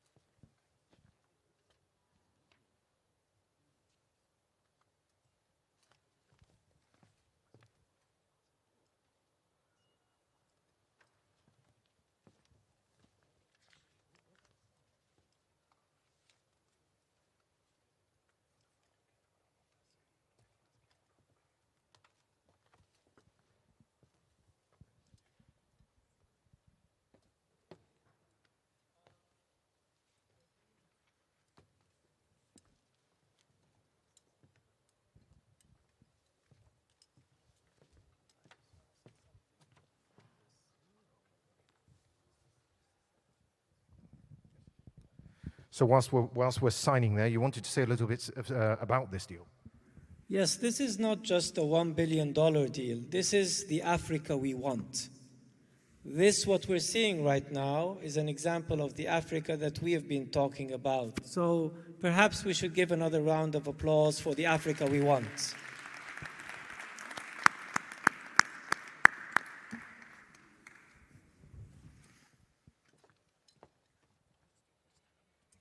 It's time to exchange and shake hands, gentlemen. Wonderful. Congratulations. Congratulations to Malawi. And congratulations to El Saweedi. Walking the walk, not just talking the talk. Congratulations. Really, I thank Afri-Exim Bank. Really great job communicating Africa together. This is really a great job. I can't believe it. I hope the best for everybody. Thank you. And as a recipient of this mega deal, Malawi is very excited and will be working for Sweden from today going forward. Thank you very much. Thank you, gentlemen. Where is my man, Ayman? Aha, there you are. Okay. So I understand there's a second deal, but I haven't been given much information about it. Is that right, or is that happening?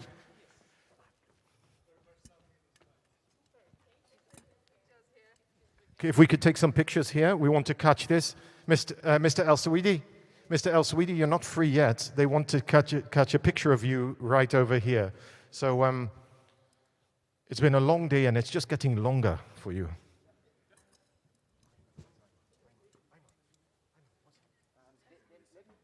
I know nothing about this. The second deal, is it happening? Peter, come on. I was going to request about women in energy. It's a 300.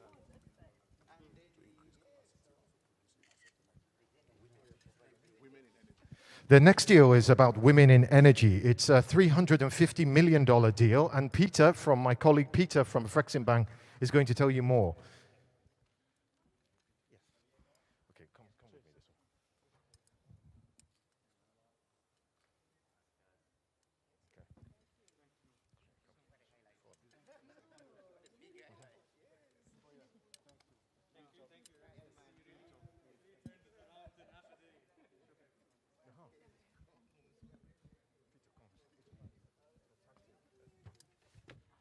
Okay, Peter. Deal number 2 tonight. I understand it's $350 million. I understand it's related to women and it's related to energy. Tell us more. Thank you, Mark. Good evening, audience. This transaction for $350 million is an expression of interest to support a leading woman in energy who is producing about 5,000 barrels per day from OML 90, an asset in Nigeria. The financing is to support the ramping up of production from 5,000 to about 10,000 or 20,000 barrels per day over the next 1 year. So this is an expression of interest to support this transaction, which will definitely create more jobs and help in boosting exports capacity from the asset. That's fantastic, Peter. That's fantastic, Peter. Who are the signatories?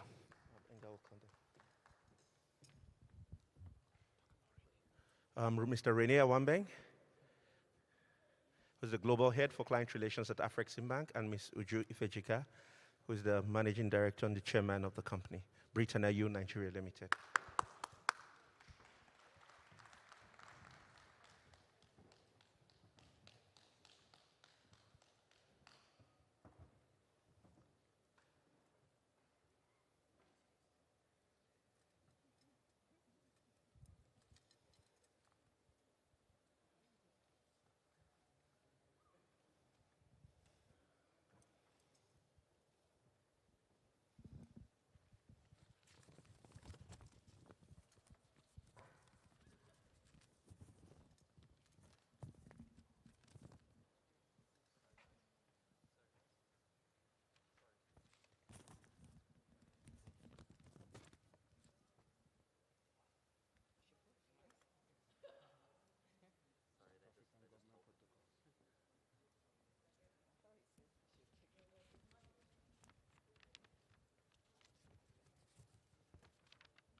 The exchange, the shake of hands, the deal is done, ladies and gentlemen. Congratulations, $350 million deal.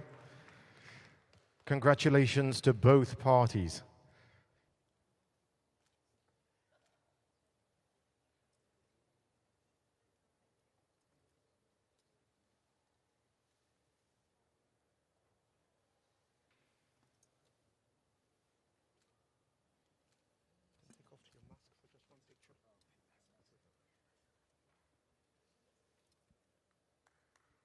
The deal has been signed, the pictures have been taken. Congratulations not just to our signatories there, but also to Mr. El Saweedi and the nation of Malawi. Congratulations on that deal. Those deals conclude the second day of the IATF conference. We've come to an end. You brave souls that are still here and have reached the end of this day, thank you very much for staying with us. Tomorrow we start again at 9 o'clock, right back in this room, so I'll see you bright and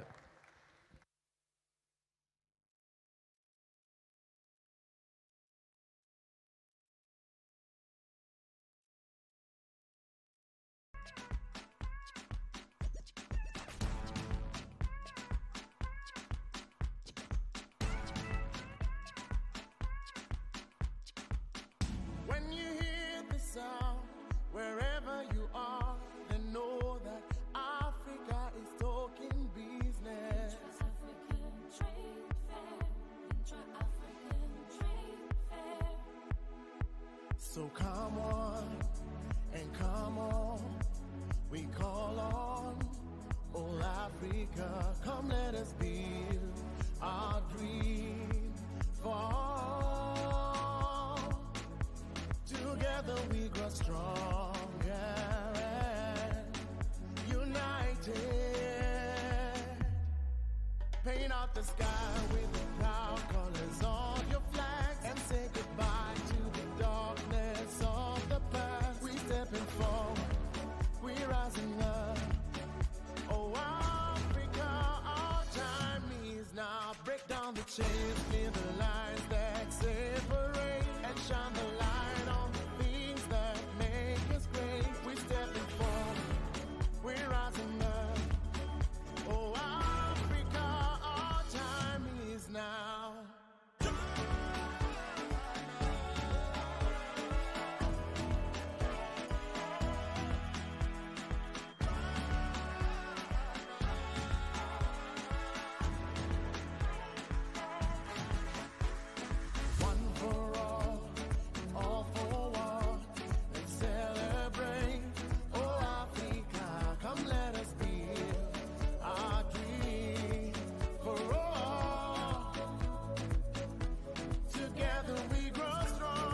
change.